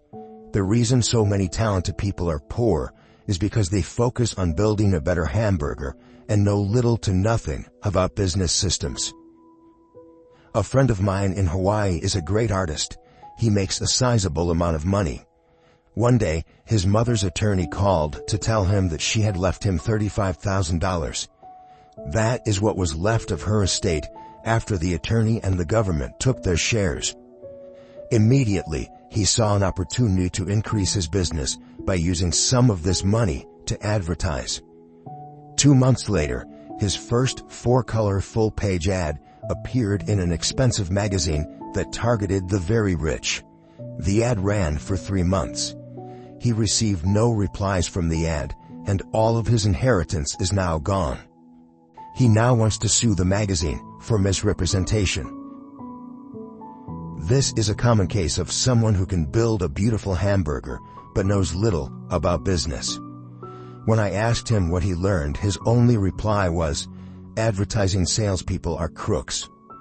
I then asked him if he would be willing to take a course in sales and a course in direct marketing. His reply, "I don't have the time, and I don't want to waste my money." The world is filled with talented poor people.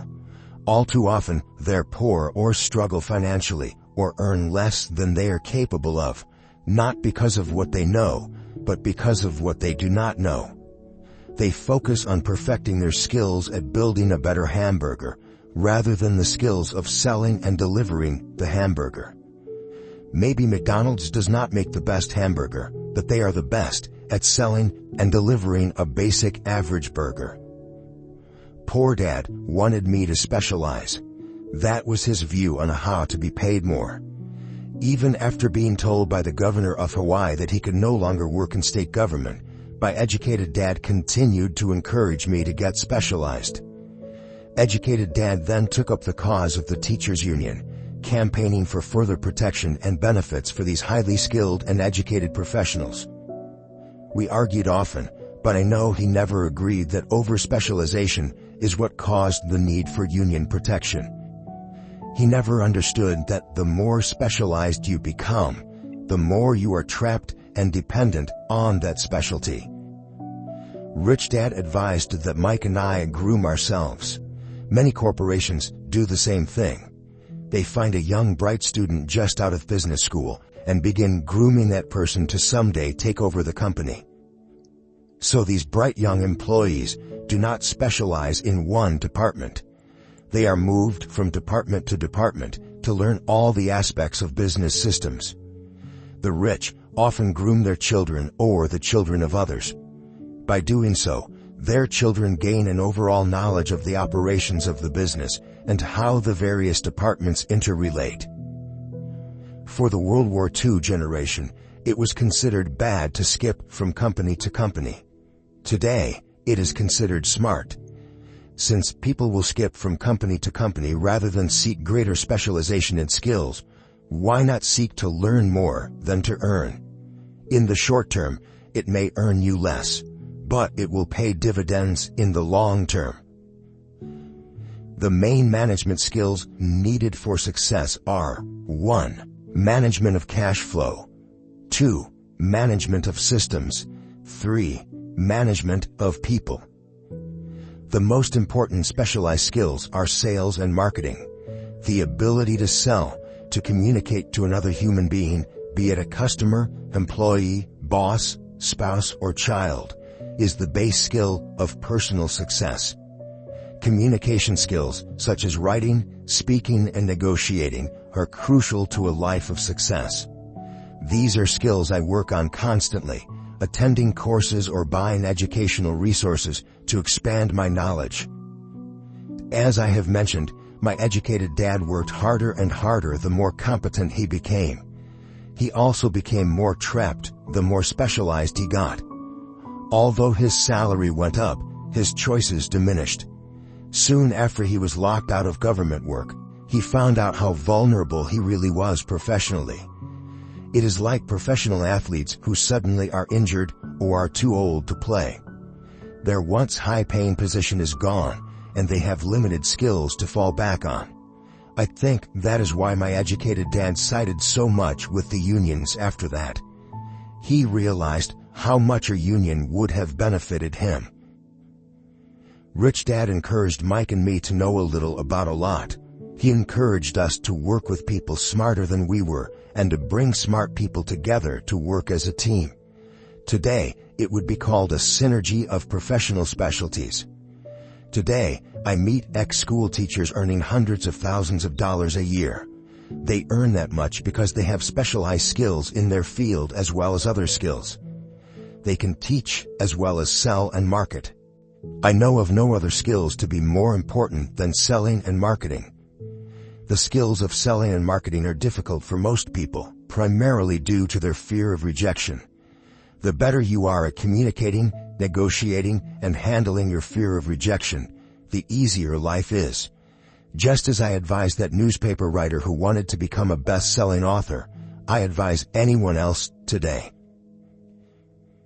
Being technically specialized has its strengths as well as its weaknesses. I have friends who are geniuses, but they cannot communicate effectively with other human beings and, as a result, their earnings are pitiful. I advise them to just spend a year learning to sell. Even if they earn nothing, their communication skills will improve, and that is priceless. In addition to being good learners, sellers, and marketers, we need to be good teachers as well as good students. To be truly rich, we need to be able to give as well as to receive. In cases of financial or professional struggle, there is often a lack of giving and receiving. I know many people who are poor because they are neither good students nor good teachers.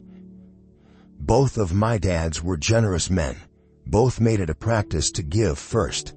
Teaching was one of their ways of giving. The more they gave, the more they received. One glaring difference was in the giving of money. My rich dad gave lots of money away. He gave to his church, to charities, and to his foundation. He knew that to receive money, you had to give money. Giving money is the secret to most great wealthy families. That is why there are organizations like the Rockefeller Foundation and the Ford Foundation. These are organizations designed to take their wealth and increase it, as well as give it away in perpetuity. My educated dad always said, "When I have some extra money, I'll give it." The problem was that there was never any extra. So he worked harder to draw more money in, rather than focus on the most important law of money. Give, and you shall receive. Instead, he believed in receive, and then you give. In conclusion, I became both dads. One part of me is a hardcore capitalist who loves the game of money making money. The other part is a socially responsible teacher who is deeply concerned with this ever-widening gap between the haves and have-nots. I personally hold the archaic educational system primarily responsible for this growing gap. Chapter 7. Overcoming Obstacles. The primary difference between a rich person and a poor person is how they manage fear. Once people have studied and become financially literate, they may still face roadblocks to becoming financially independent. There are 5 main reasons why financially literate people may still not develop abundant asset columns that could produce a large cash flow. The 5 reasons are: 1. Fear. 2. Cynicism. 3. Laziness. 4. Bad habits. 5. Arrogance. Overcoming fear. I have never met anyone who really likes losing money. And in all my years, I have never met a rich person who has never lost money. But I have met a lot of poor people who have never lost a dime. Investing, that is. The fear of losing money is real. Everyone has it, even the rich. But it's not having fear that is the problem. It's how you handle fear. It's how you handle losing. It's how you handle failure that makes the difference in one's life.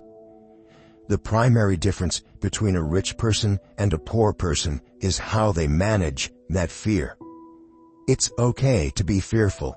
It's okay to be a coward when it comes to money. You can still be rich.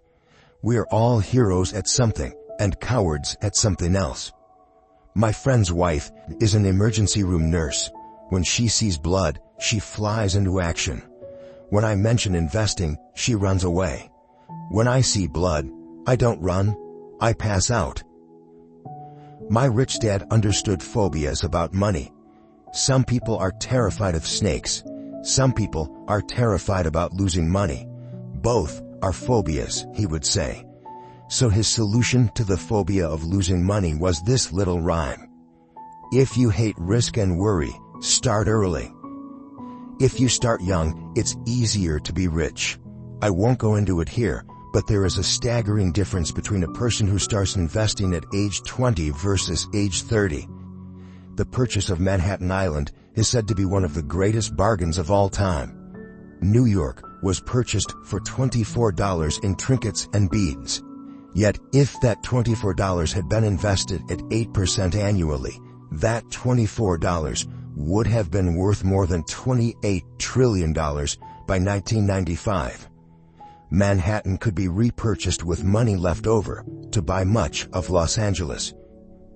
But what if you don't have much time left or would like to retire early? How do you handle the fear of losing money? My poor dad did nothing. He simply avoided the issue, refusing to discuss the subject. My rich dad, on the other hand, recommended that I think like a Texan. I like Texas and Texans, he used to say. In Texas, everything is bigger. When Texans win, they win big. And when they lose, it's spectacular. They like losing? I asked. That's not what I'm saying. Nobody likes losing. Show me a happy loser, and I'll show you a loser, said Rich Dad. It's a Texan's attitude toward risk, reward, and failure I'm talking about. It's how they handle life. They live it big. Not like most of the people around here, living like roaches when it comes to money, terrified that someone will shine a light on them, and whimpering when the grocery clerk shortchanges them a quarter. Rich Dad went on, what I like best is the Texas attitude. They're proud when they win, and they brag when they lose. Texans have a saying, if you're going to go broke, go big. You don't want to admit you went broke over a duplex. He constantly told Mike and me that the greatest reason for lack of financial success was because most people played it too safe. People are so afraid of losing that they lose, were his words. Fran Tarkenton, a one-time great NFL quarterback, says it's still another way. Winning means being unafraid to lose. In my own life, I've noticed that winning usually follows losing. Before I finally learned to ride a bike, I first fell down many times. I've never met a golfer who has never lost a golf ball. I've never met people who have fallen in love, who have never had their heart broken. And I've never met someone rich who has never lost money. So, for most people, the reason they don't win financially is because the pain of losing money is far greater than the joy of being rich. Another saying in Texas is, everyone wants to go to heaven, but no one wants to die. Most people dream of being rich, but are terrified of losing money, so they never get to heaven. Rich Dad used to tell Mike and me stories about his trips to Texas. If you really want to learn the attitude of how to handle risk, losing, and failure, go to San Antonio and visit the Alamo.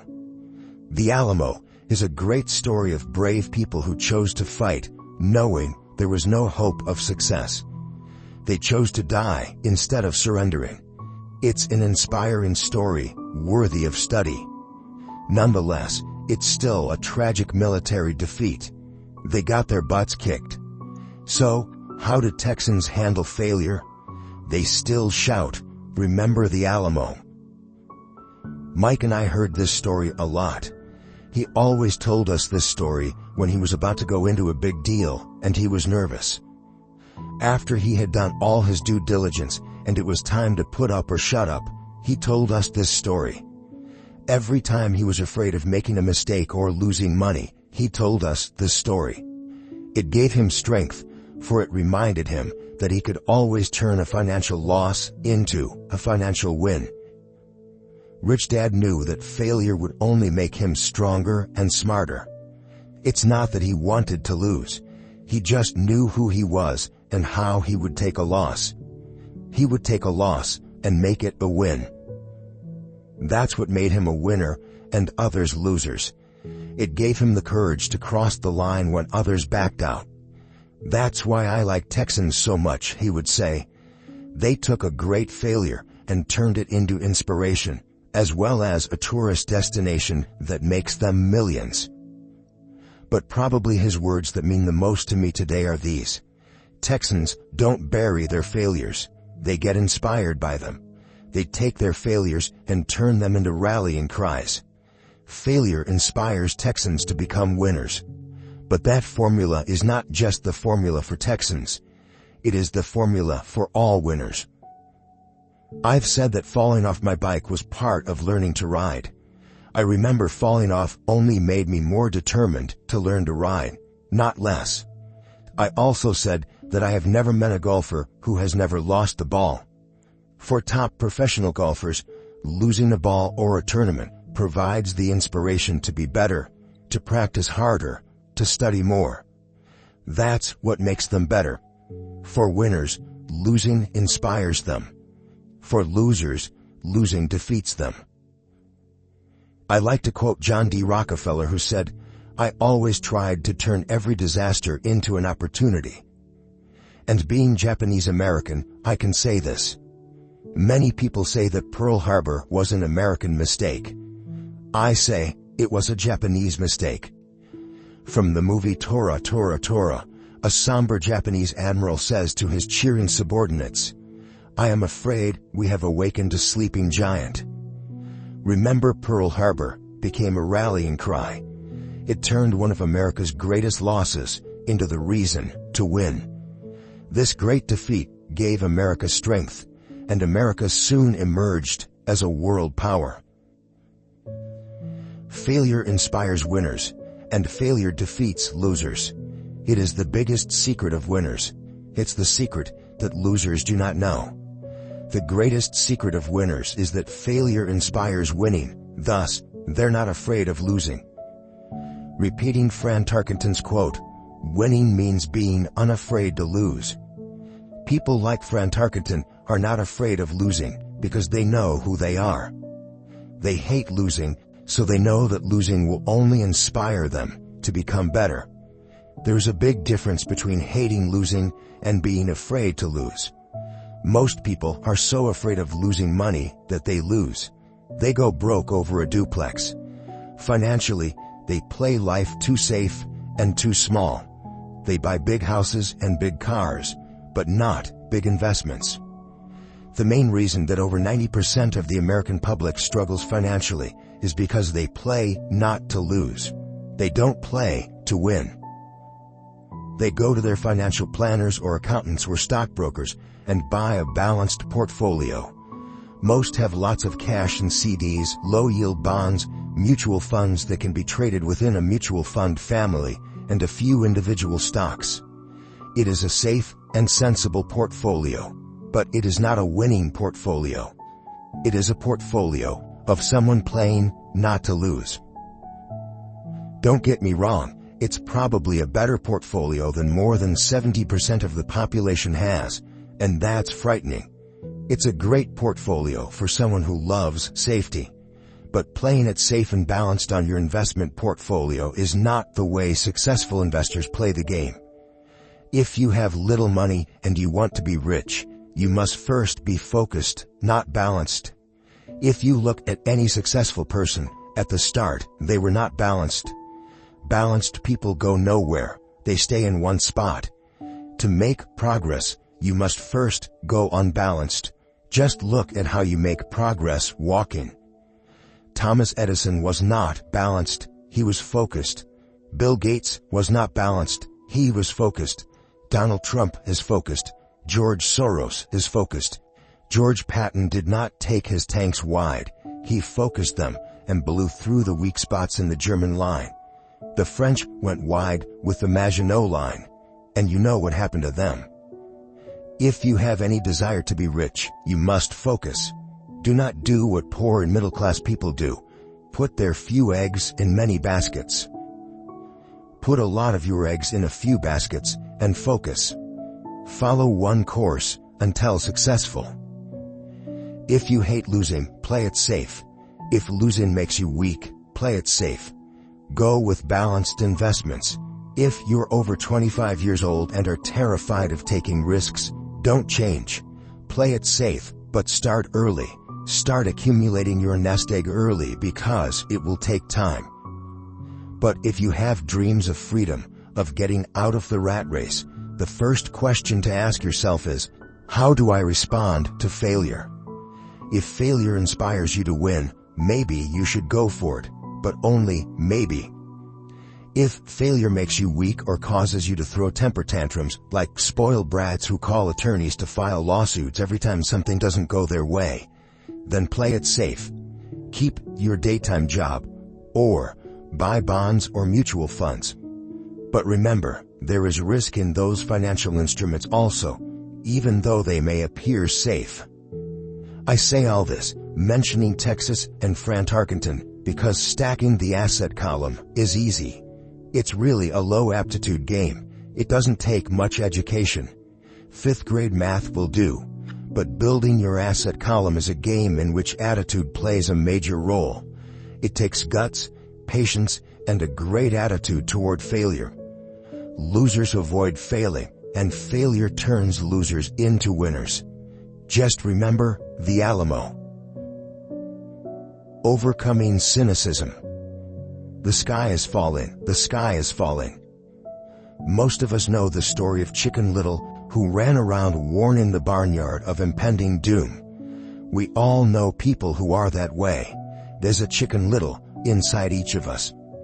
As I stated earlier, the cynic is really a little chicken. We all got a little chicken when fear and doubt cloud our thoughts. All of us have doubts. I'm not smart. I'm not good enough. So-and-so is better than me. Our doubts often paralyze us.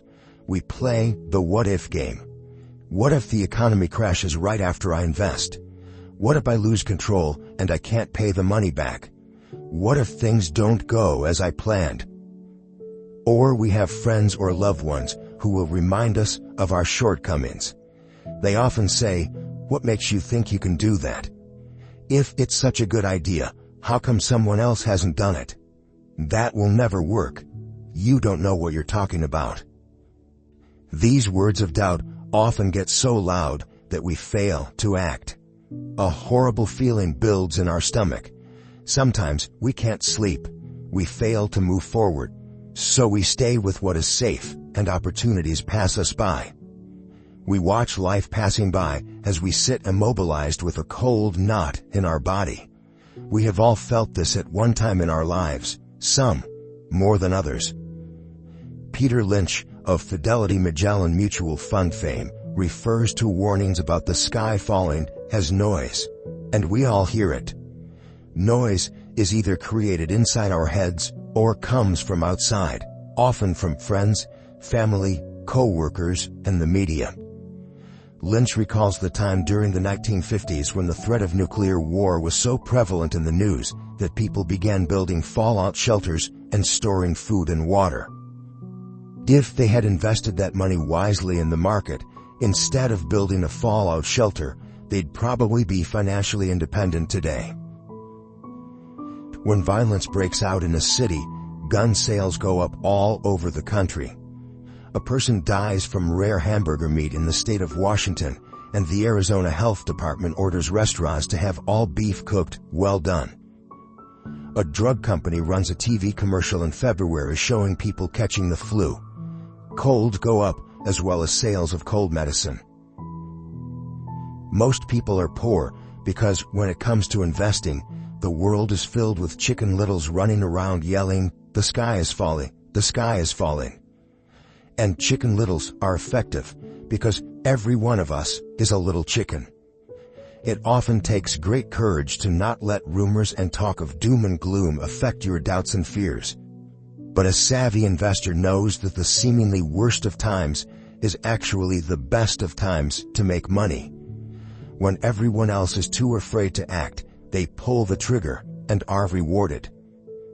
Some time ago, a friend named Richard came from Boston to visit Kim and me in Phoenix. He was impressed with what we had done through stocks and real estate. The Phoenix real estate prices were depressed. We spent 2 days showing him what we thought were excellent opportunities for cash flow and capital appreciation. Kim and I are not real estate agents. We are strictly investors. After identifying a unit in a resort community, we called an agent who sold it to him that afternoon. The price was a mere $42,000 for a 2-bedroom townhome. Similar units were going for $65,000. He had found a bargain. Excited, he bought it and returned to Boston. 2 weeks later, the agent called to say that our friend had backed out. I called immediately to find out why. All he said was that he talked to his neighbor, and his neighbor told him it was a bad deal. He was paying too much. I asked Richard if his neighbor was an investor. Richard said he was not. When I asked why he'd listened to him, Richard got defensive and simply said he wanted to keep looking. The real estate market in Phoenix turned, and a few years later, that little unit was renting for $1,000 a month, $2,500 in the peak winter months. The unit was worth $95,000. All Richard had to put down was $5,000, and he would have had a start at getting out of the rat race. Today, he still has done nothing. Richard's backing out did not surprise me. It's called buyer's remorse, and it affects all of us. The little chicken won, and a chance at freedom was lost. In another example, I hold a small portion of my assets in tax lien certificates instead of CDs. I earn 16% per year on my money, which certainly beats the interest rates banks offer on CDs. The certificates are secured by real estate and enforced by state law, which is also better than most banks. The formula they're bought on makes them safe. They just lack liquidity. So I look at them as 2 to 7 year CDs. Almost every time I tell someone that I hold my money this way, especially if they have money in CDs, they will tell me it's risky. They tell me why I should not do it. When I ask them where they get their information, they say from a friend or an investment magazine. They've never done it, and they're telling someone who's doing it why they shouldn't. The lowest yield I look for is 16%, but people who are filled with doubt are willing to accept a far lower return. Doubt is expensive. My point is that it's those doubts and cynicism that keep most people poor and playing it safe. The real world is simply waiting for you to get rich. Only a person's doubts keep them poor. As I said, getting out of the rat race is technically easy. It doesn't take much education, but those doubts are cripplers for most people. Cynics never win, said Rich Dad. Unchecked doubt and fear creates a cynic. Cynics criticize, and winners analyze, was another of his favorite sayings. Rich Dad explained that criticism blinded while analysis opened eyes. Analysis allowed winners to see the critics were blind and to see opportunities that everyone else missed. And finding what people miss is key to any success. Real estate is a powerful investment tool for anyone seeking financial independence or freedom. It is a unique investment tool. Yet every time I mention real estate as a vehicle, I often hear, "I don't want to fix toilets." That's what Peter Lynch calls noise. That's what my rich dad would say is the cynic talking. Someone who criticizes and does not analyze. Someone who lets their doubts and fears close their mind instead of open their eyes. So when someone says, "I don't want to fix toilets, I want to fire back," what makes you think I want to? They're saying a toilet is more important than what they want. I talk about freedom from the rat race, and they focus on toilets. That is the thought pattern that keeps most people poor. They criticize instead of analyze. "I don't want, hold the key to your success," Rich Dad would say, because I too do not want to fix toilets. I shop hard for a property manager who does fix toilets. And by finding a great property manager who runs houses or apartments, well, my cash flow goes up. But more importantly, a great property manager allows me to buy a lot more real estate since I don't have to fix toilets. A great property manager is key to success in real estate. Finding a good manager is more important to me than the real estate. A great property manager often hears of great deals before real estate agents do, which makes them even more valuable.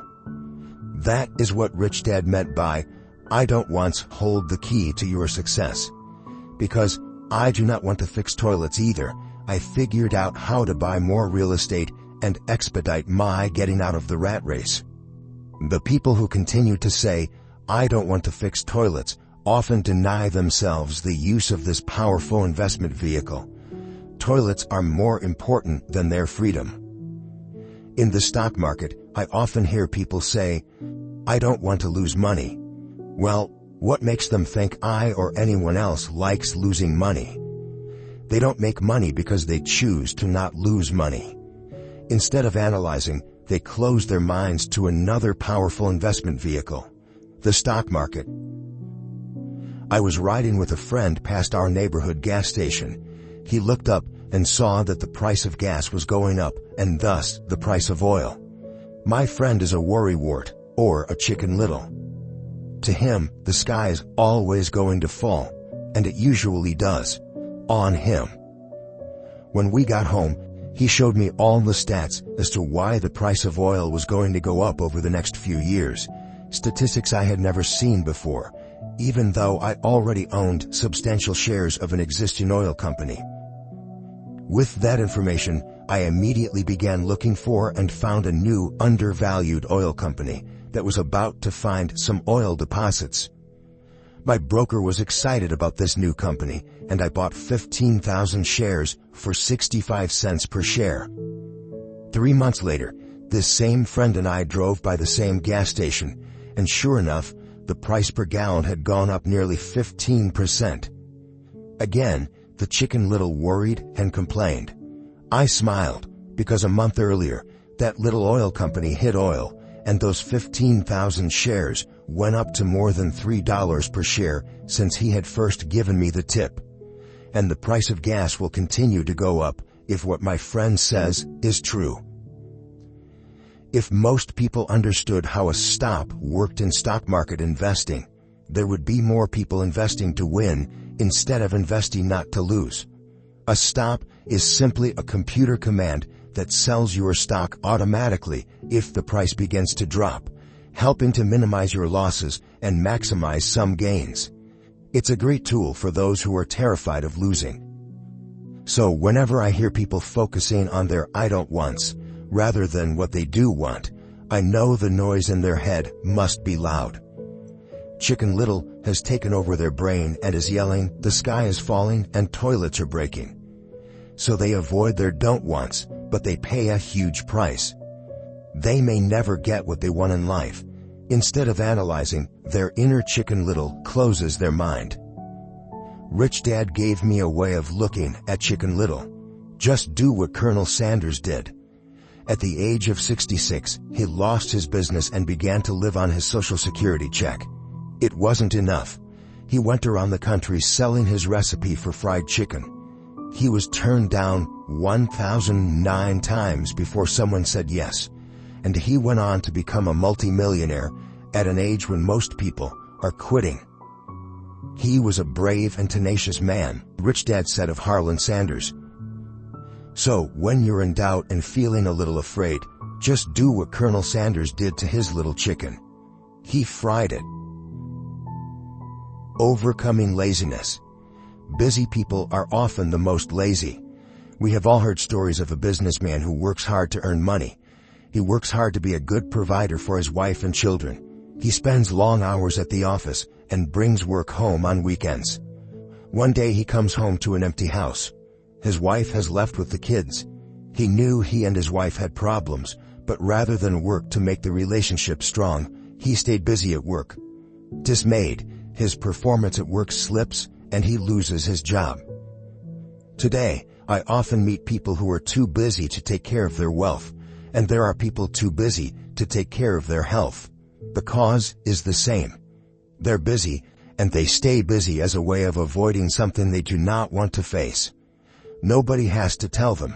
Deep down they know. In fact, if you remind them, they often respond with anger or irritation. If they aren't busy at work or with the kids, they're often busy watching TV, fishing, playing golf, or shopping. Yet deep down they know they are avoiding something important. That's the most common form of laziness. Laziness by staying busy. So, what is the cure for laziness? The answer is a little greed. For many of us, We were raised thinking of greed or desire as bad. Greedy people are bad people, my mom used to say. Yet we all have inside of us this yearning to have nice, new, or exciting things. So to keep that emotion of desire under control, often parents find ways of suppressing that desire with guilt. You only think about yourself. Don't you know you have brothers and sisters? Was one of my mom's favorites. You want me to buy you what? Was a favorite of my dad. Do you think we're made of money? Do you think money grows on trees? We're not rich people, you know. It wasn't so much the words, but the angry guilt trip that went with the words that got to me. Or the reverse guilt trip was the, I'm sacrificing my life to buy this for you. I'm buying this for you because I never had this advantage when I was a kid. I have a neighbor who is stone broke but can't park his car in his garage. The garage is filled with toys for his kids. Those spoiled brats get everything they ask for. I don't want them to know the feeling of want are his everyday words. He has nothing set aside for their college or his retirement, but his kids have every toy ever made. He recently got a new credit card in the mail and took his kids to visit Las Vegas. I'm doing it for the kids, he said with great sacrifice. Rich Dad forbade the words, I can't afford it. In my real home, that's all I heard. Instead, Rich Dad required his children to say, how can I afford it?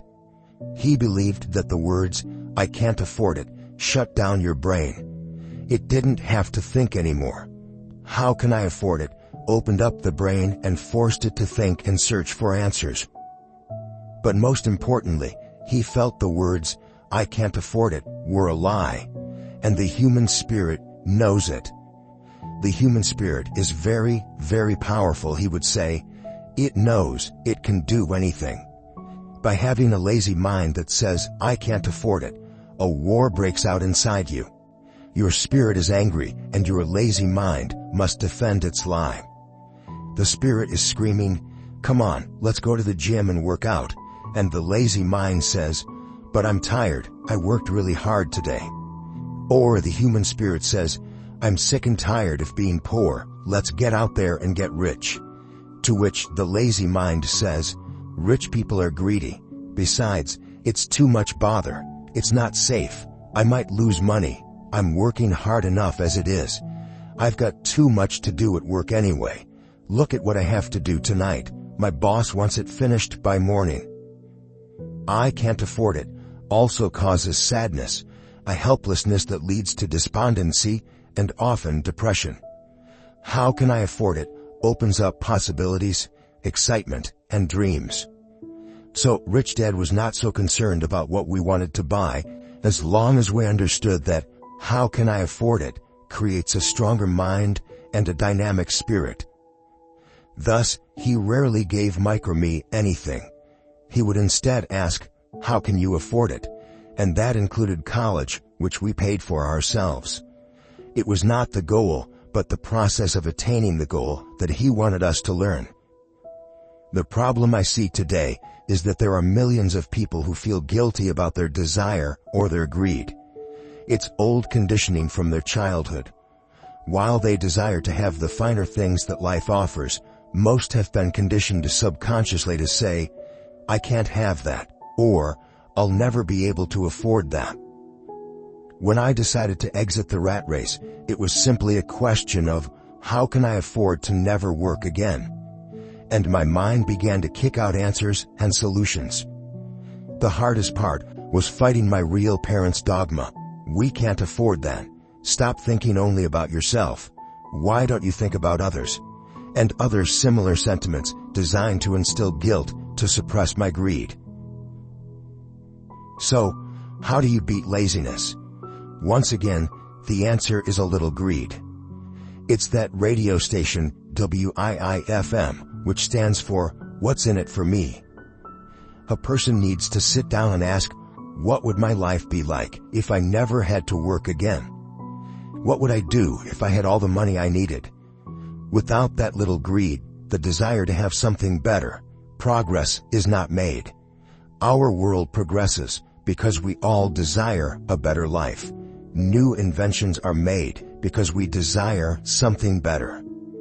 We go to school and study hard because we want something better. So, whenever you find yourself avoiding something you know you should be doing, then the only thing to ask yourself is, what's in it for me? Be a little greedy. It's the best cure for laziness. Too much greed, however, as anything in excess can be, is not good. But just remember what Michael Douglas said in the movie Wall Street. Greed is good. Rich Dad said it differently. Guilt is worse than greed, for guilt robs the body of its soul. I think Eleanor Roosevelt said it best. Do what you feel in your heart to be right, for you'll be criticized anyway. You'll be damned if you do, and damned if you don't. Overcoming bad habits. Our lives are a reflection of our habits more than our education. After seeing the movie Conan the Barbarian, starring Arnold Schwarzenegger, a friend said, "I'd love to have a body like Schwarzenegger." Most of the guys nodded in agreement. "I even heard he was really puny and skinny at one time," another friend added. "Yeah, I heard that too," another one said. "I heard he has a habit of working out almost every day in the gym." "Yeah, I'll bet he has to." "Nah," said the group's cynic. "I'll bet he was born that way. Besides, let's stop talking about Arnold and get some beers." This is an example of habits controlling behavior. I remember asking my rich dad about the habits of the rich. Instead of answering me outright, he wanted me to learn through example, as usual. "When does your dad pay his bills?" Rich Dad asked. "The first of the month," I said. "Does he have anything left over?" he asked. "Very little," I said. "That's the main reason he struggles," said Rich Dad. "He has bad habits. Your dad pays everyone else first. He pays himself last, but only if he has anything left over." "Which he usually doesn't," I said. "But he has to pay his bills, doesn't he? You're saying he shouldn't pay his bills?" "Of course not," said Rich Dad. "I firmly believe in paying my bills on time. I just pay myself first, before I pay even the government." "But what happens if you don't have enough money?" I asked. "What do you do then?" "The same," said Rich Dad. "I still pay myself first, even if I'm short of money. My asset column is far more important to me than the government." "But," I said, "don't they come after you?" "Yes, if you don't pay," said Rich Dad. "Look, I did not say not to pay. I just said I pay myself first, even if I'm short of money." "But," I replied, "how do you do that?" "It's not how. The question is why," Rich Dad said. "Okay, why?" "Motivation," said Rich Dad. "Who do you think will complain louder if I don't pay them? Me or my creditors?" "Your creditors will definitely scream louder than you," I said, responding to the obvious. "You wouldn't say anything if you didn't pay yourself." So you see, after paying myself, the pressure to pay my taxes and the other creditors is so great that it forces me to seek other forms of income. The pressure to pay becomes my motivation. I've worked extra jobs, started other companies, traded in the stock market, anything, just to make sure those guys don't start yelling at me. That pressure made me work harder, forced me to think, and all in all, made me smarter and more active when it comes to money. If I had paid myself last, I would have felt no pressure, but I'd be broke. So it is the fear of the government or other people you owe money to that motivates you? "That's right," said Rich Dad. "You see, government bill collectors are big bullies. So are bill collectors in general. Most people give in to those bullies. They pay them and never pay themselves. You know the story of the 98-pound weakling who gets sand kicked in his face?" I nodded. "I see that ad for weightlifting and bodybuilding lessons in the comic books all the time." Well, most people let the bullies kick sand in their faces. I decided to use the fear of the bully to make me stronger. Others get weaker. Forcing myself to think about how to make extra money is like going to the gym and working out with weights. The more I work my mental money muscles out, the stronger I get. Now, I'm not afraid of those bullies.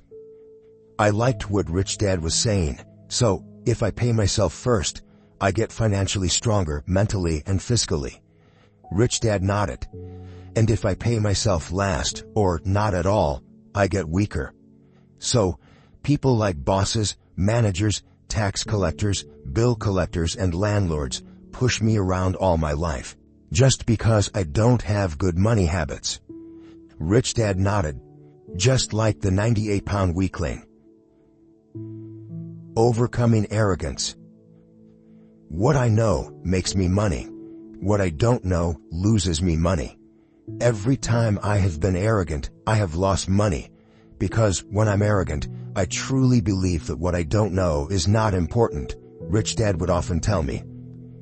I have found that many people use arrogance to try to hide their own ignorance. It often happens when I am discussing financial statements with accountants or even other investors. They try to bluster their way through the discussion. It is clear to me that they don't know what they're talking about. They're not lying, but they are not telling the truth. There are many people in the world of money, finances, and investments who have absolutely no idea what they're talking about. Most people in the money industry are just spouting off sales pitches like used car salesmen. When you know you are ignorant in a subject, start educating yourself by finding an expert in the field or a book on the subject. Chapter 8. Getting Started. There is gold everywhere. Most people are not trained to see it. I wish I could say acquiring wealth was easy for me, but it wasn't. So in response to the question, how do I start? I offer the thought process I go through on a day-to-day basis. It really is easy to find great deals. I promise you that. It's just like riding a bike. After a little wobbling, it's a piece of cake. But when it comes to money, it takes determination to get through the wobbling. That's a personal thing. To find million-dollar deals of a lifetime requires us to call on our financial genius.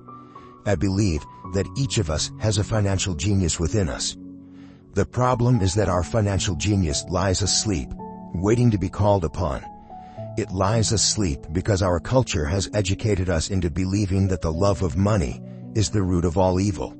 It has encouraged us to learn a profession so we can work for money, but failed to teach us how to have money work for us. It taught us not to worry about our financial future because our company or the government would take care of us when our working days are over. However, it is our children, educated in the same school system, who will end up paying for this absence of financial education. The message is still to work hard, earn money, and spend it. And when we run short, we can always borrow more. Unfortunately, 90% of the Western world subscribes to the above dogma, simply because it's easier to find a job and work for money. If you are not one of the masses, I offer you the following 10 steps to awaken your financial genius. I simply offer you the steps I have personally followed. If you want to follow some of them, great. If you don't, make up your own. Your financial genius is smart enough to develop its own list. While in Peru, I asked a gold miner of 45 years how he was so confident about finding a gold mine. He replied, "There is gold everywhere. Most people are not trained to see it." And I would say that is true. In real estate, I can go out and in a day come up with 4 or 5 great potential deals, while the average person will go out and find nothing, even looking in the same neighborhood. The reason is that they have not taken the time to develop their financial genius. I offer you the following 10 steps as a process to develop your God-given powers, powers over which only you have control. 1. Find a reason greater than reality, the power of spirit. If you ask most people if they would like to be rich or financially free, they would say yes. But then reality sets in. The road seems too long with too many hills to climb. It's easier to just work for money and hand the access over to your broker. I once met a young woman who had dreams of swimming for the U.S. Olympic team. The reality was that she had to get up every morning at 4 o'clock to swim for 3 hours before going to school. She did not party with her friends on Saturday night. She had to study and keep her grades up, just like everyone else. When I asked her what fueled her superhuman ambition and sacrifice, she simply said, "I do it for myself and the people I love. It's love that gets me over the hurdles and sacrifices." A reason or a purpose is a combination of wants and don't wants. When people ask me what my reason for wanting to be rich is, I tell them that it is a combination of deep emotional wants and don't wants. I will list a few. First, the don't wants, for they create the wants. I don't want to work all my life. I don't want what my parents aspired for, which was job security and a house in the suburbs. I don't like being an employee. I hated that my dad always missed my football games because he was so busy working on his career. I hated it when my dad worked hard all his life and the government took most of what he worked for at his death. He could not even pass on what he worked so hard for when he died. The rich don't do that. They work hard and pass it on to their children. Now, the wants. I want to be free to travel the world and live in the lifestyle I love. I want to be young when I do this. I want to simply be free. I want control over my time and my life. I want money to work for me. Those are my deep-seated emotional reasons. What are yours? If they are not strong enough, then the reality of the road ahead may be greater than your reasons. I have lost money and been set back many times, but it was the deep emotional reasons that kept me standing up and going forward. I wanted to be free by age 40, but it took me until I was 47, with many learning experiences along the way. As I said, I wish I could say it was easy. It wasn't. But it wasn't that hard either. I've learned that, without a strong reason or purpose, anything in life is hard. If you do not have a strong reason, there is no sense listening further. It will sound like too much work. 2. Make daily choices. The power of choice. Choice is the main reason people want to live in a free country. We want the power to choose. Financially, with every dollar we get in our hands, we hold the power to choose our future, to be rich, poor, or middle class.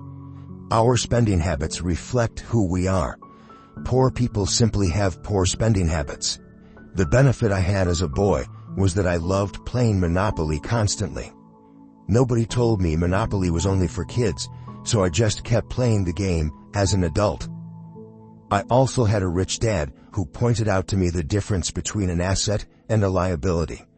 So a long time ago, as a little boy, I chose to be rich, and I knew that all I had to do was learn to acquire assets, real assets. My best friend, Mike, had an asset column handed to him, but he still had to choose to learn to keep it. Many rich families lose their assets in the next generation simply because there was no one trained to be a good steward over their assets. Most people choose not to be rich. For 90% of the population, being rich is too much of a hassle. So they invent sayings that go, "I'm not interested in money. I'll never be rich. I don't have to worry. I'm still young. When I make some money, then I'll think about my future. My husband or wife handles the finances." The problem with those statements is that they rob the person who chooses to think such thoughts of two things. One is time, which is your most precious asset. The second is learning. Having no money should not be an excuse to not learn. But that is a choice we all make daily. The choice of what we do with our time, our money, and what we put in our heads. That is the power of choice. All of us have choice. I just choose to be rich, and I make that choice every day. Invest first in education. In reality, the only real asset you have is your mind, the most powerful tool we have dominion over. Each of us has the choice of what we put in our brain once we're old enough. You can watch TV, read golf magazines, or go to ceramics class or a class on financial planning. You choose. Most people simply buy investments rather than first investing in learning about investing. A friend of mine recently had her apartment burglarized. The thieves took her electronics and left all the books. And we all have that same choice. 90% of the population buys TV sets, and only about 10% buy business books. So what do? I go to seminars. I like it when they are at least 2 days long, because I like to immerse myself in a subject. In 1973, I was watching this guy on TV who was advertising a 3-day seminar on how to buy real estate for nothing down. I spent $385, and that course has made me at least $2 million, if not more. But more importantly, it bought me life. I don't have to work for the rest of my life because of that one course. I go to at least 2 such courses every year. I love CDs and audiobooks. The reason? I can easily review what I just heard. I was listening to an investor say something I completely disagreed with. Instead of becoming arrogant and critical, I simply listened to that 5-minute stretch at least 20 times, maybe more.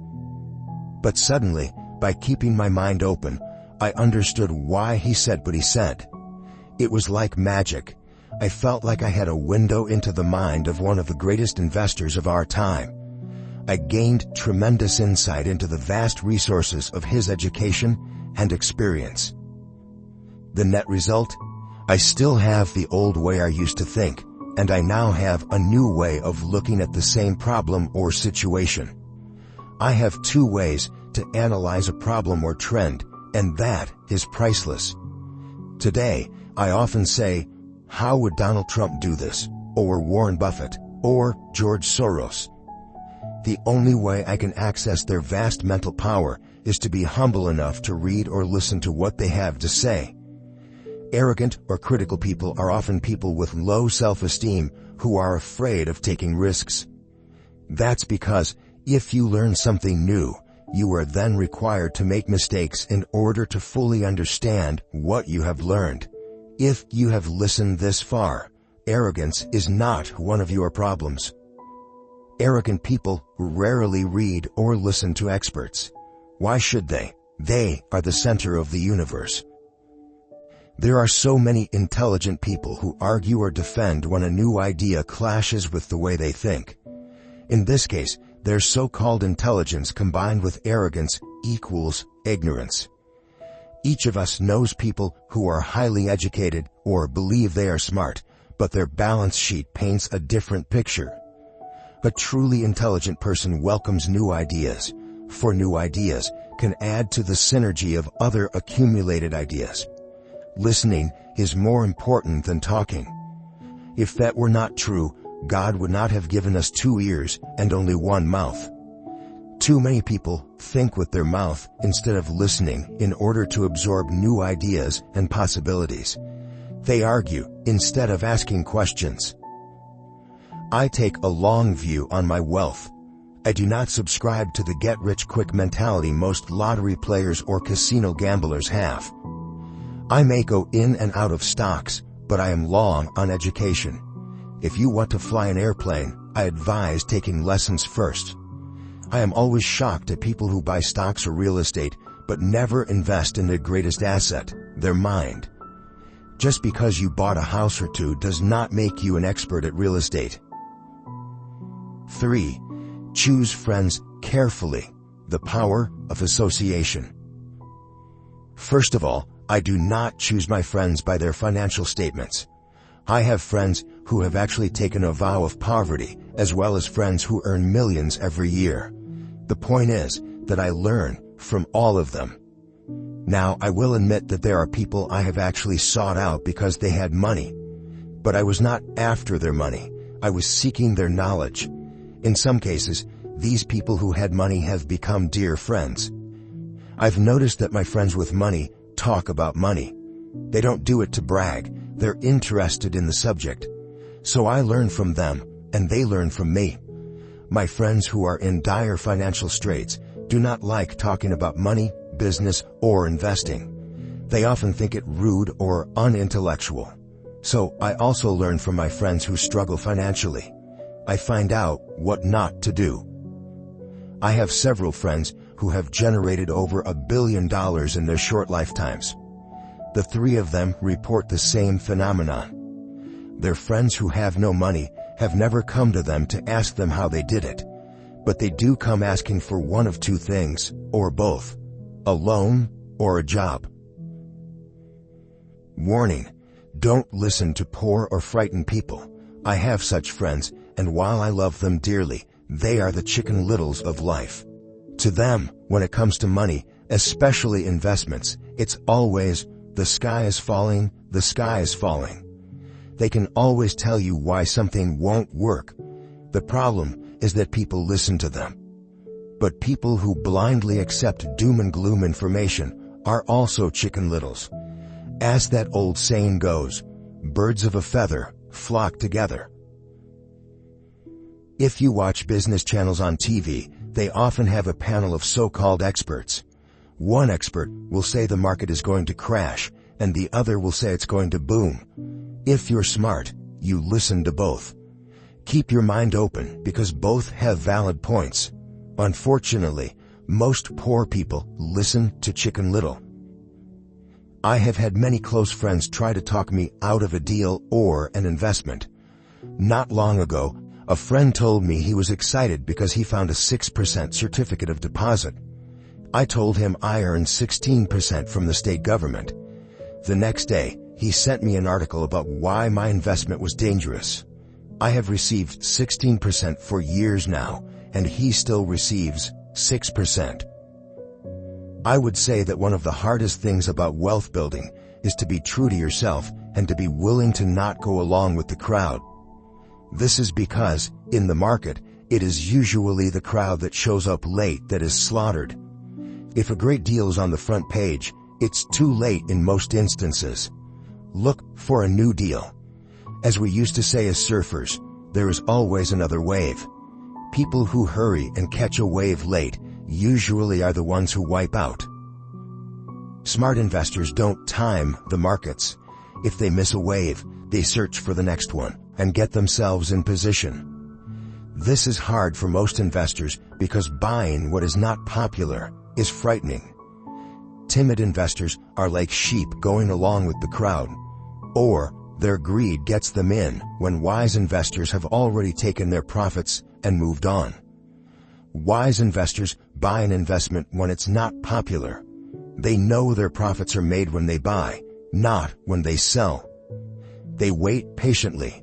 As I said, they do not time the market. Just like a surfer, they get in position for the next big swell. It's all insider trading. There are forms of insider trading that are illegal, and there are forms of insider trading that are legal.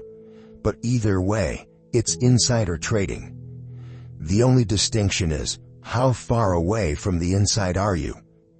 The reason you want to have rich friends is because that is where the money is made. It's made on information. You want to hear about the next boom, get in and get out before the next bust.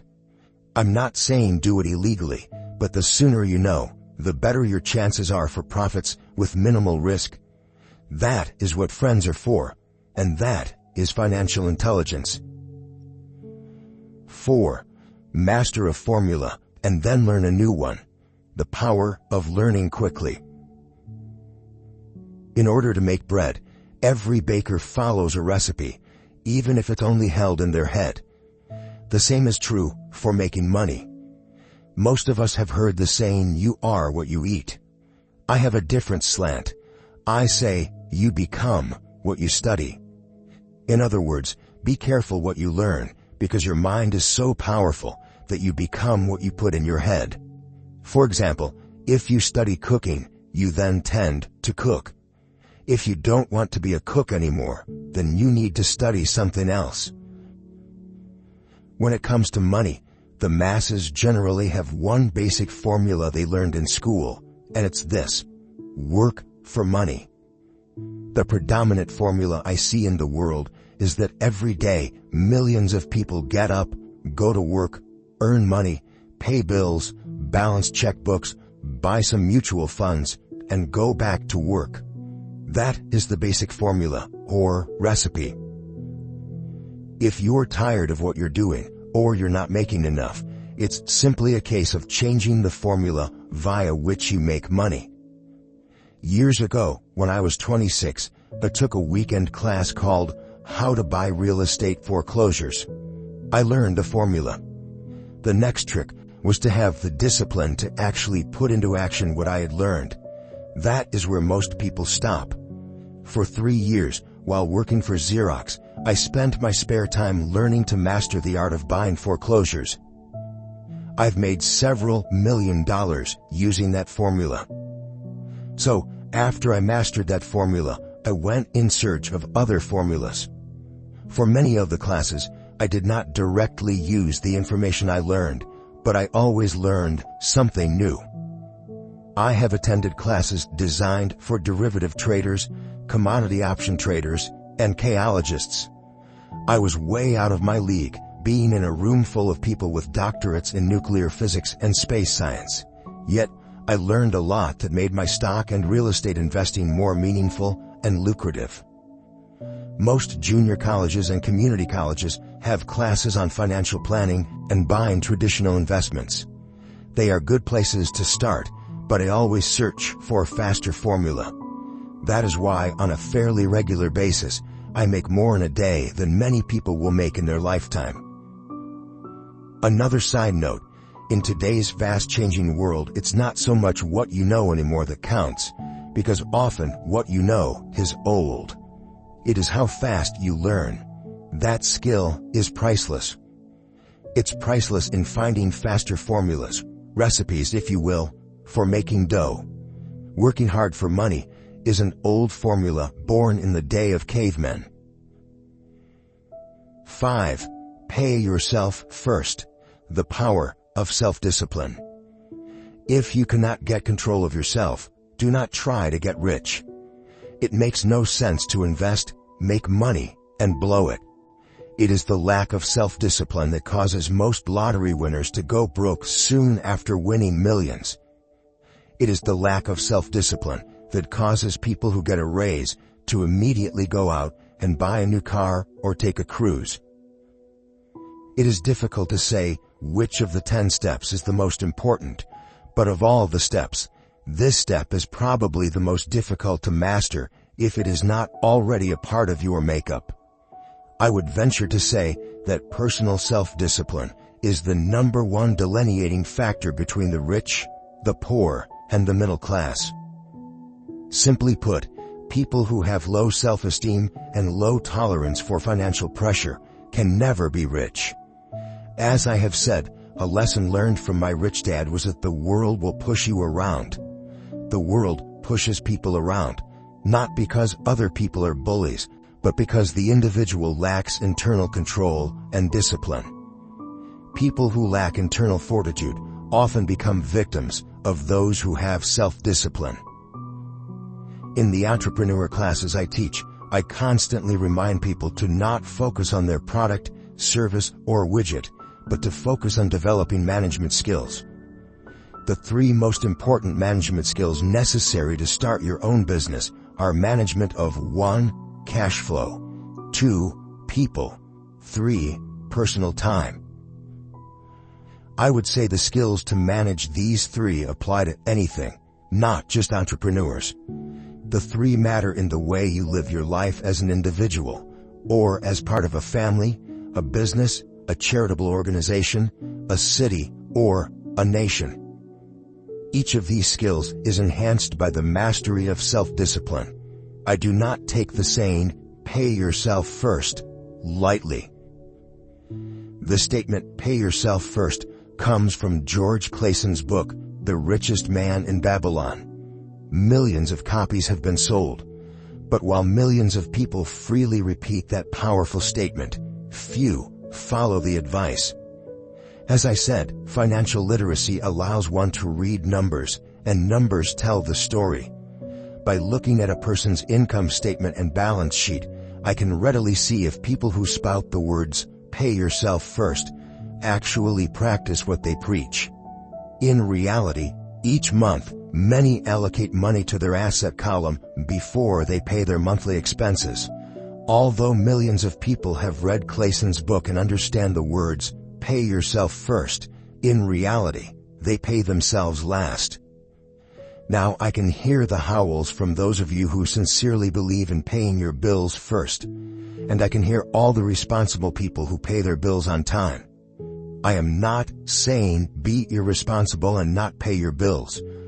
All I am saying is do what the book says, which is pay yourself first. If you can truly begin to understand the power of cash flow, you will soon realize why 90% of people work hard all their lives and need government support like Social Security when they are no longer able to work. Kim and I have had many bookkeepers, accountants, and bankers who have had a major problem with this way of looking at pay yourself first. The reason is that these financial professionals actually do what the masses do. They pay themselves last. There have been times in my life when, for whatever reason, cash flow was far less than my bills. I still paid myself first. My accountant and bookkeeper screamed in panic. "They're going to come after you. The IRS is going to put you in jail. You're going to ruin your credit rating. They'll cut off the electricity." I still paid myself first. Why, you ask? Because that's what the story, The Richest Man in Babylon, was all about. The power of self-discipline and the power of internal fortitude. As my rich dad taught me the first month I worked for him, most people allow the world to push them around. A bill collector calls and you pay or else. A sales clerk says, "Oh, just put it on your charge card." Your real estate agent tells you, "Go ahead. The government allows you a tax deduction on your home." That is what the book is really about. Having the guts to go against the tide and get rich. You may not be weak, but when it comes to money, many people get wimpy. I am not saying be irresponsible. The reason I don't have high credit card debt and doodad debt is because I pay myself first. The reason I minimize my income is because I don't want to pay it to the government. That is why my income comes from my asset column through a Nevada corporation. If I work for money, the government takes it. Although I pay my bills last, I am financially astute enough to not get into a tough financial situation. I don't like consumer debt. I actually have liabilities that are higher than 99% of the population, but I don't pay for them. Other people pay for my liabilities. They're called tenants. So rule number 1 in paying yourself first is, don't get into debt in the first place. Although I pay my bills last, I set it up to have only small, unimportant bills that are due. When I occasionally come up short, I still pay myself first. I let the creditors and even the government scream. I like it when they get tough. Why? Because those guys do me a favor. They inspire me to go out and create more money. So I pay myself first, invest the money, and let the creditors yell. I generally pay them right away anyway. Kim and I have excellent credit. We just don't cave into pressure and spend our savings or liquidate stocks to pay for consumer debt. That is not too financially intelligent. To successfully pay yourself first, keep the following in mind. 1. Don't get into large debt positions that you have to pay for. Keep your expenses low. Build up assets first. Then buy the big house or nice car. Being stuck in the rat race is not intelligent. 2. When you come up short, let the pressure build and don't dip into your savings or investments. Use the pressure to inspire your financial genius to come up with new ways of making more money, and then pay your bills. You will have increased your ability to make more money as well as your financial intelligence. So many times, I have gotten into financial hot water and used my brain to create more income, while staunchly defending the assets, in my asset column. My bookkeeper has screamed and dived for cover, but I was like a good soldier defending the fort. Fort assets. Poor people have poor habits. A common bad habit is innocently called dipping into savings. The rich know that savings are only used to create more money, not to pay bills. I know that sounds tough, but as I said, if you're not tough inside, the world will always push you around anyway. If you do not like financial pressure, then find a formula that works for you. A good one is to cut expenses, put your money in the bank, pay more than your fair share of income tax, buy safe mutual funds, and take the vow of the average. But this violates the pay yourself first rule. This rule does not encourage self-sacrifice or financial abstinence. It doesn't mean pay yourself first and starve. Life was meant to be enjoyed. If you call on your financial genius, you can have all the goodies of life, get rich, and pay bills. And that is financial intelligence. 6. Pay your brokers well. The power of good advice. Sometimes I see people posting a sign in front of their house that says, "For sale by owner." Or I see people on TV claiming to be discount brokers. My rich dad taught me to take the opposite approach. He believed in paying professionals well, and I have adopted that policy also. Today, I have expensive attorneys, accountants, real estate brokers, and stockbrokers. Why? Because if, and I do mean if, the people are professionals, their services should make you money. And the more money they make, the more money I make. We live in the information age. Information is priceless. A good broker should provide you with information as well as take the time to educate you. I have several brokers who do that for me. Some taught me when I had little or no money, and I am still with them today. What I pay a broker is tiny in comparison with what kind of money I can make because of the information they provide. I love it when my real estate broker or stockbroker makes a lot of money, because that usually means I made a lot of money. A good broker saves me time in addition to making me money, like when I bought the vacant land for $9,000 and sold it immediately for over $25,000 so I could buy my Porsche quicker. A broker is my eyes and ears in the market. They're there every day, so I do not have to be. I'd rather play golf.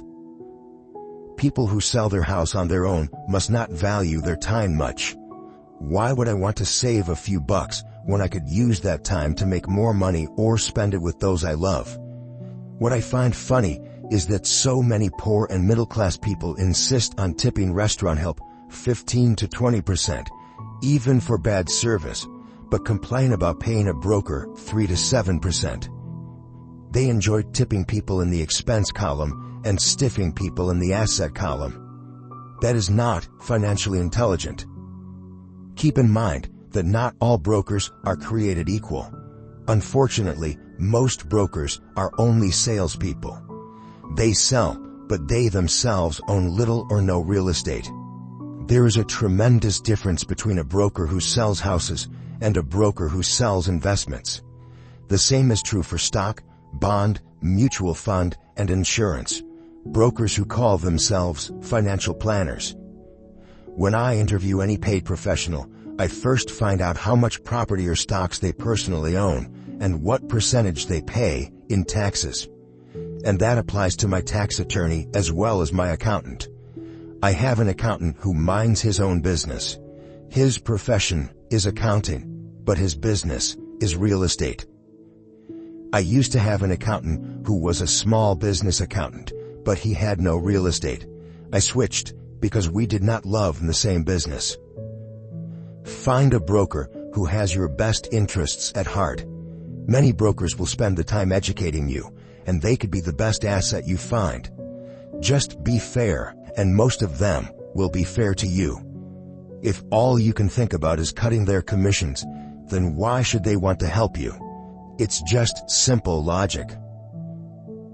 As I said earlier, One of the management skills is the management of people. Many people only manage people they feel smarter than and they have power over. Many middle managers remain middle managers, failing to get promoted because they know how to work with people below them, but not with people above them. The real skill is to manage and reward the people who are smarter than you in some technical area. That is why companies have a board of directors. You should have one too. That is financial intelligence. 7. Be an Indian giver. The power of getting something for nothing. When the first European settlers came to America, they were taken aback by a cultural practice some American Indians had. For example, if a settler was cold, the Indian would give the person a blanket. Mistaking it for a gift, the settler was often offended when the Indian asked for it back. The Indians also got upset when they realized that settlers did not want to give it back. That is where the term Indian giver came from, a simple cultural misunderstanding. In the world of the asset column, being an Indian giver is vital to wealth. The sophisticated investor's first question is, how fast do I get my money back? They also want to know what they get for free, also called a piece of the action. That is why the ROI, or return on investment, is so important. For example, I found a small condominium that was in foreclosure a few blocks from where I lived. The bank wanted $60,000 and I submitted a bid for $50,000, which they took, simply because, along with my bid, was a cashier's check for $50,000. They realized I was serious. Most investors would say, "Aren't you tying up a lot of cash? Would it not be better to get a loan on it?" The answer is, not in this case. My investment company uses this condominium as a vacation rental in the winter months when the snowbirds come to Arizona. It rents for $2,500 a month for 4 months out of the year. For rental during the off-season, it rents for only $1,000 a month. I had my money back in about 3 years. Now I own this asset, which pumps money out for me, month in and month out. The same is done with stocks. Frequently, my broker calls and recommends I move a sizable amount of money into the stock of a company that he feels is just about to make a move that will add value to the stock, like announcing a new product. I will move my money in for a week to a month while the stock moves up. Then I pull my initial dollar amount out and stop worrying about the fluctuations of the market because my initial money is back and ready to work on another asset. So my money goes in, and then it comes out, and I own an asset that was technically free. True, I have lost money on many occasions, but I only play with money I can afford to lose. I would say, on an average 10 investments, I hit home runs on 2 or 3, while 5 or 6 do nothing, and I lose on 2 or 3. But I limit my losses to only the money I have in at that time. People who hate risk put their money in the bank. In the long run, safe savings are better than no savings. But it takes a long time to get your money back and, in most instances, you don't get anything for free with it. On every one of my investments, there must be an upside, something for free, like a condominium, a mini storage, a piece of free land, a house, stock shares, or an office building. And there must be limited risk, or a low-risk idea. There are books devoted entirely to this subject, so I will not talk about it here. Ray Kroc, of McDonald's fame, sold hamburger franchises, not because he loved hamburgers, but because he wanted the real estate under the franchise for free. So wise investors must look at more than ROI. They look at the assets they get for free once they get their money back. That is financial intelligence. 8. Use assets to buy luxuries. The power of focus. A friend's child has been developing a nasty habit of burning a hole in his pocket. Just 16, he wanted his own car. The excuse? All his friends' parents gave their kids cars. The child wanted to go into his savings and use it for a down payment. That was when his father called me and then came to see me. "Do you think I should let him do it, or should I just buy him a car?" I answered, "It might relieve the pressure in the short term, but what have you taught him in the long term? Can you use this desire to own a car and inspire your son to learn something?" Suddenly, the lights went on and he hurried home. 2 months later, I ran into my friend again. "Does your son have his new car?" I asked. "No, he doesn't. But I gave him $3,000 for the car. I told him to use my money instead of his college money." "Well, that's generous of you," I said. "Not really. The money came with a hitch." "So what was the hitch?" I asked. "Well, first we play a new cash flow game. We then had a long discussion about the wise use of money. After that, I gave him a subscription to the Wall Street Journal and a few books on the stock market." "Then what?" I asked. "What was the catch?" I told him the $3,000 was his, but he could not directly buy a car with it. He could use it to find a stockbroker and buy and sell stocks. Once he had made $6,000 with the $3,000, the money would be his for the car, and the $3,000 would go into his college fund. "And what are the results?" I asked. "Well, he got lucky early in his trading, but lost everything a few days later. Then he really got interested. Today, I would say he is down $2,000, but his interest is up. He has read all the books I bought him, and he's gone to the library to get more. He reads the Wall Street Journal voraciously, watching for indicators. He's only got $1,000 left, but his interest and learning are sky high. He knows that if he loses that money, he walks for 2 more years. But he does not seem to care. He even seems uninterested in getting a car because he's found a game that is more fun." "What happens if he loses all the money?" I asked. "We'll cross that bridge when we get to it. I'd rather have him lose everything now than wait till he's our age to risk losing everything. And besides, that is the best $3,000 I've ever spent on his education. What he is learning will serve him for life, and he seems to have gained a new respect for the power of money." As I said earlier, if a person cannot master the power of self-discipline, it is best not to try to get rich. I say this because although the process of developing cash flow from an asset column is easy in theory, what's hard is the mental fortitude to direct money to the correct use. Due to external temptations, it is much easier in today's consumer world to simply blow money out the expense column. With weak mental fortitude, that money flows into the paths of least resistance. That is the cause of poverty and financial struggle. The following example illustrates the financial intelligence needed to direct money to make more money. If we give 100 people $10,000 at the start of the year, I believe that at the end of the year, 80 would have nothing left. In fact, many would have created greater debt by making a down payment on a new car, refrigerator, electronics, or a holiday. 16 would have increased that $10,000 by 5 to 10%. 4 would have increased it to $20,000 or into the millions. We go to school to learn a profession so we can work for money. It is my opinion that it's just as important to learn how to have money work for you. I love my luxuries as much as anyone else.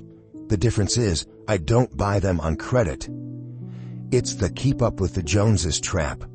When I wanted to buy a Porsche, the easy road would have been to call my banker and get a loan. Instead of choosing to focus in the liability column, I chose to focus in the asset column. As a habit, I use my desire to consume to inspire and motivate my financial genius to invest. Too often today, we focus on borrowing money to get the things we want instead of focusing on creating money. One is easier in the short term, but harder in the long term. It's a bad habit that we as individuals and as a nation have gotten into. Remember, the easy road often becomes hard, and the hard road often becomes easy. The earlier you can train yourself and those you love to be masters of money, the better. Money is a powerful force. Unfortunately, people use the power of money against themselves. If your financial intelligence is low, money will run all over you. It will be smarter than you. If money is smarter than you, you will work for it all your life. To be the master of money, you need to be smarter than it. Then money will do as it is told. It will obey you. Instead of being a slave to it, you will be the master of it. That is financial intelligence. 9. Choose heroes. The power of myth. When I was a kid, I greatly admired Willie Mays, Hank Aaron, and Yogi Berra. They were my heroes, and I wanted to be just like them. I treasured their baseball cards. I knew their stats, the RBIs, the ERAs, their batting averages, how much they got paid, and how they came up from the minor leagues. As a 9-year-old kid, when I stepped up to bat or played first base or catcher, I wasn't me. I pretended I was a famous baseball player. It's one of the most powerful ways we learn, and we often lose that as adults. We lose our heroes. Today, I watch young kids playing basketball near my home. On the court, they're not little Johnny. They're pretending to be their favorite basketball hero. Copying or emulating heroes is true power learning. I have new heroes as I grow older. I have golf heroes, and I copy their swings and do my best to read everything I can about them. I also have heroes such as Donald Trump, Warren Buffett, Peter Lynch, George Soros, and Jim Rogers. I know their stats, just like I knew the ERAs and RBIs of my childhood baseball heroes. I follow what Warren Buffett invests in, and I read anything I can about his point of view on the market and how he chooses stocks. And I read about Donald Trump, trying to find out how he negotiates and puts deals together. Just as I was not me when I was up to bat, when I'm in the market or I'm negotiating a deal, I am subconsciously acting with the bravado of Trump. Or, when analyzing a trend, I look at it as though Warren Buffett were doing it. By having heroes, we tap into a tremendous source of raw genius. But heroes do more than simply inspire us. Heroes make things look easy. Making it look easy convinces us to want to be just like them. If they can do it, so can I. When it comes to investing, too many people make it sound hard. Instead, find heroes who make it look easy. 10. Teach and you shall receive. The power of giving. Both of my dads were teachers. My rich dad taught me a lesson I have carried all my life, the necessity of being charitable or giving. My educated dad gave a lot of his time and knowledge, but almost never gave away money. He usually said that he would give when he had some extra money, but of course, there was rarely any extra. My rich dad gave money as well as education. He believed firmly in tithing. If you want something, you first need to give, he would always say. When he was short of money, he gave money to his church or to his favorite charity. If I could leave one single idea with you, it is that idea. Whenever you feel short or in need of something, give what you want first, and it will come back in buckets. That is true for money, a smile, love, or friendship. I know it is often the last thing a person may want to do, but it has always worked for me. I trust that the principle of reciprocity is true, and I give what I want. I want money, so I give money, and it comes back in multiples. I want sales, so I help someone else sell something, and sales come to me. I want contacts, and I help someone else get contacts.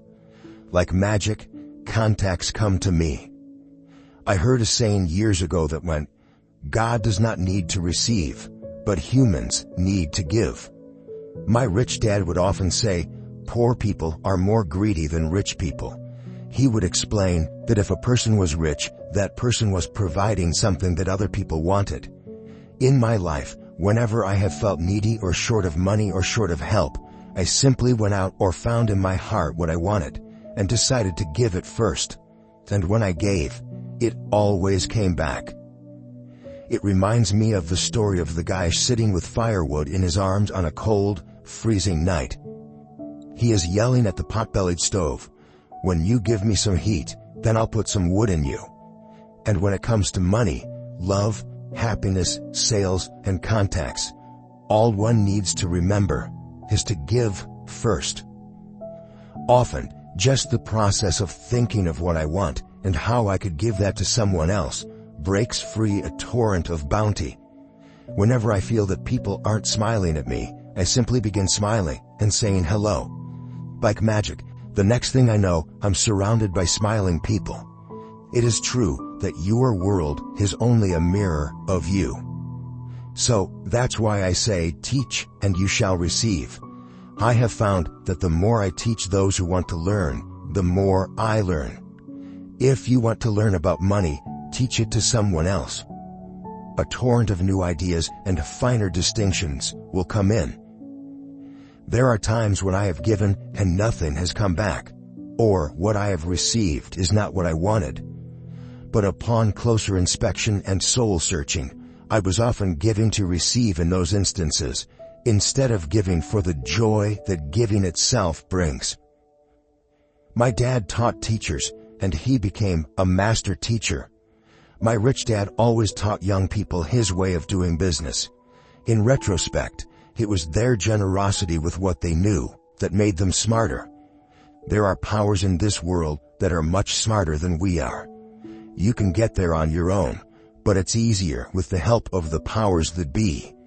You only need to be generous with what you have.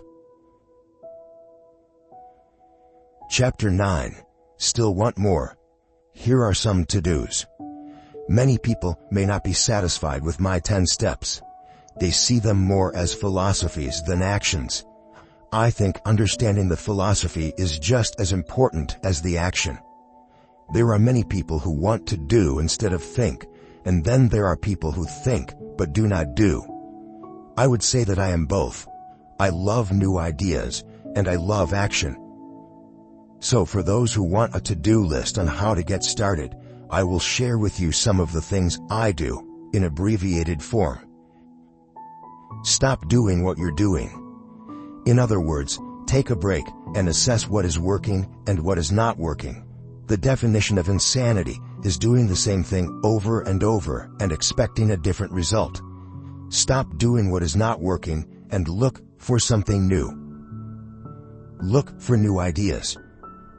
For new investing ideas, I go to bookstores and search for books on different and unique subjects. I call them formulas. I buy how-to books on formulas I know nothing about. For example, in the bookstore I found the book, The 16% Solution by Joel Moskowitz. I bought the book and read it, and the next Thursday, I did exactly as the book said. Most people do not take action, or they let someone talk them out of whatever new formula they are studying. My neighbor told me why 16% would not work. I did not listen to him because he's never done it. Find someone who has done what you want to do. Take them to lunch and ask them for tips and tricks of the trade. As for 16% tax lien certificates, I went to the county tax office and found the government employee who worked in that office. I found out that she too invested in the tax liens. Immediately, I invited her to lunch. She was thrilled to tell me everything she knew and how to do it. After lunch, she spent all afternoon showing me everything. By the next day, I found 2 great properties with her help that have been accruing interest at 16% ever since. It took a day to read the book, a day to take action, an hour for lunch, and a day to acquire 2 great deals. Take classes, read, and attend seminars. I search newspapers and the internet for new and interesting classes, many of which are free or inexpensive. I also attend and pay for expensive seminars on what I want to learn. I am wealthy and free from needing a job simply because of the courses I took. I have friends who did not take those classes who told me I was wasting my money, and yet they're still at the same job. Make lots of offers. When I want a piece of real estate, I look at many properties and generally write an offer.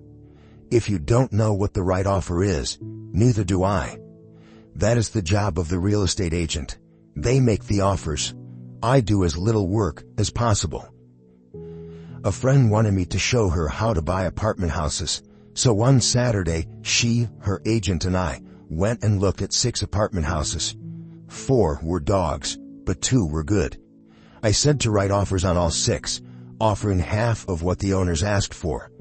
She and the agent nearly had heart attacks. They thought it was rude and would offend the sellers, but I really don't think the agent wanted to work that hard, so they did nothing and went on looking for a better deal.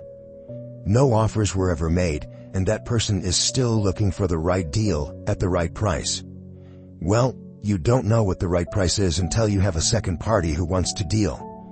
Most sellers ask too much. It is rare that a seller asks a price that is less than something is worth. Moral of the story: make offers.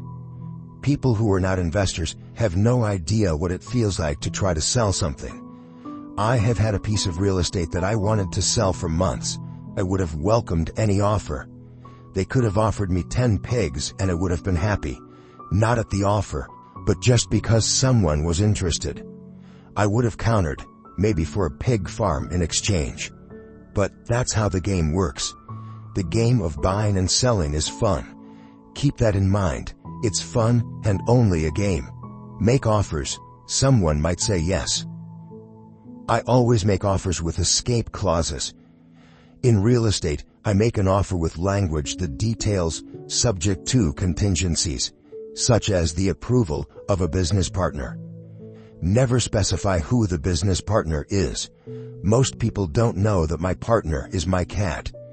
If they accept the offer, and I don't want the deal, I call home and speak to my cat. I make this ridiculous statement to illustrate how absurdly easy and simple the game is. So many people make things too difficult and take it too seriously. Finding a good deal, the right business, the right people, the right investors, or whatever, is just like dating.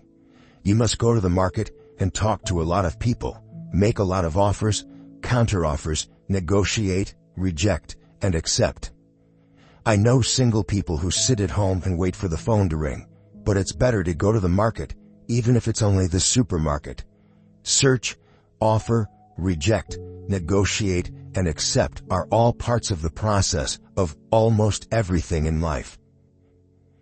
Jog, walk, or drive a certain area once a month for 10 minutes. I have found some of my best real estate investments doing this. I will jog a certain neighborhood for a year and look for change.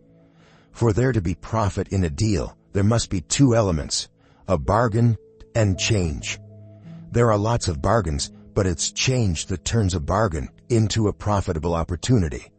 So when I jog a neighborhood I might like to invest in.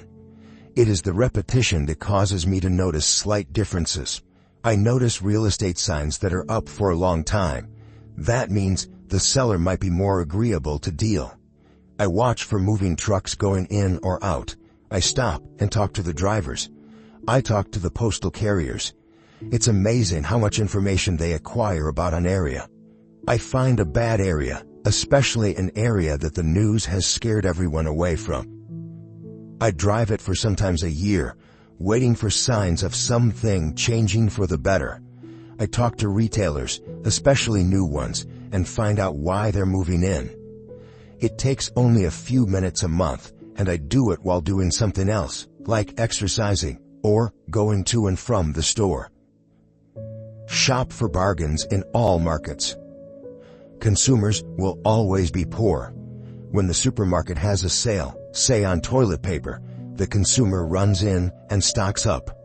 But when the housing or stock market has a sale, most often called a crash or correction, the same consumer often runs away from it. When the supermarket raises its prices, the consumer shops somewhere else. But when housing or the stock market raises their prices, the same consumer often rushes in and starts buying. Always remember, profits are made in the buying, not in the selling. Look in the right places. A neighbor bought a condominium for $100,000. I bought the identical condo next door for $50,000. He told me he's waiting for the price to go up. I told him that profit is made when you buy, not when you sell. He shopped with a real estate broker who owns no property of her own. I shopped at the foreclosure auction. I paid $500 for a class on how to do this. My neighbor thought that the $500 for a real estate investment class was too expensive. He said he could not afford the money or the time. So, he waits for the prices to go up. Look for people who want to buy first, then look for someone who wants to sell. A friend was looking for a certain piece of land. He had the money, but did not have the time. I found a large piece of land, larger than what my friend wanted to buy, tied it up with an option, called my friend, and he said he wanted a piece of it. So I sold the piece to him, and then bought the land. I kept the remaining land as mine for free. Moral of the story: buy the pie and cut it in pieces. Most people look for what they can afford, so they look too small. They buy only a piece of the pie, so they end up paying more for less. Small thinkers don't get the big breaks. If you want to get richer, think big. Think big. Retailers love giving volume discounts simply because most business people love big spenders. So even if you're small, you can always think big. When my company was in the market for computers, I called several friends and asked them if they were ready to buy also. We then went to different dealers and negotiated a great deal because we wanted to buy so many. I have done the same with stocks. Small people remain small because they think small, act alone, or don't act at all. Learn from history. All the big companies on the stock exchange started out as small companies. Colonel Sanders did not get rich until after he lost everything in his 60s. Bill Gates was one of the richest men in the world before he was 30. Action always beats inaction. These are just a few of the things I have done and continue to do to recognize opportunities. The important words are have done and do. As repeated many times throughout this audiobook, you must take action before you can receive the financial rewards. Act now. Final thoughts. I would like to share some final thoughts with you. The main reason I wrote this book, and the reason it has remained a bestseller since 2000, was to share insights into how increased financial intelligence can be used to solve many of life's common problems. Without financial training, we all too often use the standard formulas to get through life. Work hard, save, borrow, and pay excessive taxes. Today, more than ever, we need better information. I use the following story as an example of a financial problem that confronts many young families today. How do you afford a good education for your children and provide for your own retirement? It requires using financial intelligence instead of hard work. A friend of mine was griping one day about how hard it was to save money for his 4 children's college educations. He was putting $300 away in a college fund each month and had so far accumulated only about $12,000. He had about 12 more years to save for college since his oldest child was then 6 years old. At the time, the real estate market in Phoenix was terrible. People were giving houses away. I suggested to my friend that he buy a house with some of the money in his college fund. The idea intrigued him, and we began to discuss the possibility. His primary concern was that he did not have credit with the bank to buy another house since he was so overextended. I assured him that there were other ways to finance a property rather than through the bank. We looked for a house for 2 weeks, a house that would fit all our criteria. There were plenty to choose from, so shopping was fun. Finally, we found a 3-bedroom, 2-bath home in a prime neighborhood. The owner had been downsized and needed to sell that day because he and his family were moving to California where another job awaited. The owner wanted $102,000, but we offered only $79,000. He took it immediately and agreed to carry back the loan with a 10% down payment. All my friend had to come up with was $7,900. As soon as the owner moved, my friend put the house up for rent. After all expenses were paid, including the mortgage, he put $125 in his pocket each month. His plan was to keep the house for 12 years and let the mortgage get paid down faster by applying the extra $125 to the principal each month. We figured that in 12 years, a large portion of the mortgage would be paid off, and he could possibly be clearing $800 a month by the time his first child went to college. He could also sell the house if it had appreciated in value. 3 years later, the real estate market greatly improved in Phoenix, and he was offered $156,000 for the same house by the tenant who lived in it. Again, he asked me what I thought. I advised that he sell it using a 1031 tax-deferred exchange. Suddenly, he had nearly $80,000 to operate with. I called another friend in Austin, Texas, who then moved this tax-deferred capital gain into a mini storage facility. Within 3 months, he began receiving checks for a little less than $1,000 a month, which he then poured back into the college fund. A couple of years later, the mini warehouse sold, and he received a check for nearly $330,000 as proceeds from the sale.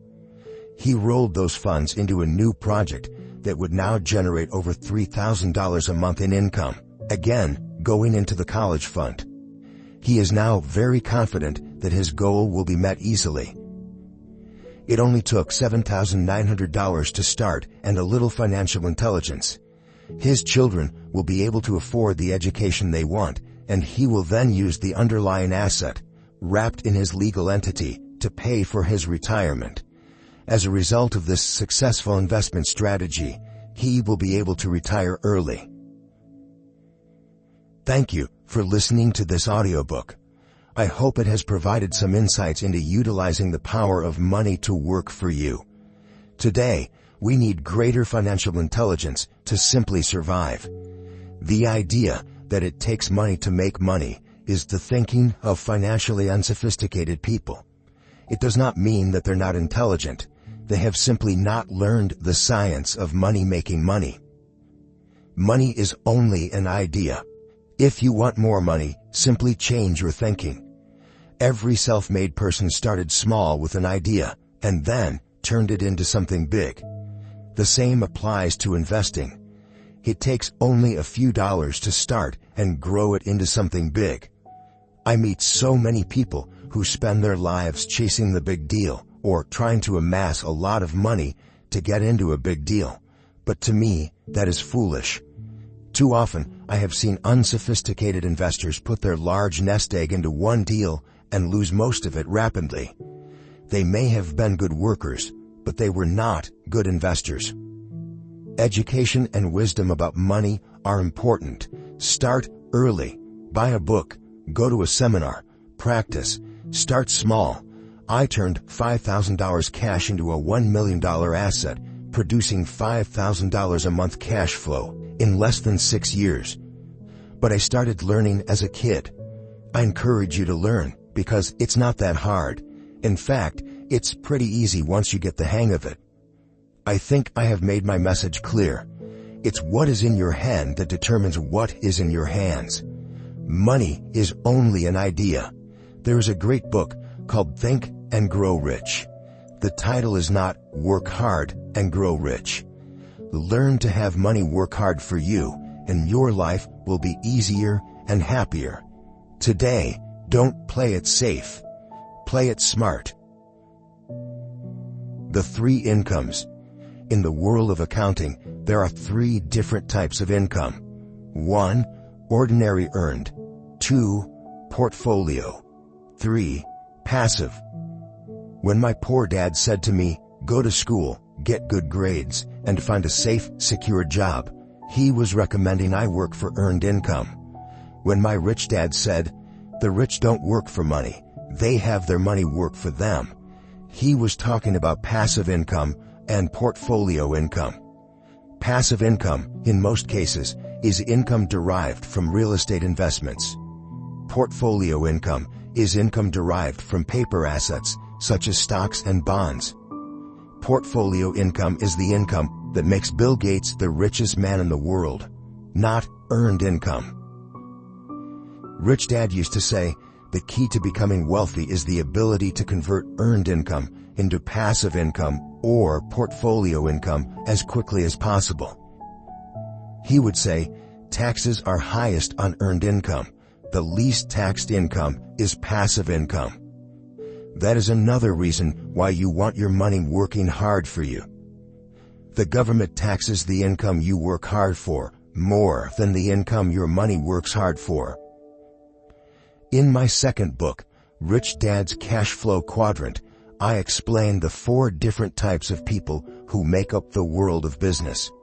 They are E, employee, S, self-employed, B, business owner, and I, investor. Most people go to school to learn to be an E or an S. The cash flow quadrant is written about the core differences of these 4 types and how people can change their quadrant. In fact, most of our products are created for people in the B and I quadrants. In Rich Dad's Guide to Investing, book number 3 in the Rich Dad series, I go into more detail on the importance of converting earned income into passive and portfolio income. Rich Dad used to say, all a real investor does is convert earned income into passive and portfolio income. If you know what you're doing, investing is not risky. It's just common sense. The key to financial freedom. The key to financial freedom and great wealth is a person's ability to convert earned income into passive and/or portfolio income. My rich dad spent a lot of time teaching Mike and me this skill. Having this ability is the reason my wife Kim and I are financially free, never needing to work again. We continue to work because we choose to. Today, we own a real estate investment company for passive income and participate in private placements and initial public offerings of stock for portfolio income. We also went back to work to build a financial education company so that we can continue to create and publish books and games. All of our educational products are created to teach the same skills my rich dad taught me, the skills of converting earned income into passive and portfolio income. The games we create are important because they teach what books cannot teach. For example, you would never learn to ride a bicycle by only reading a book. Our cash flow games for adults and cash flow for kids game are designed to teach players the basic investment skills of converting earned income into passive and portfolio income. They also teach the principles of accounting and financial literacy. These games are the only educational products in the world that teach people all of these skills simultaneously. Cashflow 202 is the advanced version of Cashflow 101 and requires the game board from 101 as well as a full understanding of 101 before it can be played. Cashflow 101 and Cashflow for Kids teach the principles of fundamental investing. Cashflow 202 teaches the principles of technical investing.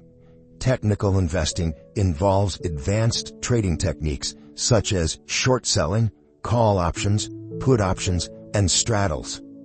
A person who understands these advanced techniques is able to make money when the market goes up, as well as when the market comes down. As my rich dad would say, a real investor makes money in an up market and a down market. That is why they make so much money.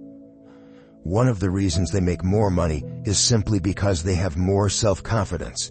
Rich Dad would say they have more self-confidence because they are less afraid of losing. In other words, The average investor does not make as much money because they are so afraid of losing money. The average investor does not know how to protect themselves from losses, and that is what Cash Flow 202 teaches. Average investors think investing is risky because they have not been formally trained to be professional investors.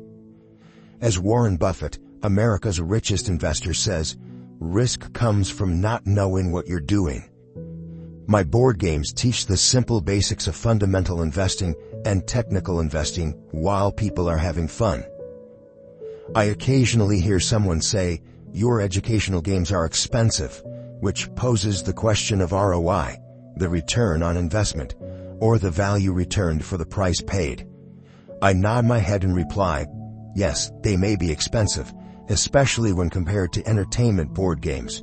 But my games are not as expensive as a college education, working hard all your life for earned income, paying excessive taxes, and then living in terror of losing all of your money in the investment markets. When someone walks away mumbling about the price, I can hear my rich dad saying, if you want to be rich, you must know what kind of income to work hard for, how to keep it, and how to protect it from loss. That is the key to great wealth. Rich Dad would also say, if you do not understand the differences in those three incomes and do not learn the skills on how to acquire and protect those incomes, you will probably spend your life earning less than you could and working harder than you should.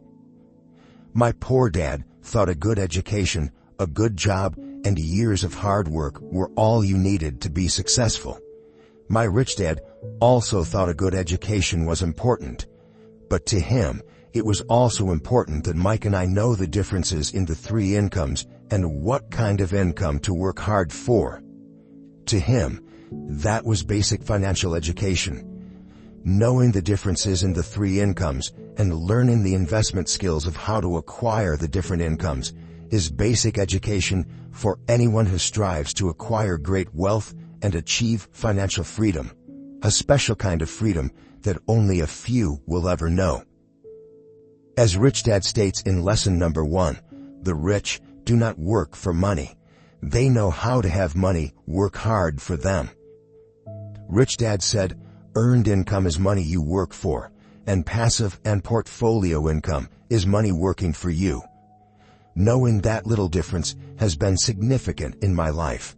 Or, as Robert Frost ends his poem, and that has made all the difference. Take action. All of you were given two great gifts, your mind and your time.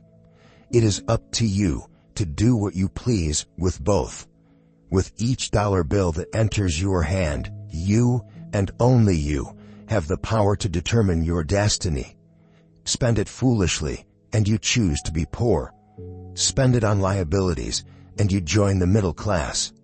Invest it in your mind and learn how to acquire assets, and you will be choosing wealth as your goal and your future. The choice is yours, and only yours.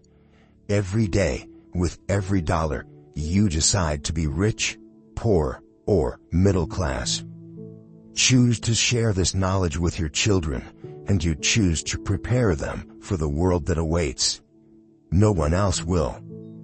You and your children's future will be determined by choices you make today, not tomorrow. I wish you great wealth and much happiness with this fabulous gift called life. Robert Kiyosaki.